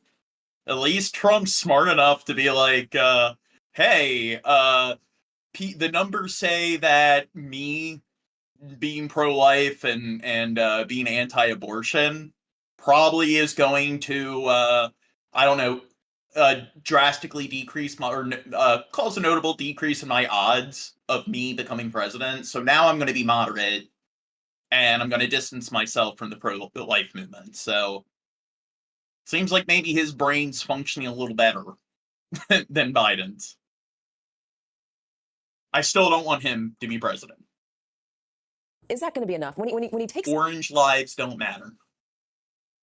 Former President Donald Trump did this. 3 days after Arizona's conservative Supreme Court revived a Civil War-era ban on nearly all abortions, U.S. Vice President Kamala Harris blamed Republican presidential candidate Donald Trump for the loss of reproductive rights in the state. In a crowd in Tucson that Trump would sign... That's the line of rhetoric, that the abortion ban, it keeps getting blamed on Trump. Trump did this, Trump did this, Trump did this. Well, what did Biden do to fix it?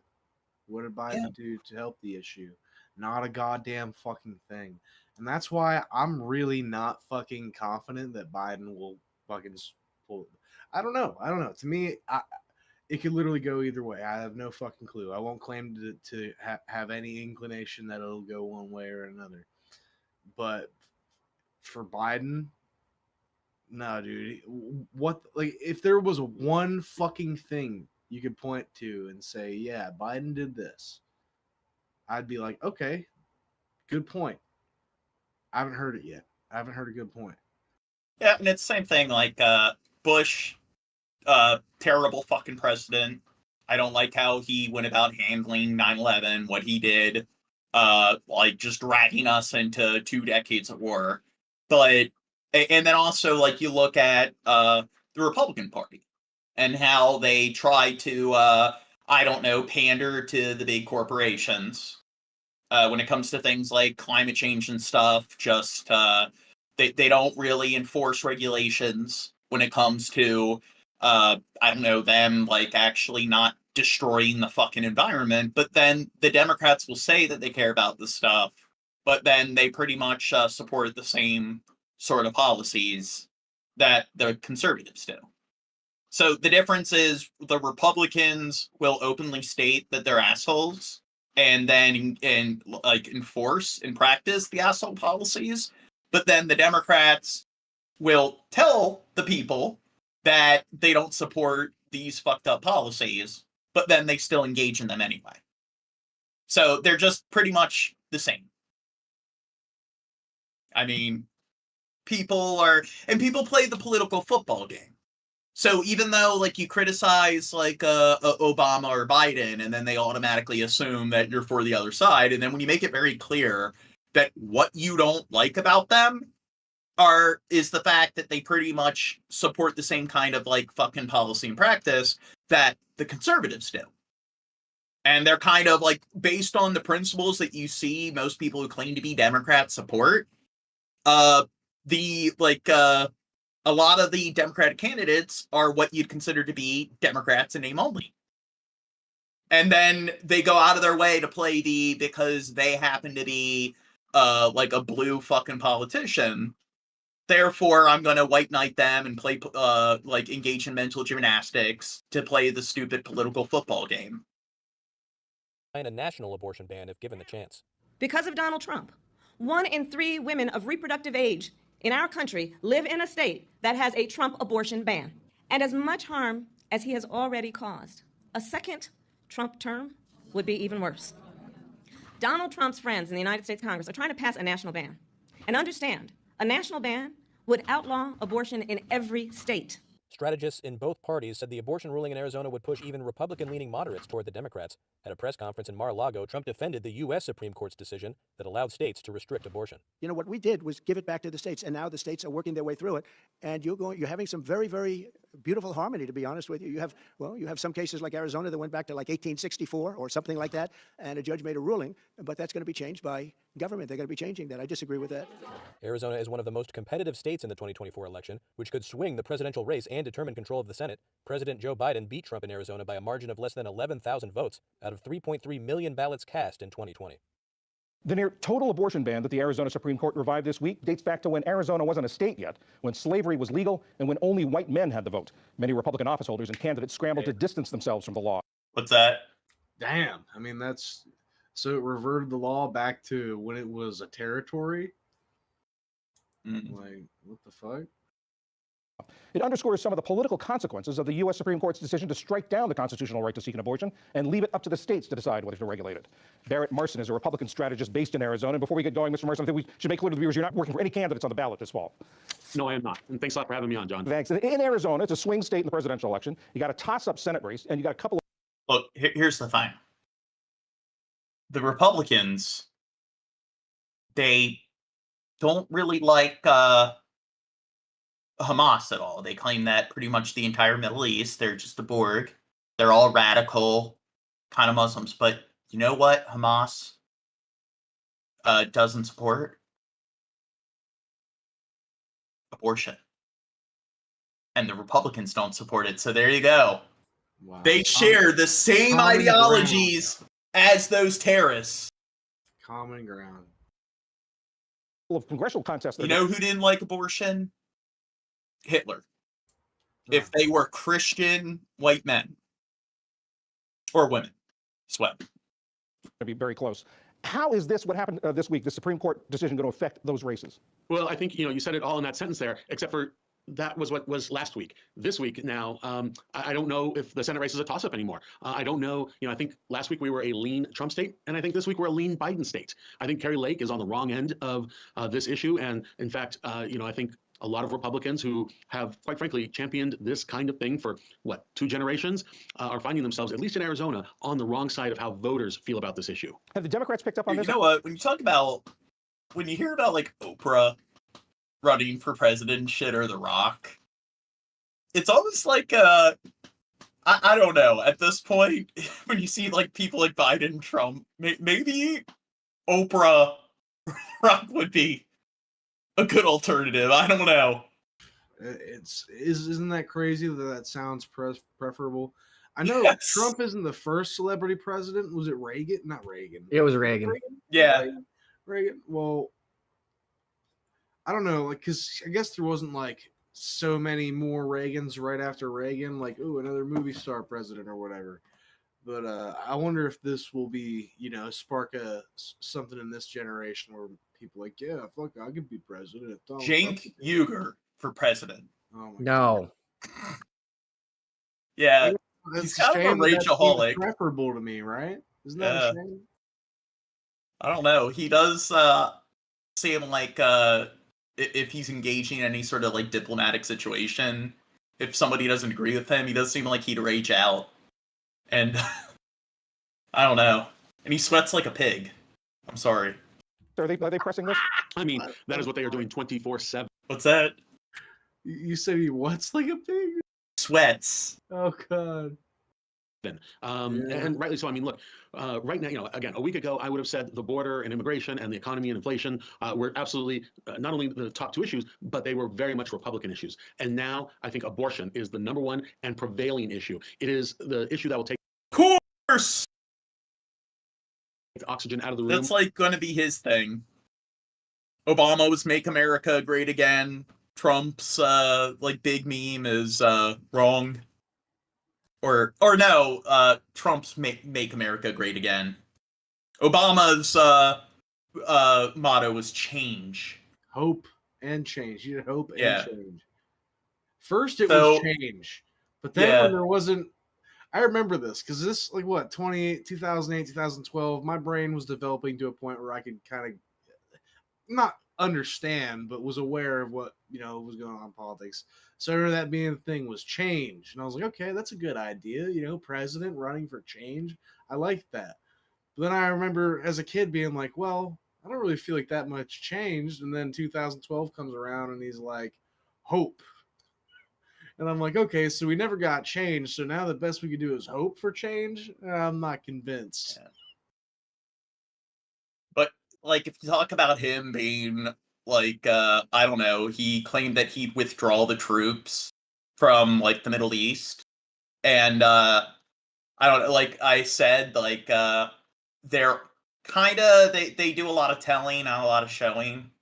A lot of promises, but not really a lot of execution. And Obama was kind of, you look at his military plans and stuff, and he definitely mobilized us all throughout the Middle East. He didn't really do a good job trying to, I guess, distance the U.S. from all its, like, global policing. He was sending troops to, like, Libya and shit, and, and here's the thing, when you bring that up to people, they play the political football game. Well, who sent us there? Like, George Bush, like, sent everyone there to begin with, and it's like, okay, that doesn't matter. It's like, yeah, fuck Bush. But Obama, two wrongs don't make a right. It's like aren't Democrats supposed to be, like, pro-immigration? Didn't Obama deport more, like immigrants than any other president? But I guess we're full of shit when we talk about, like, a lot of, like, Democratic candidates kind of being, like, you look at what the Democratic principles are on paper, that they tend to be what we'd consider Democrats in name only. There's only so much a man can do, John. The leader of the free world, his hands are tied. What do you want him to do? But Bush's, like, I guess big meme phrase is, like, if they're not with us, they're against us. And then, what is it? What would Clinton be? What would Jesus do? No, what would Bill Clinton be? It would be, it depends on what your definition of is. Relations with that yes. woman. I like, it depends on what your definition of is. That's a good one. Yes. Cenk Uygur, it's going to be, of course! I liked Bush's phrase, Fool me once, shame on you. Fool me twice. Can't get fooled again. Yeah, exactly. I was having a conversation with somebody, and I was talking about how Hillary Clinton, she was being interviewed, and she said, or like, she was asked what's her favorite book, and she said the Bible. And then I brought up how Bush was in an interview, and he was asked who his favorite philosopher was. Brief pause, and he's like, Christ. And then they're like, you know what? Like that's a fair point there. It's like, oh my God. So you agreed that Hillary Clinton, that's obnoxious and stupid when she says and pandering when she says her favorite book is the Bible, but then Trump pretty much does the same kind of thing, and then you're going to turn your fucking brain off and engage in cognitive dissonance. Did you see that he's selling a Bible as well? He's promoting a Bible that has the King James Version and the Constitution and the Bill of Rights. A Trump?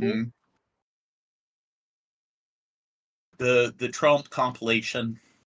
Front and center in every time Democrats open their mouths on the campaign stump. And Republicans right now just don't have an answer for that. You mentioned Carrie Lake. She's running for the Senate this time. 2 years ago, when she was running for governor, she called this law a great law. And you've also mentioned other candidates and office holders who have been championing this law or this idea and now have to deal with it. How should they deal with it? How can they deal with it? Well, look, it's been dogma in the Republican Party for, again, 2 generations, 3 generations. So I think, frankly, just own it. Talk about why you are pro-life. Talk about the benefits. Talk about the need maybe for more of a social safety net, but talk about the benefits of being pro-life, because there is no really running away. And there, otherwise, just like Carrie Lake. I mean, what if you were aborted?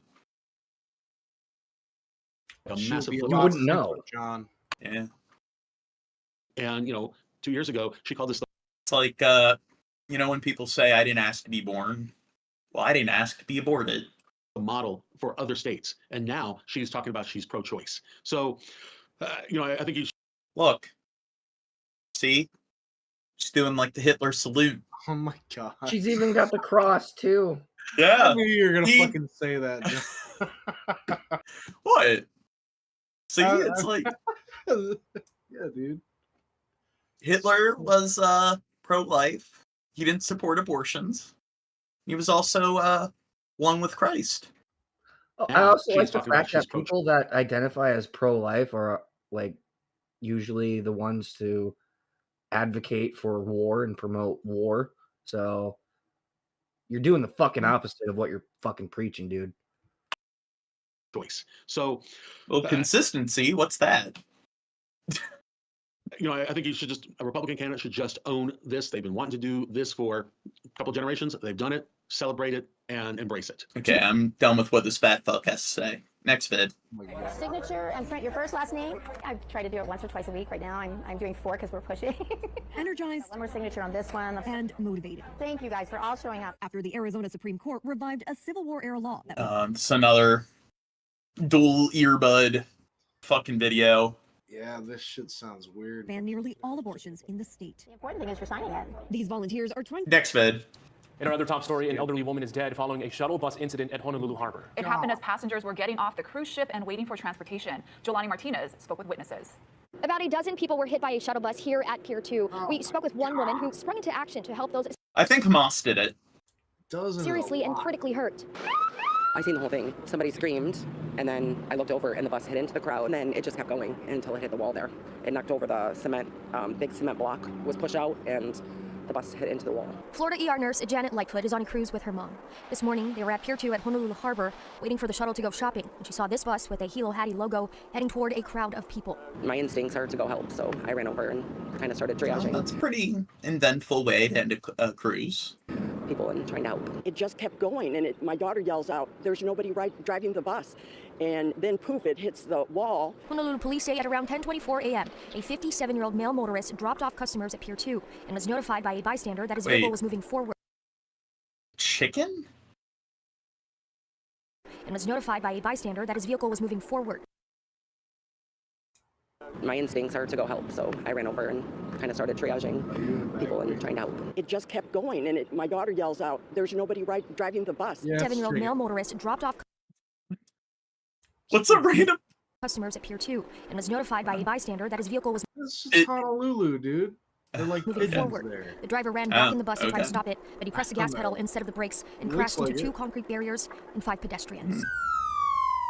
Several EMS units responded to the scene. 6 people were taken to the hospital, including a 68-year-old woman who died of her injuries. I'm a little shook up because, just watching it was pretty shaky. It definitely puts a damper on my vacation. I deal with this every day, and I work in the emergency room, but this is just different. We're on vacation. I've seen the incident happen. The husband of one of the family members was there, and just sad, very sad that this happened. The Visitor Aloha Society of Hawaii says all 5 victims were visiting from Illinois. Police say it's unknown if drugs or alcohol are factors in the crash. Jolani Martinez, Hawaii News Now. Wait, so, what's their name? Ken Damage? The fuck is gay bullshit? Shaking my head. Yeah, thanks for the, constructive criticism. Yeah. I seen the whole thing. Somebody screamed. What do you think is, I don't know, wrong with her commentary? Dude, I don't know. He said, gross, dude. No homo look better than that horror. What are you doing, bro? What's the problem? Are you okay? Ken's middle name is We're Brian. friends here. We could talk about this. What's going on, dude? That'll be $3. Sorry, dude. I don't do cash on delivery. I didn't sign on the dot. Now at 10:30, relief is coming for many Americans who've been saddled with crushing student loan debt. The Biden administration announcing today it's wiping the debt clean for 277,000 people. That's despite being hit by lawsuits filed by Republican-led states that claim the president is overstepping his authority. Trevor Lawrence reports on today's developments. With today's announcement, the White House says 4.3 million Americans can now claim some amount of federal student debt relief to the tune of In the same way, abortion, you're murdering, future babies. Gay people, they're wasting the human seed. What the fuck? They're not doing their job. Yeah, they're not doing their job repopulating the planet. $153 billion. We are past the point where disclaimer, I'm just joking, bro. 10 people who have student loans have I had their loans scared discharged. dirt But away. 18 Republican-led states are now suing to stop those efforts. The president is simply shifting the burden to those individuals that paid off their student loans or worked their way through school or chose to take a career that didn't require a 4-year education. Education Secretary Miguel Cardona defends the administration's plans, as critics say the White House's efforts amount to a bailout for people who took out federal loans they couldn't pay back. Are you telling me that these are the people that are getting bailouts? These are people that are public servants. We're fixing a broken system. And we're Well, I mean, I don't know, you look at our little college culture, and I remember being a kid and talking with a lot of adults, and I noticed that it's like, okay, why go to college? And the big thing is to pretty much get certification for a job that pays a livable wage or a decent wage. And then when I would point out, hey, there's a lot of people going to school for certain majors that aren't really going to help them in the job market. And then it shows how a lot of people don't know how to think, because they'll sit there and be like, no, everyone needs to go to college. And then now we can see it definitely has kind of caused a lot of harm to our fucking economy, because a lot of people now have this debt that they can't pay off. And it's just, maybe not everyone needs to go to college. And it's kind of a sign that people kind of don't know how to use logic and reasoning. And it's also, people want to sit there and claim that it's pro-education. There's nothing wrong with education. It's like, you do know you can educate yourself outside of a classroom or some kind of utilitarian setting. And it's just, they act like, hey, having, going to some kind of school or academic institution is a requirement. It's mutually dependent with getting an education. And then you talk to these people and it's like, they don't read. They don't try to inform themselves or continue their education once they finish college. So they're full of shit when they claim that they care about getting educated. They just want to get the degree so they can tell people that they happen to have a degree. And that's it. And when you talk to people like that, they don't really encourage things like critical thinking, discussion. They really don't like support the like epistemological like model. They just kind of sit there and like they kind of know what to think. They don't know how to think. We're proud of it. The administration's strategy lets borrowers That Curl says yap. pay nothing back until they reach a certain income level. What's that? Green screen? New York looking queer? The fuck? This isn't New York. This is from the film. I know you're probably an uncultured fuck. It's from the film 1984. It's like Big Brother in the background. And it's not a green screen. It's just the software and stuff on a Discord. It also eliminates interest growth, lowers payments more than past plans, and the fuck, cancels Gene? unpaid debt in as little as 10 years. What's As many people as quickly as possible. I to left. request debt relief. Critics also accuse the White House. And you lost us subs, Gene. Oh, we just gained another one. See, as soon as I get back, no, we lost like 2 after I left, and then now as soon as I get back, boom. Come on, guys, show them that I'm the greatest. Let's get to 825 now. Well, we got a new friend, a new fan in the chat. Who? They are calling us out on being gay. Well, yeah, you're I mean, fucking apparently, gay. yeah. Fuck you. Who? Is it Remy? Stop being a homophobe. 1984, read that 7th grade.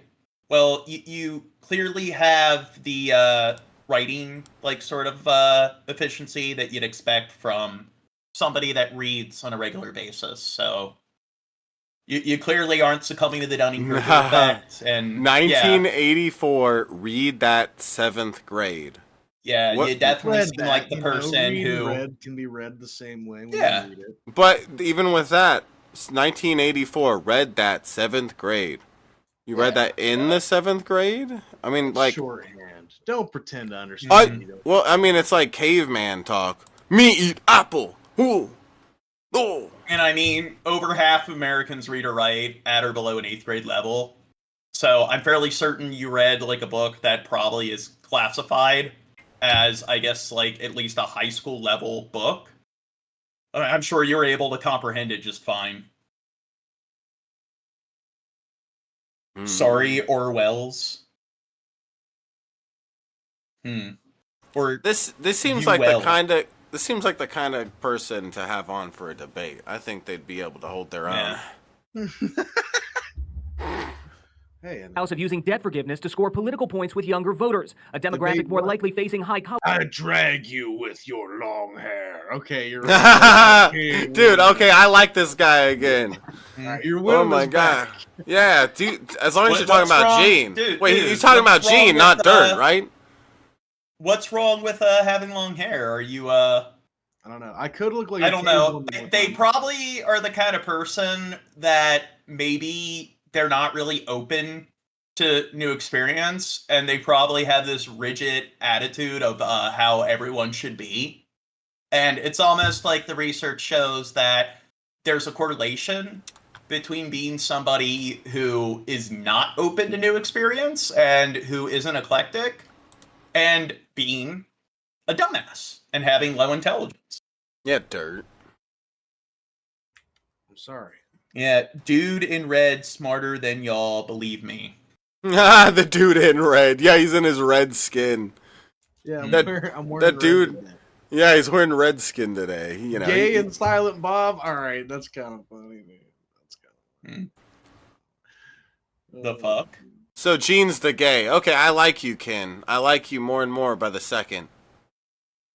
We need to keep you around. Can we make him a mod? Yeah, he's flirting with me. I like him. Let's keep him. Please, can we keep him, Gene? I'll take care of him and feed him, and Dirt will clean his cat box. I don't know. College costs right now. Student loan cancellation is not going to do anything to solve the systemic issue of massive student loan debt. The Supreme Court struck down the administration's first. They are kind of entertaining. I want to see what else they have to say. Yeah, I like what them. you'll fart sniffers talking about. Yeah. Yeah, or I only just bouts. Yeah. No, God, these people they got a really great level of like literacy. They really abide by, grammar and syntax. attempt at student loan forgiveness, but Secretary Cardona believes their current approach is sound. We are making significant progress, and we laid the foundation for this to continue to happen based on the rules that we're putting in place. I'm sure, what is it, Ken Damage, do you have a college degree? Do you disagree with my criticism here? He graduated from Harvard, okay? Yeah. He doesn't know where the fuck it's located, but still, he graduated from there, all right? Oh. Remember Dark Ninja saying that, and I'm like, yeah, what state's it in? And then awkward silence. Hey, Tim! I don't want to tell you he's there. Reporting in Washington, I'm Trevor Short, KTLA 5 News. I'm not going to tell you. To know for Friday, April 12th. A Sacramento County apartment building is damaged after a car crashed into it. It happened on Hillsdale Boulevard in the Foothill Farms area. The CHP says they don't know why the car veered off the road and into the building. The driver has minor injuries. People in the apartment. Hamas did it. Wait, the driver was a minor? A nationwide shortage of possibly life-saving drugs. I don't know. Oh God, this one, 3 things to know. Next vid. Folks, I will never stop delivering student debt relief and hardworking Americans. Tens of millions of people's debt was literally about to get canceled. But then some of my Republican friends, elected officials, and special interests sued us. Finally! The Supreme Court blocked us. Finally, something gets canceled that's worth canceling. The White House announcing an additional $7.4 billion in student loan debt bailouts today, bringing the total amount of student loan debt transferred to the taxpayers to a whopping $153 billion, impacting 4.3 million borrowers. Meanwhile, inflation's exploded since Joe Biden took office, now costing Americans an extra $1,000 per month on average. Woo. Here with the reaction, Forbes media chairman and editor-in-chief Steve Forbes, along with Freedom's chief economist and committee to unleash.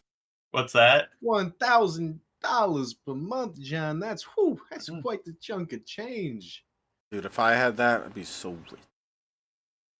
I don't know. It is like the boomers, a lot of Fox News kind of viewers that kind of support people. Everyone needs to go to college. And now there's the student loan debt. And I mean, I support people going to school if they're doing it to actually study some STEM degree, some degree that actually will help you in the workforce. But a lot of these dumbasses, it's just no critical thinking. Somebody's going to go to school for like a degree in like knitting, and they don't question that at all. Prosperity co-founder Steve Moore. The Steves, welcome to the Bottom Line. Welcome, the power panel. All right, Steve Moore, I'm coming to you first. Again, I think Joe Biden, he sees he's failing with the youth vote. He's trying to buy them off, but they're having a hard time launching, whether it's with homes or seeing the cost of a car or food. They're saying Joe Biden and Joe Biden's economy doesn't work. I don't think you can buy them off with student loan debt relief. Is that for me or Yes, Steve Moore? Steve Moore. Okay, Steve, it's great to be with you, by the way. He's my hero. Listen, I think this was a terrible week for the Biden campaign and the Biden presidency because many of your friends on Wall Street had felt like inflation was going away. By the way, I've been saying on your show for week after week after week that inflation is not going away, that it's actually rising again, and that's exactly... Wait, what do they say? My dad bout get mad? Mommy, faux news. You need a sensory lesson, kid. Negative what these new statistics show. And you're exactly right. For middle-class families, they're just getting hammered by this. And that's why 2/3 of Americans keep saying over and over again that they don't feel that they're better off under Biden. They feel that they're worse off. And on the student loan thing, I mean, this is just infuriating. I mean, you're talking about people with graduate degrees, that are getting debt relief from people who are a trucker or a plumber or a nurse. I mean, how in the world is that fair to anyone? $150 billion down the toilet. You'd think we were running a budget surplus, not a $1.5 trillion. Well, wasn't it the boomers that pretty much told the millennials, the younger generations, that it is like a necessity to go to college? You're just doing life wrong if you don't go to college. And then if you point to the fact that, what about somebody who learns a trade, like being a plumber and electrician? It's like, well, you should still go to college because of an education. And it's like, do you engage in any level of education? It's like maybe that's kind of counterproductive, where your education ends once you finish school. And these are people that they don't like to have substantive kind of conversations. They don't like to, really learn and inform themselves on a variety of different topics. It's just kind of a status thing. It's so they can be in the I have a degree club. Or deficit. Steve Forbes, hurt the many to woo the few. And this is garbage economic policy. It's over. What's this guy say? I'm educated and have a college degree. You just sound a bit corny. Anyone who talks about intelligence like that is insecure about their own intelligence. Just chill, homie. Chill, we homie. are all going to die. Welcome to the jungle, Gene. We're not really talking about intelligence. We're talking about education. You're gonna die. Yeah. And what do you mean we're all gonna die? So We're all gonna die anyways. You know, death comes for us all. Rich, poor, intelligent, super dumb. Oh, Jay. So doesn't that kind of isn't that compatible with the point I'm making? That people need to like go to school to be educated and shit, and it's like we're all gonna die anyway, so what's wrong with them finding a career where they can satisfy their basic needs? So Yeah, but we're all gonna die anyway, so what's wrong with them not, Gene? Who would you want? Yeah, exactly. Yeah. I don't think that person's really understanding. I don't really think he's comprehending what I'm saying. Also unconstitutional. The Supreme Court has ruled, and so Joe Biden says he's finding alternatives. It's called Joe breaking the law, Biden. and he's got to be called out on that. Joe Biden. Biden. Those people, tens of millions of people who paid their debts, took on a debt and paid their debts. And by the way, it doesn't get to the industrial complex where the colleges get to raise tuition more and more, students take on more and more debt, and guess who's holding the bag for it? And then Joe Biden comes along and doesn't make Bojo. to take part Wait, of it. what? Wait, he's saying Bojo? What is Bojo Biden? Bojo, dude. He's it's like Bozo. Oh, I thought he's making some That's reference. so clever. That's so slick. Yeah, that's so It's like stupid. Yeah, dude, it's a JoJo reference. JoJo's anime. Yeah. This guy's dumber JoJo's than he Excellent looks. Adventure or some shit. Yeah, dude. This guy's dumb. Bill and Ted's Excellent Adventure. Next vid. The Biden administration is making another attempt to forgive student loans for nearly 30 million borrowers. On Monday, President Biden unveiled his latest plan that would grant relief to student debtors, a cornerstone of his 2020 campaign. Now, the president made the announcement in Wisconsin. Let's listen. Today, too many Americans, especially young people, are saddled with unsustainable debts in exchange for a college degree. The ability for working and middle-class folks to repay their student loans has become so burdensome that a lot can't repay it for even decades after being in school. And I mean that sincerely, and many of you know that sitting in front of me. Yeah, I'm kind of like the chat's kind of entertaining me now. I kind of want. Hard, John. I'm waiting for Lupo's response. Oh well. You like him better than us or something? Well, I really want to hear their follow-up. Even when they work hard and pay their student loans, their debt increases, not diminishes. Too many people feel the strain and stress, wondering if they're can get married, have their first child, start a family, because even if they get by, they still have this crushing debt. The revised version would not cancel student loans. Instead, it would cancel runaway interest, which is the crux of debt for many students. Biden's newest iteration of student loan relief follows the first failed plan, which the Supreme Court struck down. That would have wiped up to $20,000 in debt for about 43 million. And I do agree, the colleges should be held accountable. Borrowers. While Washington dukes it out over student loan policy, costs are skyrocketing, with Vanderbilt University gaining the dubious distinction of being the first university to charge $100,000 a year. But according to the New York Times, the university maintains that most pupils will not pay nearly that much. Only 35% will pay full price. Other schools also say the same after discounts and aid are applied. Regardless of whether students end up having to pay that much, it could end up sidelining those who are lower income, who don't know they likely have access to lower tuition costs. We reached out to Vanderbilt for comment, but have not heard back. So the politics of this are fascinating.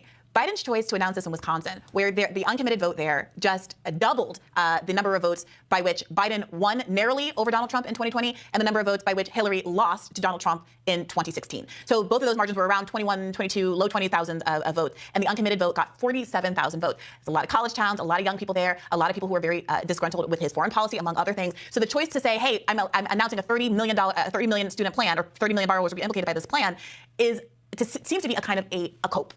However, it's worth noting, the original student debt plan was supposed to accommodate 44 million voters. Again, remember, it was going to cancel $10,000 to $20,000 debt, student debt, depending on your eligibility requirements. This 30 million voter number is admittedly, by their own admission, likely to double count by a great deal. And I think we should not take that very seriously, take it with a grain of salt, because the people who are eligible under different parts of the program, which we should talk about what those constituent parts are, what this program actually provides for, often are implicated by the other parts. So if you are doing a public service loan forgiveness, which is a pre-existing program that he's counting toward this, then you might also be someone who has really high interest rates that have been accumulating over the course. Definitionally, you are someone who has high interest rates that have been accumulating over the course of 10, 20, 30 years, and a lot of the other provisions in this program. So politically speaking, this very much feels like Biden does this routinely to put a little bit of cheese on a string and say, will you run through this wheel, mice, please vote for me. I do agree there's some level of pandering here, but all politicians fucking do this. Yeah, I mean, he's got to try something because he's done nothing, right? Yeah, and there's the first time, right?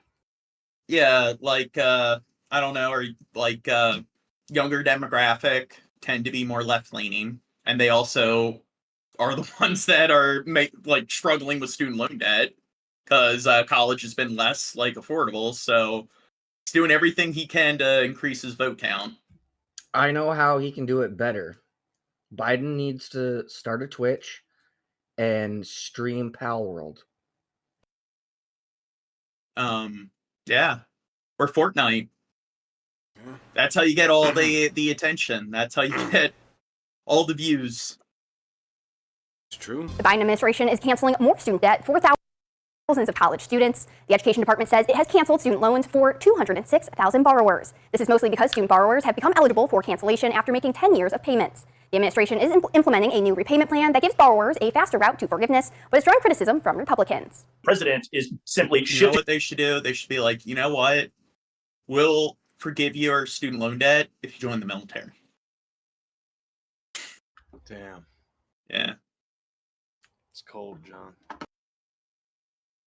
This morning, new video shows a brazen armed carjacking involving who authorities say is a South Florida woman at a traffic light stop. It is incredibly frightening to watch the boldness of this suspect. Cell phone video capturing the moment a hooded masked gunman points his firearm directly at the driver in front of this green Acura before then climbing into the car, a white Durango. And now an urgent manhunt is underway in Florida for at least 2 suspects in connection with this. Dude, is that a legal firearm? I'm wondering. Probably not. A guy had a machine gun and got the guy to open the door. Dude.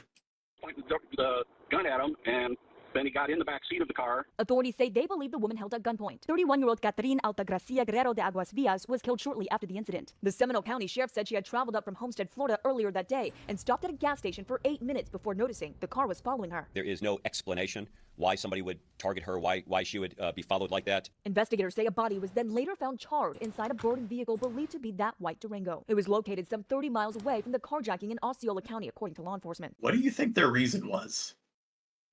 Florida. Florida man. It's fucking insane. Dude, is the Florida man group, are they going to be classified as a terrorist group? I don't know. Florida man. Investigators say the victim had called her husband just minutes before the kidnapping. Her husband told her not to stop the car, though neither called 911. Do you think they're part of Hamas or ISIS? Questions still remain, including how the victim is said to be visiting family, but detectives never found any blood relatives in the area. And while a motive still remains unclear, one thing seems to be for sure. Investigators say they do not believe this was a random act. Em Nguyen, ABC News, Washington. Watch breaking news on YouTube. Subscribe to ABC 7 Chicago I think it would be Eyewitness News. I think that it would be silly to assume it's just a random act. Yeah, I'm just gonna randomly for no good reason no, that they probably had some vendetta against that woman or someone related to her. Yeah, it's really smart to hold a machine gun to somebody in broad daylight. You're just random people, yeah. Terrifying moments caught on camera, leading to an all-out manhunt tonight. You need to do something now because I don't know what's going on. This shocking video showing a violent confrontation near Orlando, Florida, and possibly a young woman's final moments. Someone wearing a black hoodie and a mask, armed with an automatic handgun, filmed pointing it at a driver inside a white Durango at this intersection. The suspect then jumping into the back seat. Poor guy's been held up by some guy with a machine gun. Police believe the person driving that white Durango was 31-year-old Catherine Aguas Villas. What if this person, they're OJ's, they're the one that killed. They're the real OJ, yeah. Put the glove on. And this woman knows something about it, and he's trying to silence her. A recent U.S. citizen from the Dominican Republic. That's what he had to tell everybody in secret, about a car Gene. badly burned with a body inside 30 miles away. Shell casings found on the ground outside. We believe that to be the vehicle, and Spend 8 years in school, 30 grand in debt, so you can be overqualified to scrub shitters at Walmart. The American dream is just that. A fucking dream. the decedent to be Catherine. Police now believe this was a targeted attack. Dude, Lupa didn't really give us a response. They did, but you didn't read it. They Politics. said something to the effect of work and lived experience is better than anything you can learn from higher education. Well, when I'm talking about education, I'm talking about just any kind of education outside of school. Shortly before this video was taken, Catherine called her husband to report a green Acura was ramming into her back bumper. Why did she and her husband not call 911? I don't know. Why did she stop at the red light? I mean, there's a lot of things that will. And I'd say that that's kind of equally as stupid. So you have people that insist that everyone needs to go to college, and they act like it's a necessity to be like some kind of successful person. But then you also have people on the opposite end, where all college is stupid, all college is bad. And no nuance, Gene. Yeah, no nuance. No nuance. It's just black and white. Yeah, it's going like to school to be an accountant or an engineer, or like going to school to be a nurse, a doctor. Yeah, like what happens? That's just gay. That's just stupid. What happens when you're like significantly ill and you really need help? Do you go to like the dude on the corner that never went to school or whatever and says, "Yeah, bro, I could probably help you. I got some shrooms or whatever. It might help." Or do you go to the guy who went to school to learn how to be a doctor and learn how to take care of you, and it's been shown over and over again that he can help people because he knows how, because it's And he's talking about life experience, and it's isn't educating yourself, doesn't that fall within the parameters of lived experience? Well, me personally, Shab, I'm going to the first guy you mentioned. Yeah, I'm gonna go to the guy right next to the dumpster. Man, I think I have cancer. Can you help me? Like, yeah, sure, bro. I got some fucking Modelo. I think that can help. Why is the He's not a drug dealer. He's a fucking he's Mexican? He's not Mexican. He's in America. He's never even been to Mexico.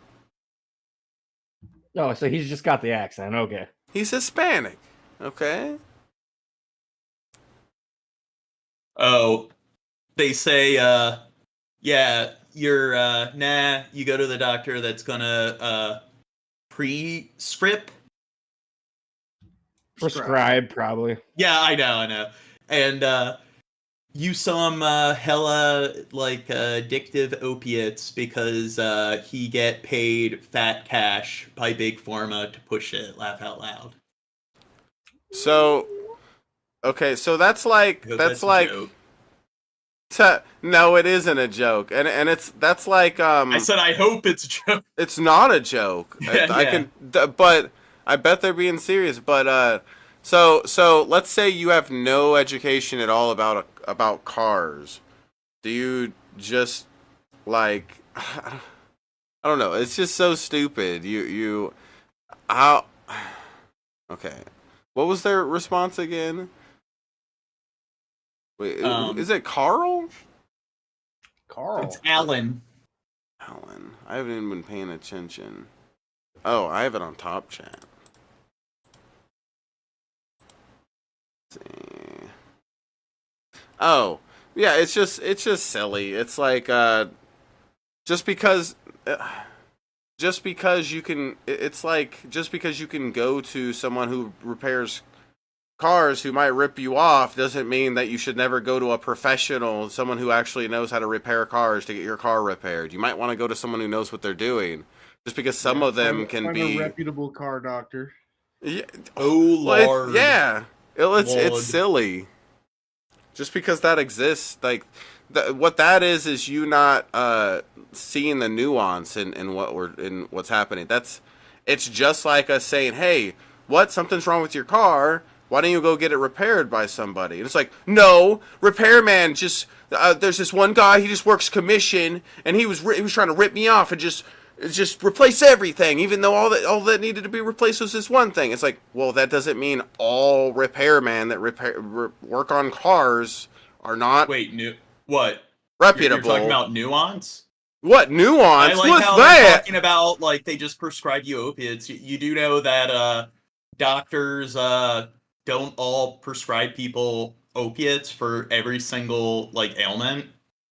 And they also do this thing known as I don't know, if you go to a doctor, they can probably, if they give you a physical, do things like I don't know, detect whether you have fucking cancer. And then you can go and get the cancer treated without something like chemo. And if you catch it early, you're much less likely to die of cancer. But I guess it's all a conspiracy. John, It's all black and white. John, I went to the doctor last week because I thought I had a cold, and they prescribed me morphine. Yeah, I went there and I'm like, yo, I think I need stitches, or I don't even know. Anytime you need anything, like they're just like morphine. What? Like I'm having allergy issues. Morphine. Like you were almost Mexican in that story. I am Mexican. Well then, hey, I'm you're kind of preaching to the choir because that's the point that I'm making. And when it comes to education, you can have an education that is outside just reading books. So we're talking about things like practice and real life like experience. That is like a realm of education. If you're working like hands-on to learn how to repair vehicles, that does fall within the realm of education. It's kind of like how you just said that thing about doctors, how they only prescribe opiates or something. Let's say you're right. That would be valuable to you to know that, right? You seem to be portraying that as if that's some sort of valuable information. So you care about learning things when it's these specific things, but learning other stuff doesn't matter because, man, we're gonna die anyways. Man, learning things that I'm interested in, that matters. But things that like other people are interested in and them learning that, waste of life. And also, it's just reading like books about certain things, certain topics can help you in a lot of areas, so it is a good tool or resource to learn certain things. So if you want to learn how to code, reading like a book that instructs you on how to write in Python, and then you can take what you learn from the book to apply it. No, you shouldn't want to learn how to code, Gene. You should only be interested in what he's interested in, okay? Yeah. You can't be interested in coding, Gene. How dare you have interests that are different from his in the chat. Like life, like the world revolves around them. Don't you know that, Gene? Everything's about them. Everybody should like what they like, the same interests as them. That's stupid. How dare you be an individual, Gene? Piece of shit. Never know. Tonight, the suspects are on the run, with police calling witnesses who have come forward so far heroes. The people who are following behind this, witnessing this, are absolute heroes with providing critical information of a very dangerous and frightening situation. Marisa, what's the latest on the investigation tonight? Well, Jose, the charred remains of this car found just down the dirt road behind me. The question tonight is, why was she driving more than 200 miles away from her home, and what was the motive to target her? Police still searching for those answers and those suspects. Jose? Thanks. I wonder if we'll get any follow-up on this story. Well, we are seeing new video today of a disturbing attack in Queens. Police are searching for the man who threw a 68-year-old woman down the steps of a church and then robbed her. Police say the suspect took off with cash, her phone. Yeah, you really gotta beat the shit out of somebody if you're gonna rob them. I mean, here's the thing. It's one thing to rob somebody, but it's like, do you really need to, I don't know, punch them in the face and knock them down a set of stairs? Wait a second. They said that she was 68? She was gonna fall down the stairs eventually. Oh my god. And her car. Eyewitness News reporter Darla Miles is live in Jamaica Hills with the very latest. Darla. Jerk Drunken Crow is. Liz, this is horrible. Can I A get a senior womp citizen womp cannot for that even go one? to church on Sunday morning without being attacked. That is the sentiment here in Jamaica Hills. This is the path the 68-year-old victim took as she was approaching the church. And while she was walking, you can see on the surveillance video the suspect was running, trying to catch up with her. See, this is proof that, you know, going to church isn't always a good thing. To the top of the stairs, right about here. She's only a few steps away from the front door of the church. Yeah, was God protecting her there? Behind her, she falls all the way down the stairs. Just imagine. I don't know. God willed it. Oh, and man how badly has she was free injured. will. That's why Here on this God side. let Here's her on get this pushed side. down A the 68-year-old stairs. woman shoved with so much force, That's she fucking flies into the awful. air. Eyewitness News has decided to freeze the moment she crash lands on the sidewalk. Someone, I guess, was following her and just pushed her all the way to the ground, the floor, with such force. It happened at St. Demetrios Greek Orthodox Church near the intersection of Parsons Boulevard and 152nd Street just before 8:30 a.m. in Jamaica Hills, Queens. Inside of the church,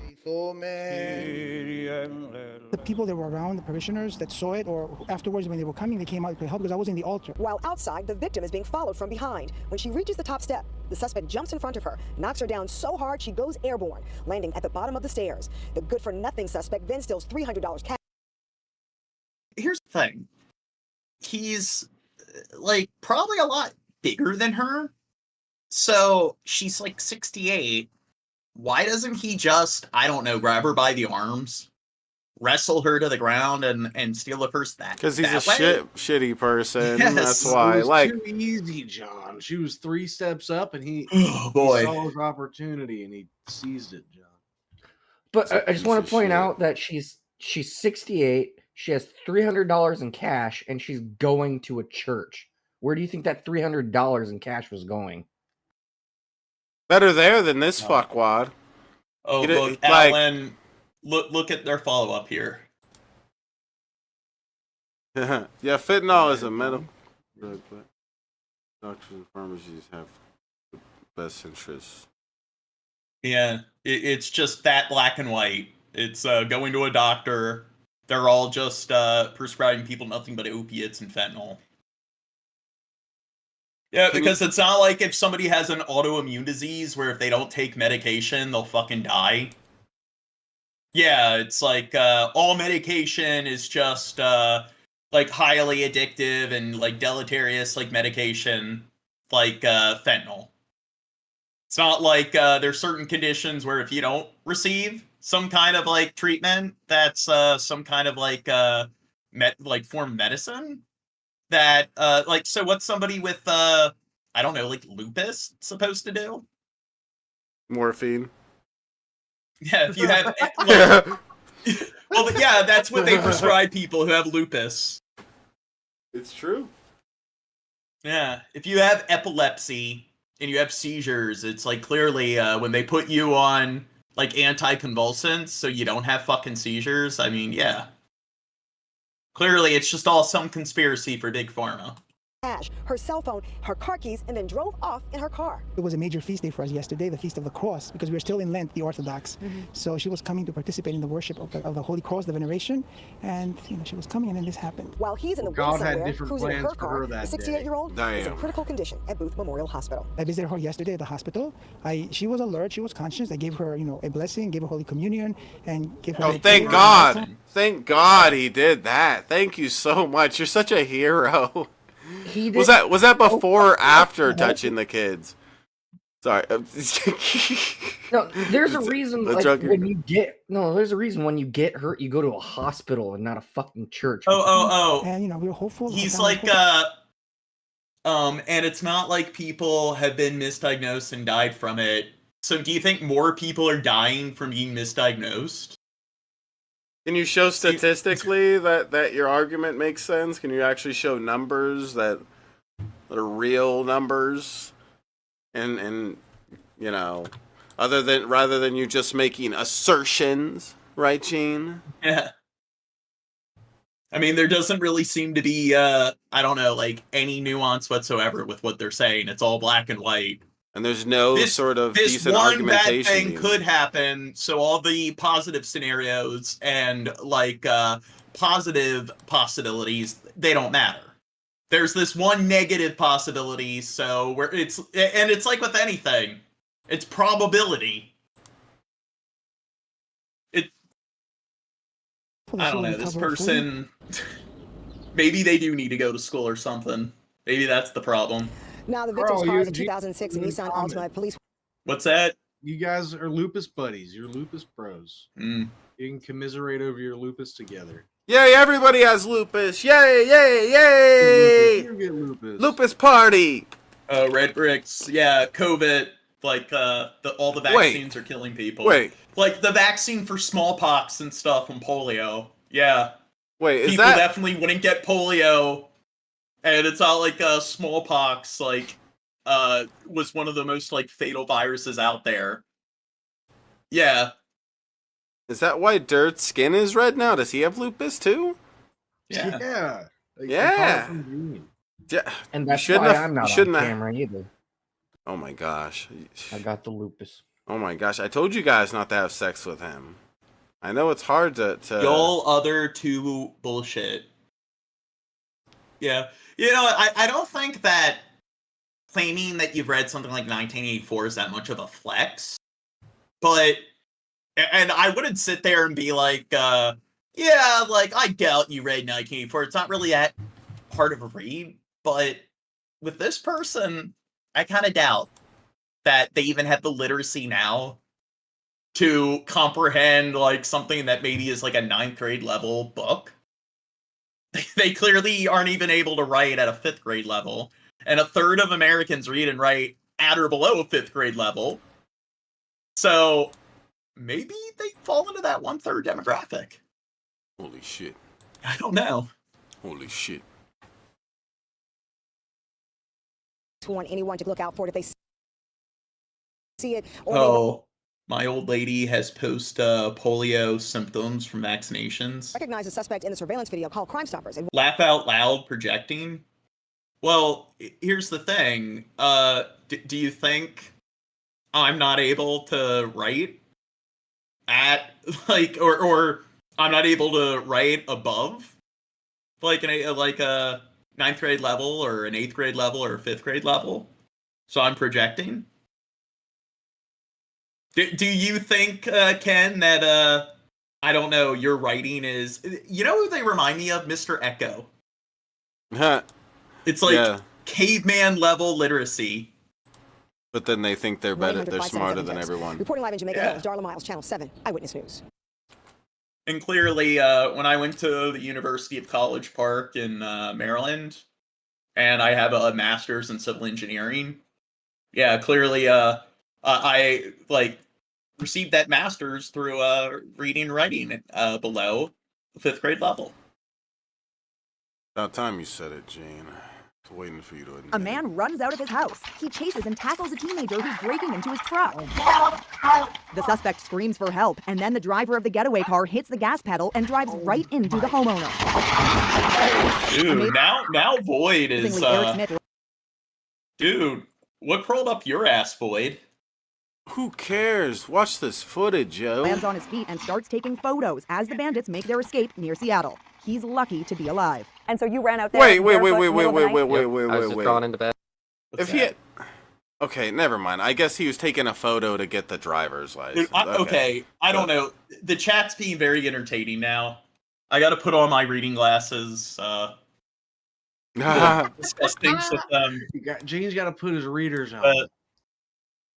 A shiny degree that you're clearly fully utilizing. I am utilizing it to do my job. You don't know that. You can't prove that. Dude. Drew Carey. Drew Carey.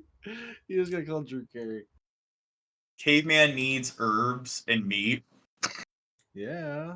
Hell yeah. Well, I'm fairly certain that if you're engaging in engineering work and so forth, that when I'm doing my job, I am utilizing the degree. Gene, earlier didn't you get after Dirt for interacting with the chat too much? Well, whatever. I changed my mind now. This is fun. He gets it now. It's a hypocrite. Damn, Guys. I should have college to become a YouTuber too. Laughing my fucking ass off. Well, this is something I do as a hobby. Yeah, And I I'm do a the stream, YouTuber. once a week. Yeah. I'm the one that my job as a YouTuber, and I have 80,000 subs. He does this for fun, and he has 800 subs. Yeah, and also, it's just my degree pays a 6-figure salary, so or not my degree, but my degree provides me with work that provides a 6-figure salary. So yeah, clearly that degree is pretty useless when I make more money than most people.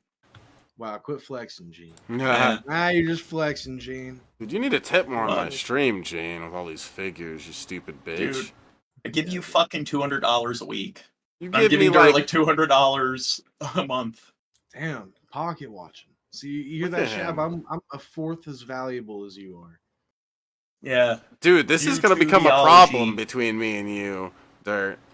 He shouldn't have. So money is everything then? It's not everything, but it This definitely is why you never tell your wage at work, Gene. You're not Dude, supposed to okay, discuss that with Alan. people. Now, what you're doing is just being dishonest because you went and started saying he's not utilizing his degree. Now, like, you won't stay on topic, and you're just changing to the next topic as soon as you start losing.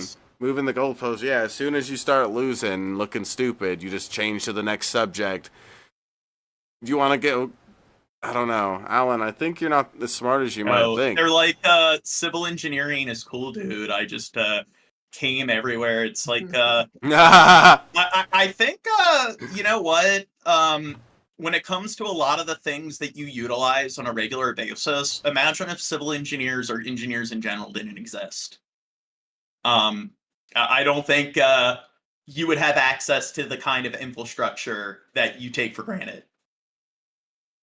I think they probably like their AC unit. They probably like their I don't know, having access to or being connected to an electrical grid. I think they enjoy I don't know, their indoor flushable plumbing. Yeah, but clearly they would be able to achieve those things on their own. Wait, Yeah. John, we were talking about the Myanmar fucking villages. Do we need to send you over there so they have plumbing and shit? Yeah, and I mean clearly they got a lot of civil engineers. No. We need to send Gene there to build bigger and better churches. Okay, right next to the poor people. Okay, so they know how great us white people are. Gene gets it. Get the engineering, Gene. Make the cross huge, way bigger than any of their houses. How did human beings live before electricity? Well, I mean, didn't. You're kind of missing the point of what I'm saying. It's the fact that a lot of people, they take a lot of things for granted. Like you're on online, you're watching stuff on YouTube, you probably have access to some kind of electrical appliance. Well, you need to in order to access the internet. You need access to some apparatus that uses a microprocessor. So here's the thing.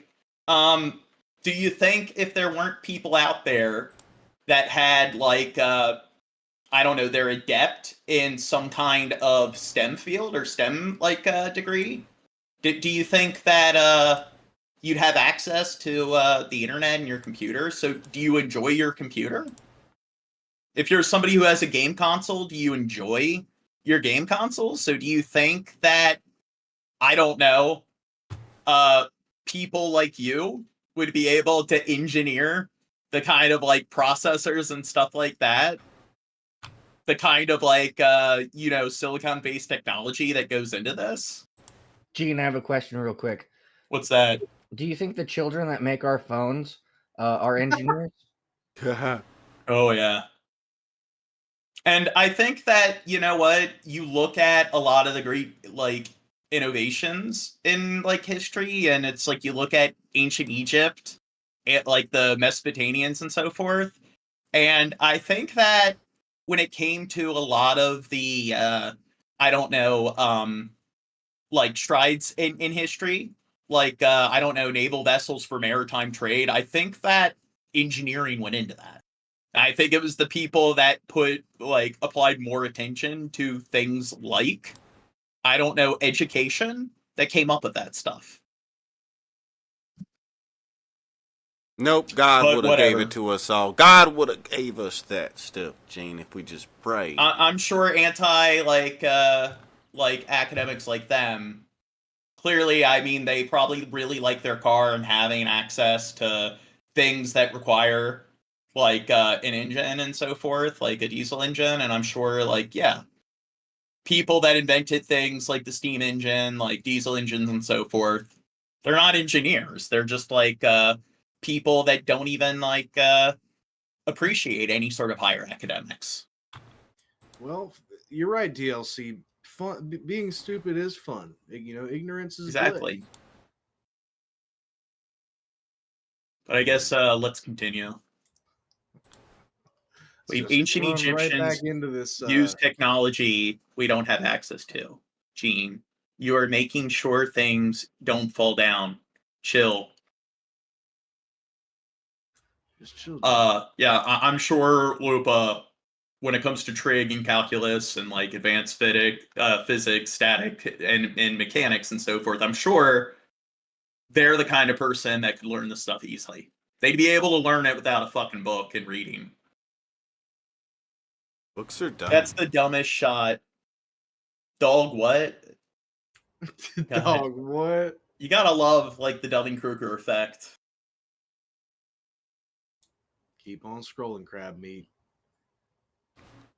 Yeah, we're dumb as shit. Get out of here.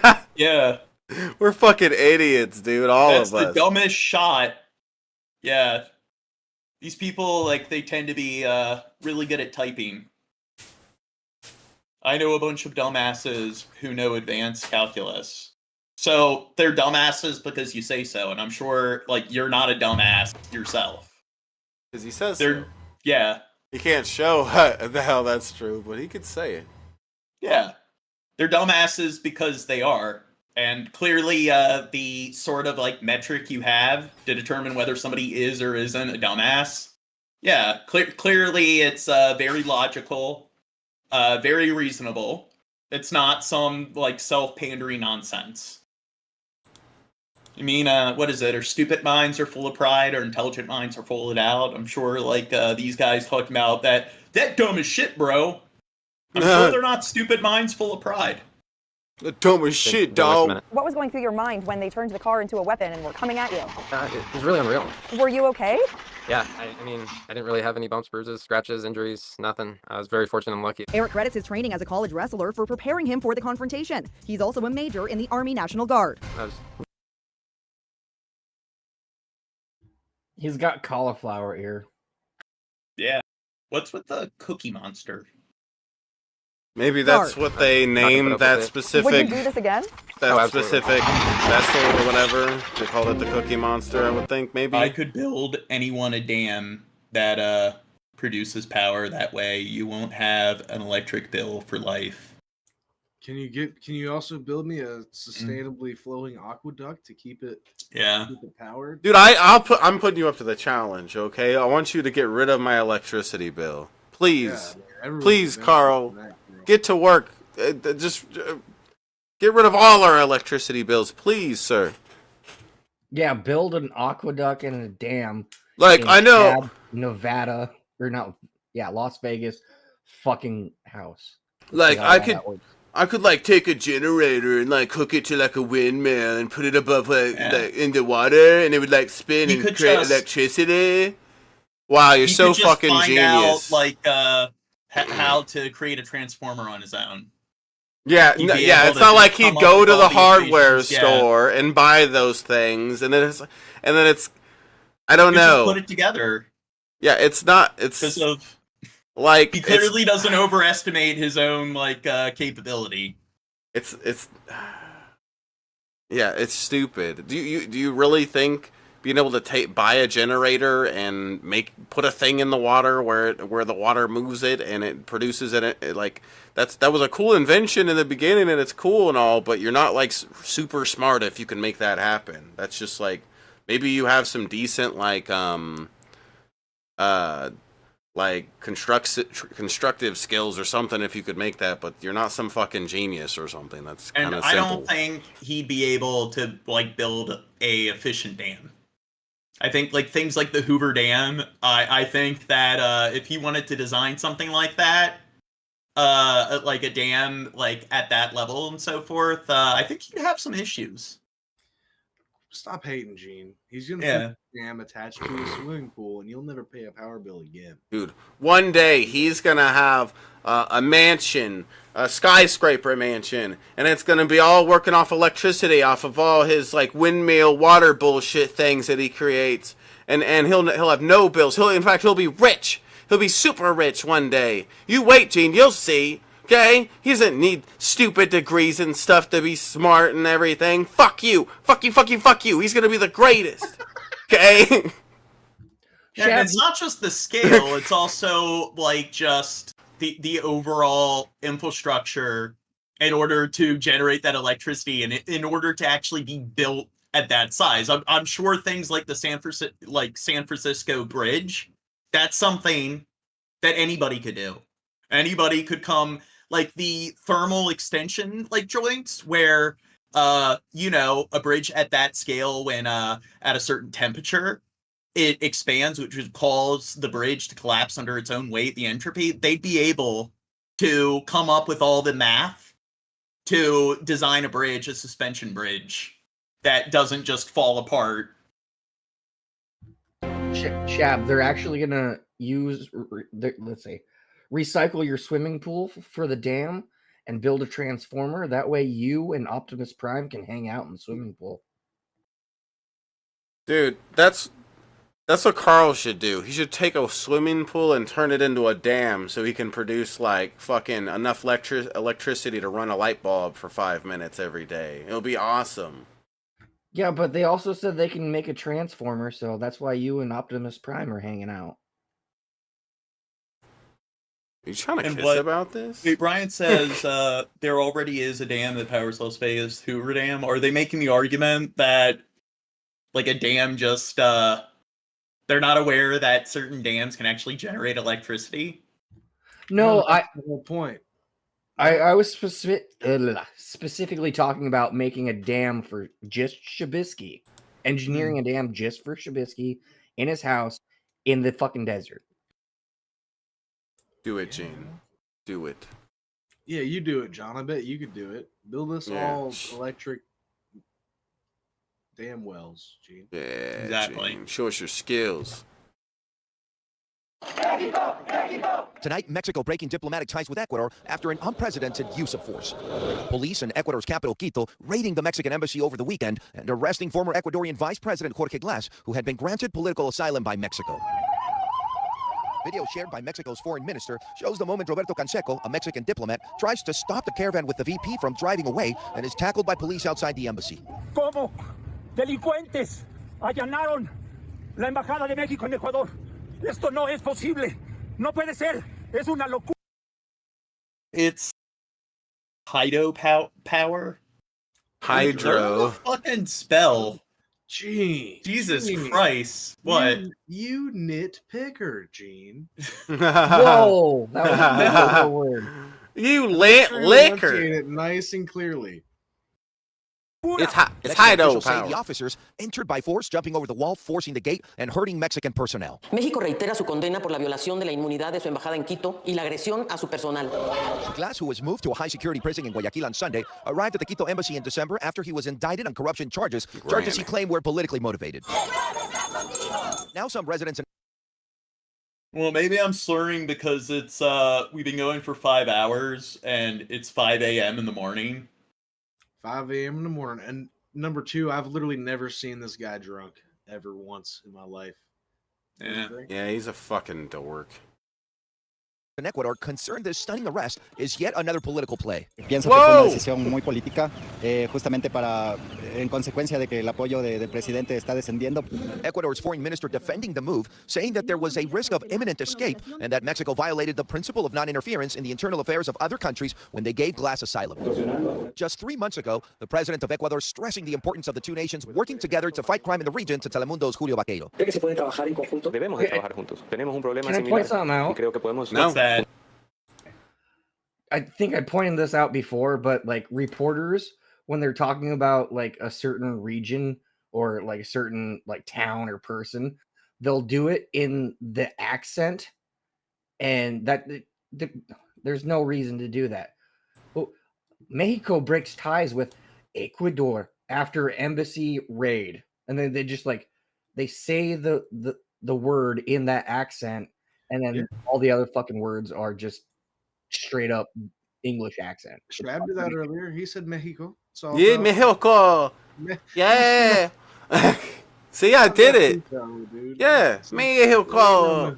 Mexico. Let's all go to Mexico. I have to go to work. But now, that relationship seemingly shattered. The U.S. State Department condemning any violation of the Vienna Convention on Diplomatic Relations, writing on X, "We encourage our partners Mexico and Ecuador to resolve their differences in accord with international norms." On Sunday, Mexican diplomats returning back home to an outpour of support, as Mexican officials say their embassy... Dude, I wonder, like, what's wrong with Void? I wonder what, like, crawled up their ass. I'm the greatest. It's not that serious, Void. It's okay. Mm-hmm. The problem is that I'm the greatest and you're not, John. Indefinitely. Come back for it. All right, Quad joins us tonight from our studios in Miami. Quad, this is such a strange story. Do we know if there'll be repercussions from Mexico? Because it seems clear from your reporting, Ecuador violated international norms that treat embassies as sovereign pieces of property.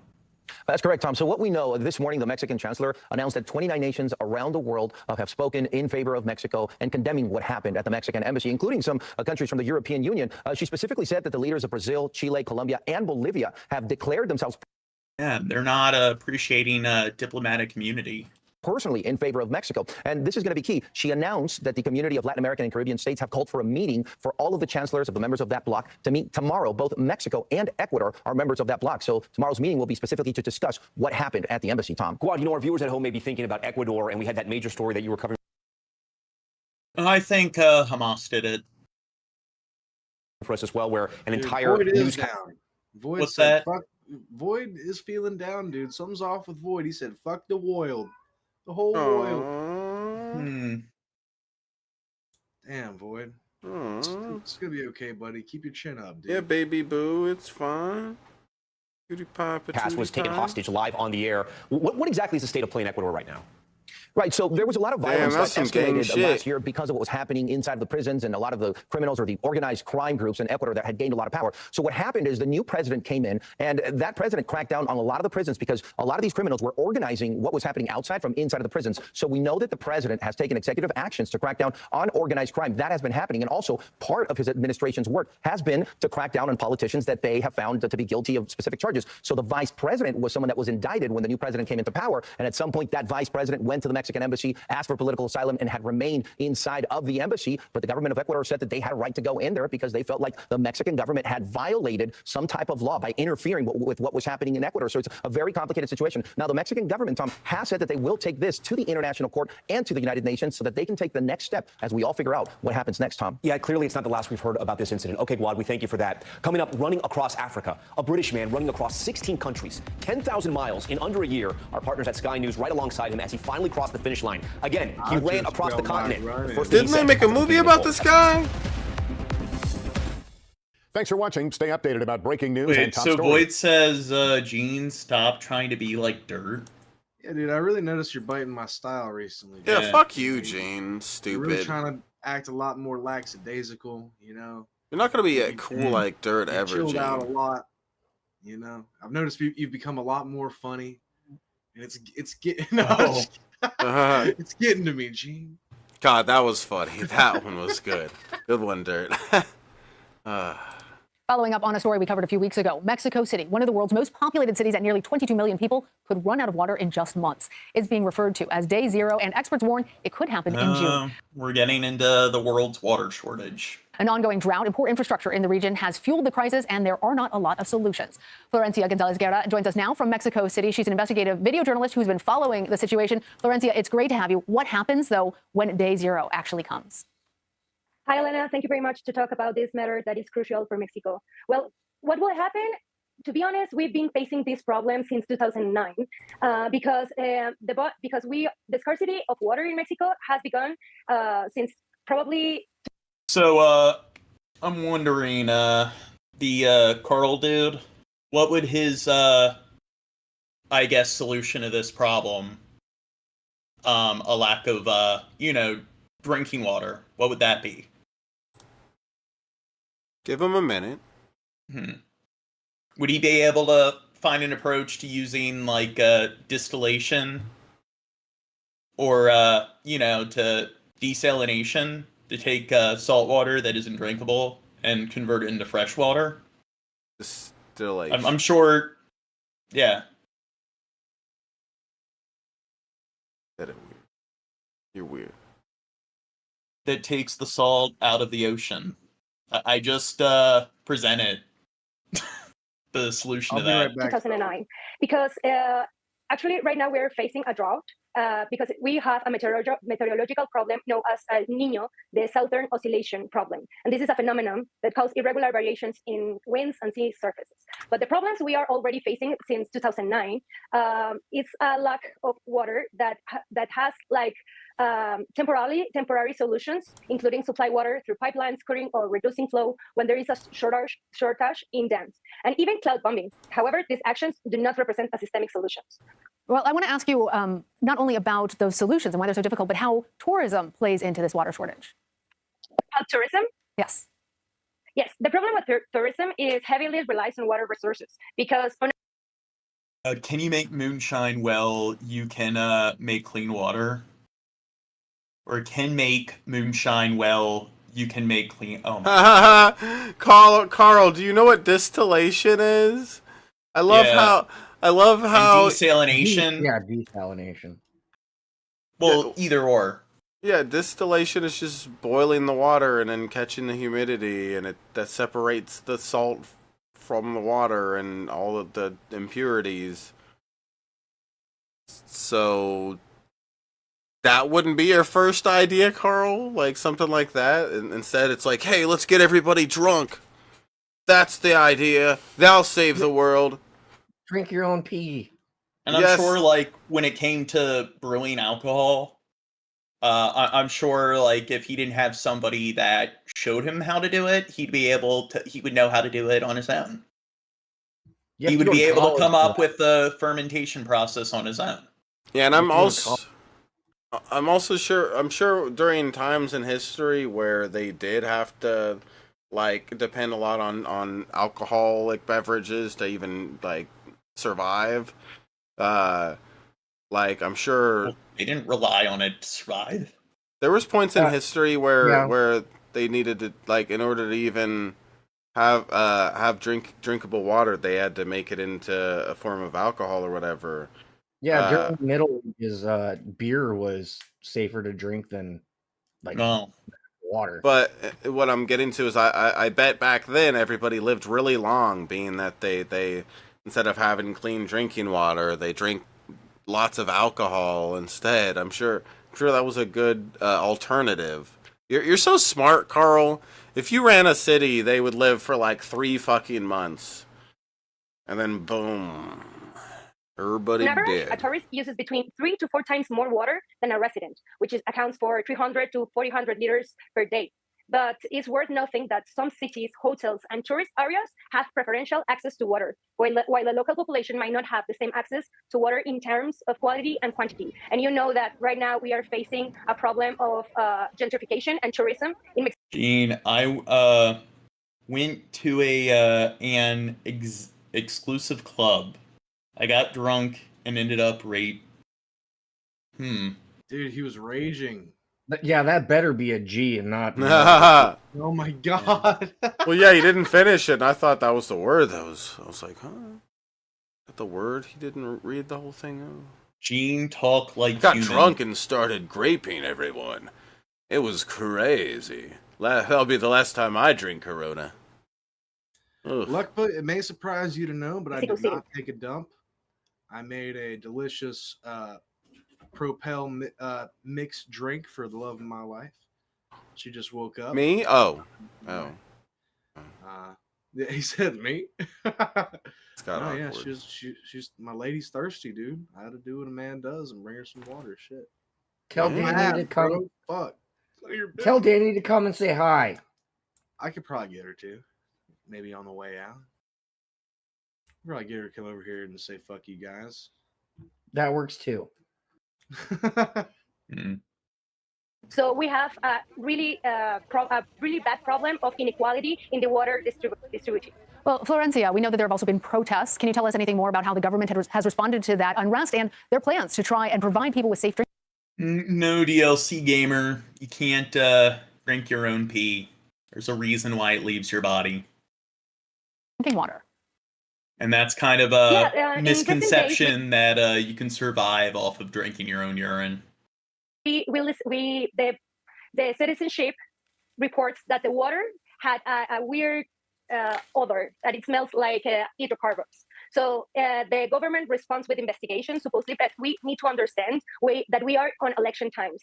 So they say that probably is hydrocarbon fluid to the water system. All right, Florencia, thank you.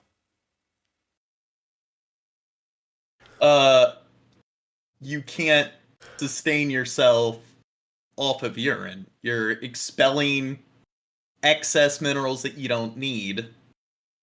They're fat-soluble minerals. And plus, you need fresh water in order to survive. So you're going to get to the point where you're not going to have any fresh... because your body utilizes the freshwater components. You're going to get to the point where you're just pissing out nothing but, like, the excess minerals, and you're not going to have you're not going to be able to hydrate yourself. I think you Are you one of those people that drinks your own pee? Because you're a dumbass and you hear that, like, yeah, like, you're supposed to drink your own pee because you're getting all the extra, like, vitamins that you need. I think you can drink it, but just once, and that's like no extra emergency. I'm pretty sure what it is Now, as you keep there's- drinking it. I can't remember what it is, but it was explained like the toxins or something keep building up because you're not expelling them, and then that ends up. Yeah. So That's why I said once. Yeah, that's what I was gonna say. Drunken Crow. He's right, but it's only because you can only poison yourself so much, basically, before you die. Yeah. So frightening, and they happened within hours of each other. In a moment, you're about to see video that is reportedly the suspect as he is harassing a woman along the canal. What's that? Was the reporter Cher? Got a couple of teeth knocked out. Ooh. And the guy tried to hit, really hurt me. Tried to kill me. From her hospital bed, bruised, bandaged, and struggling to speak because her mouth is wired shut, Mary, one of the two female victims of a violent assault in Venice, spoke out Friday. Yeah, very, very blessed. What's with this recent trend of people beating the shit out of random women? I could have died. Police say between 10 p.m. and midnight April 6th, two women were brutally attacked as they walked along the Venice Canal walkway. Earlier Friday, police announced they beefed up patrols and arrested a suspect in San Diego for the Venice assaults. They said the attacks included physical and sexual violence. One victim is in a coma.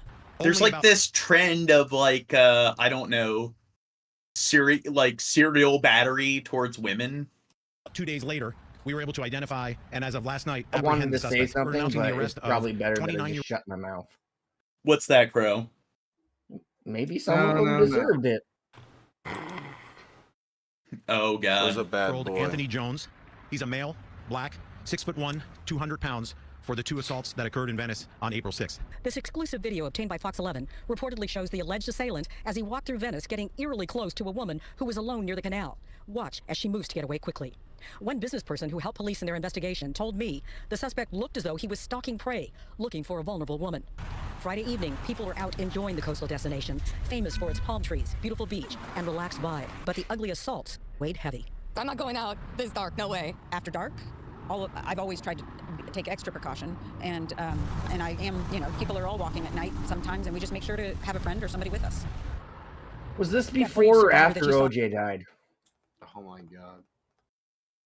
You think Probably- it was OJ's well- last spree.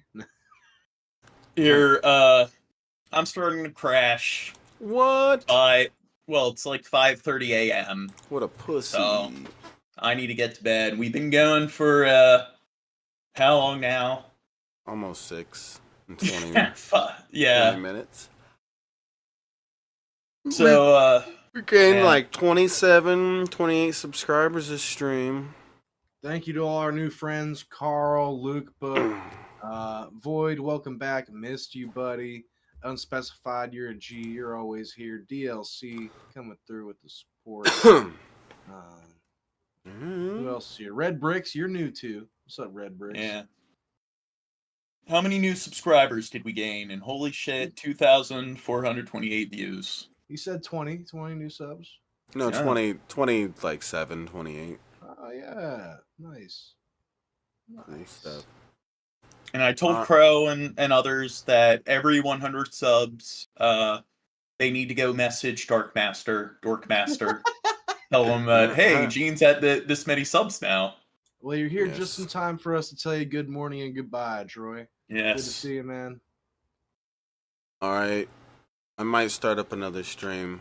But yeah, all right. Good night, guys. Kisses.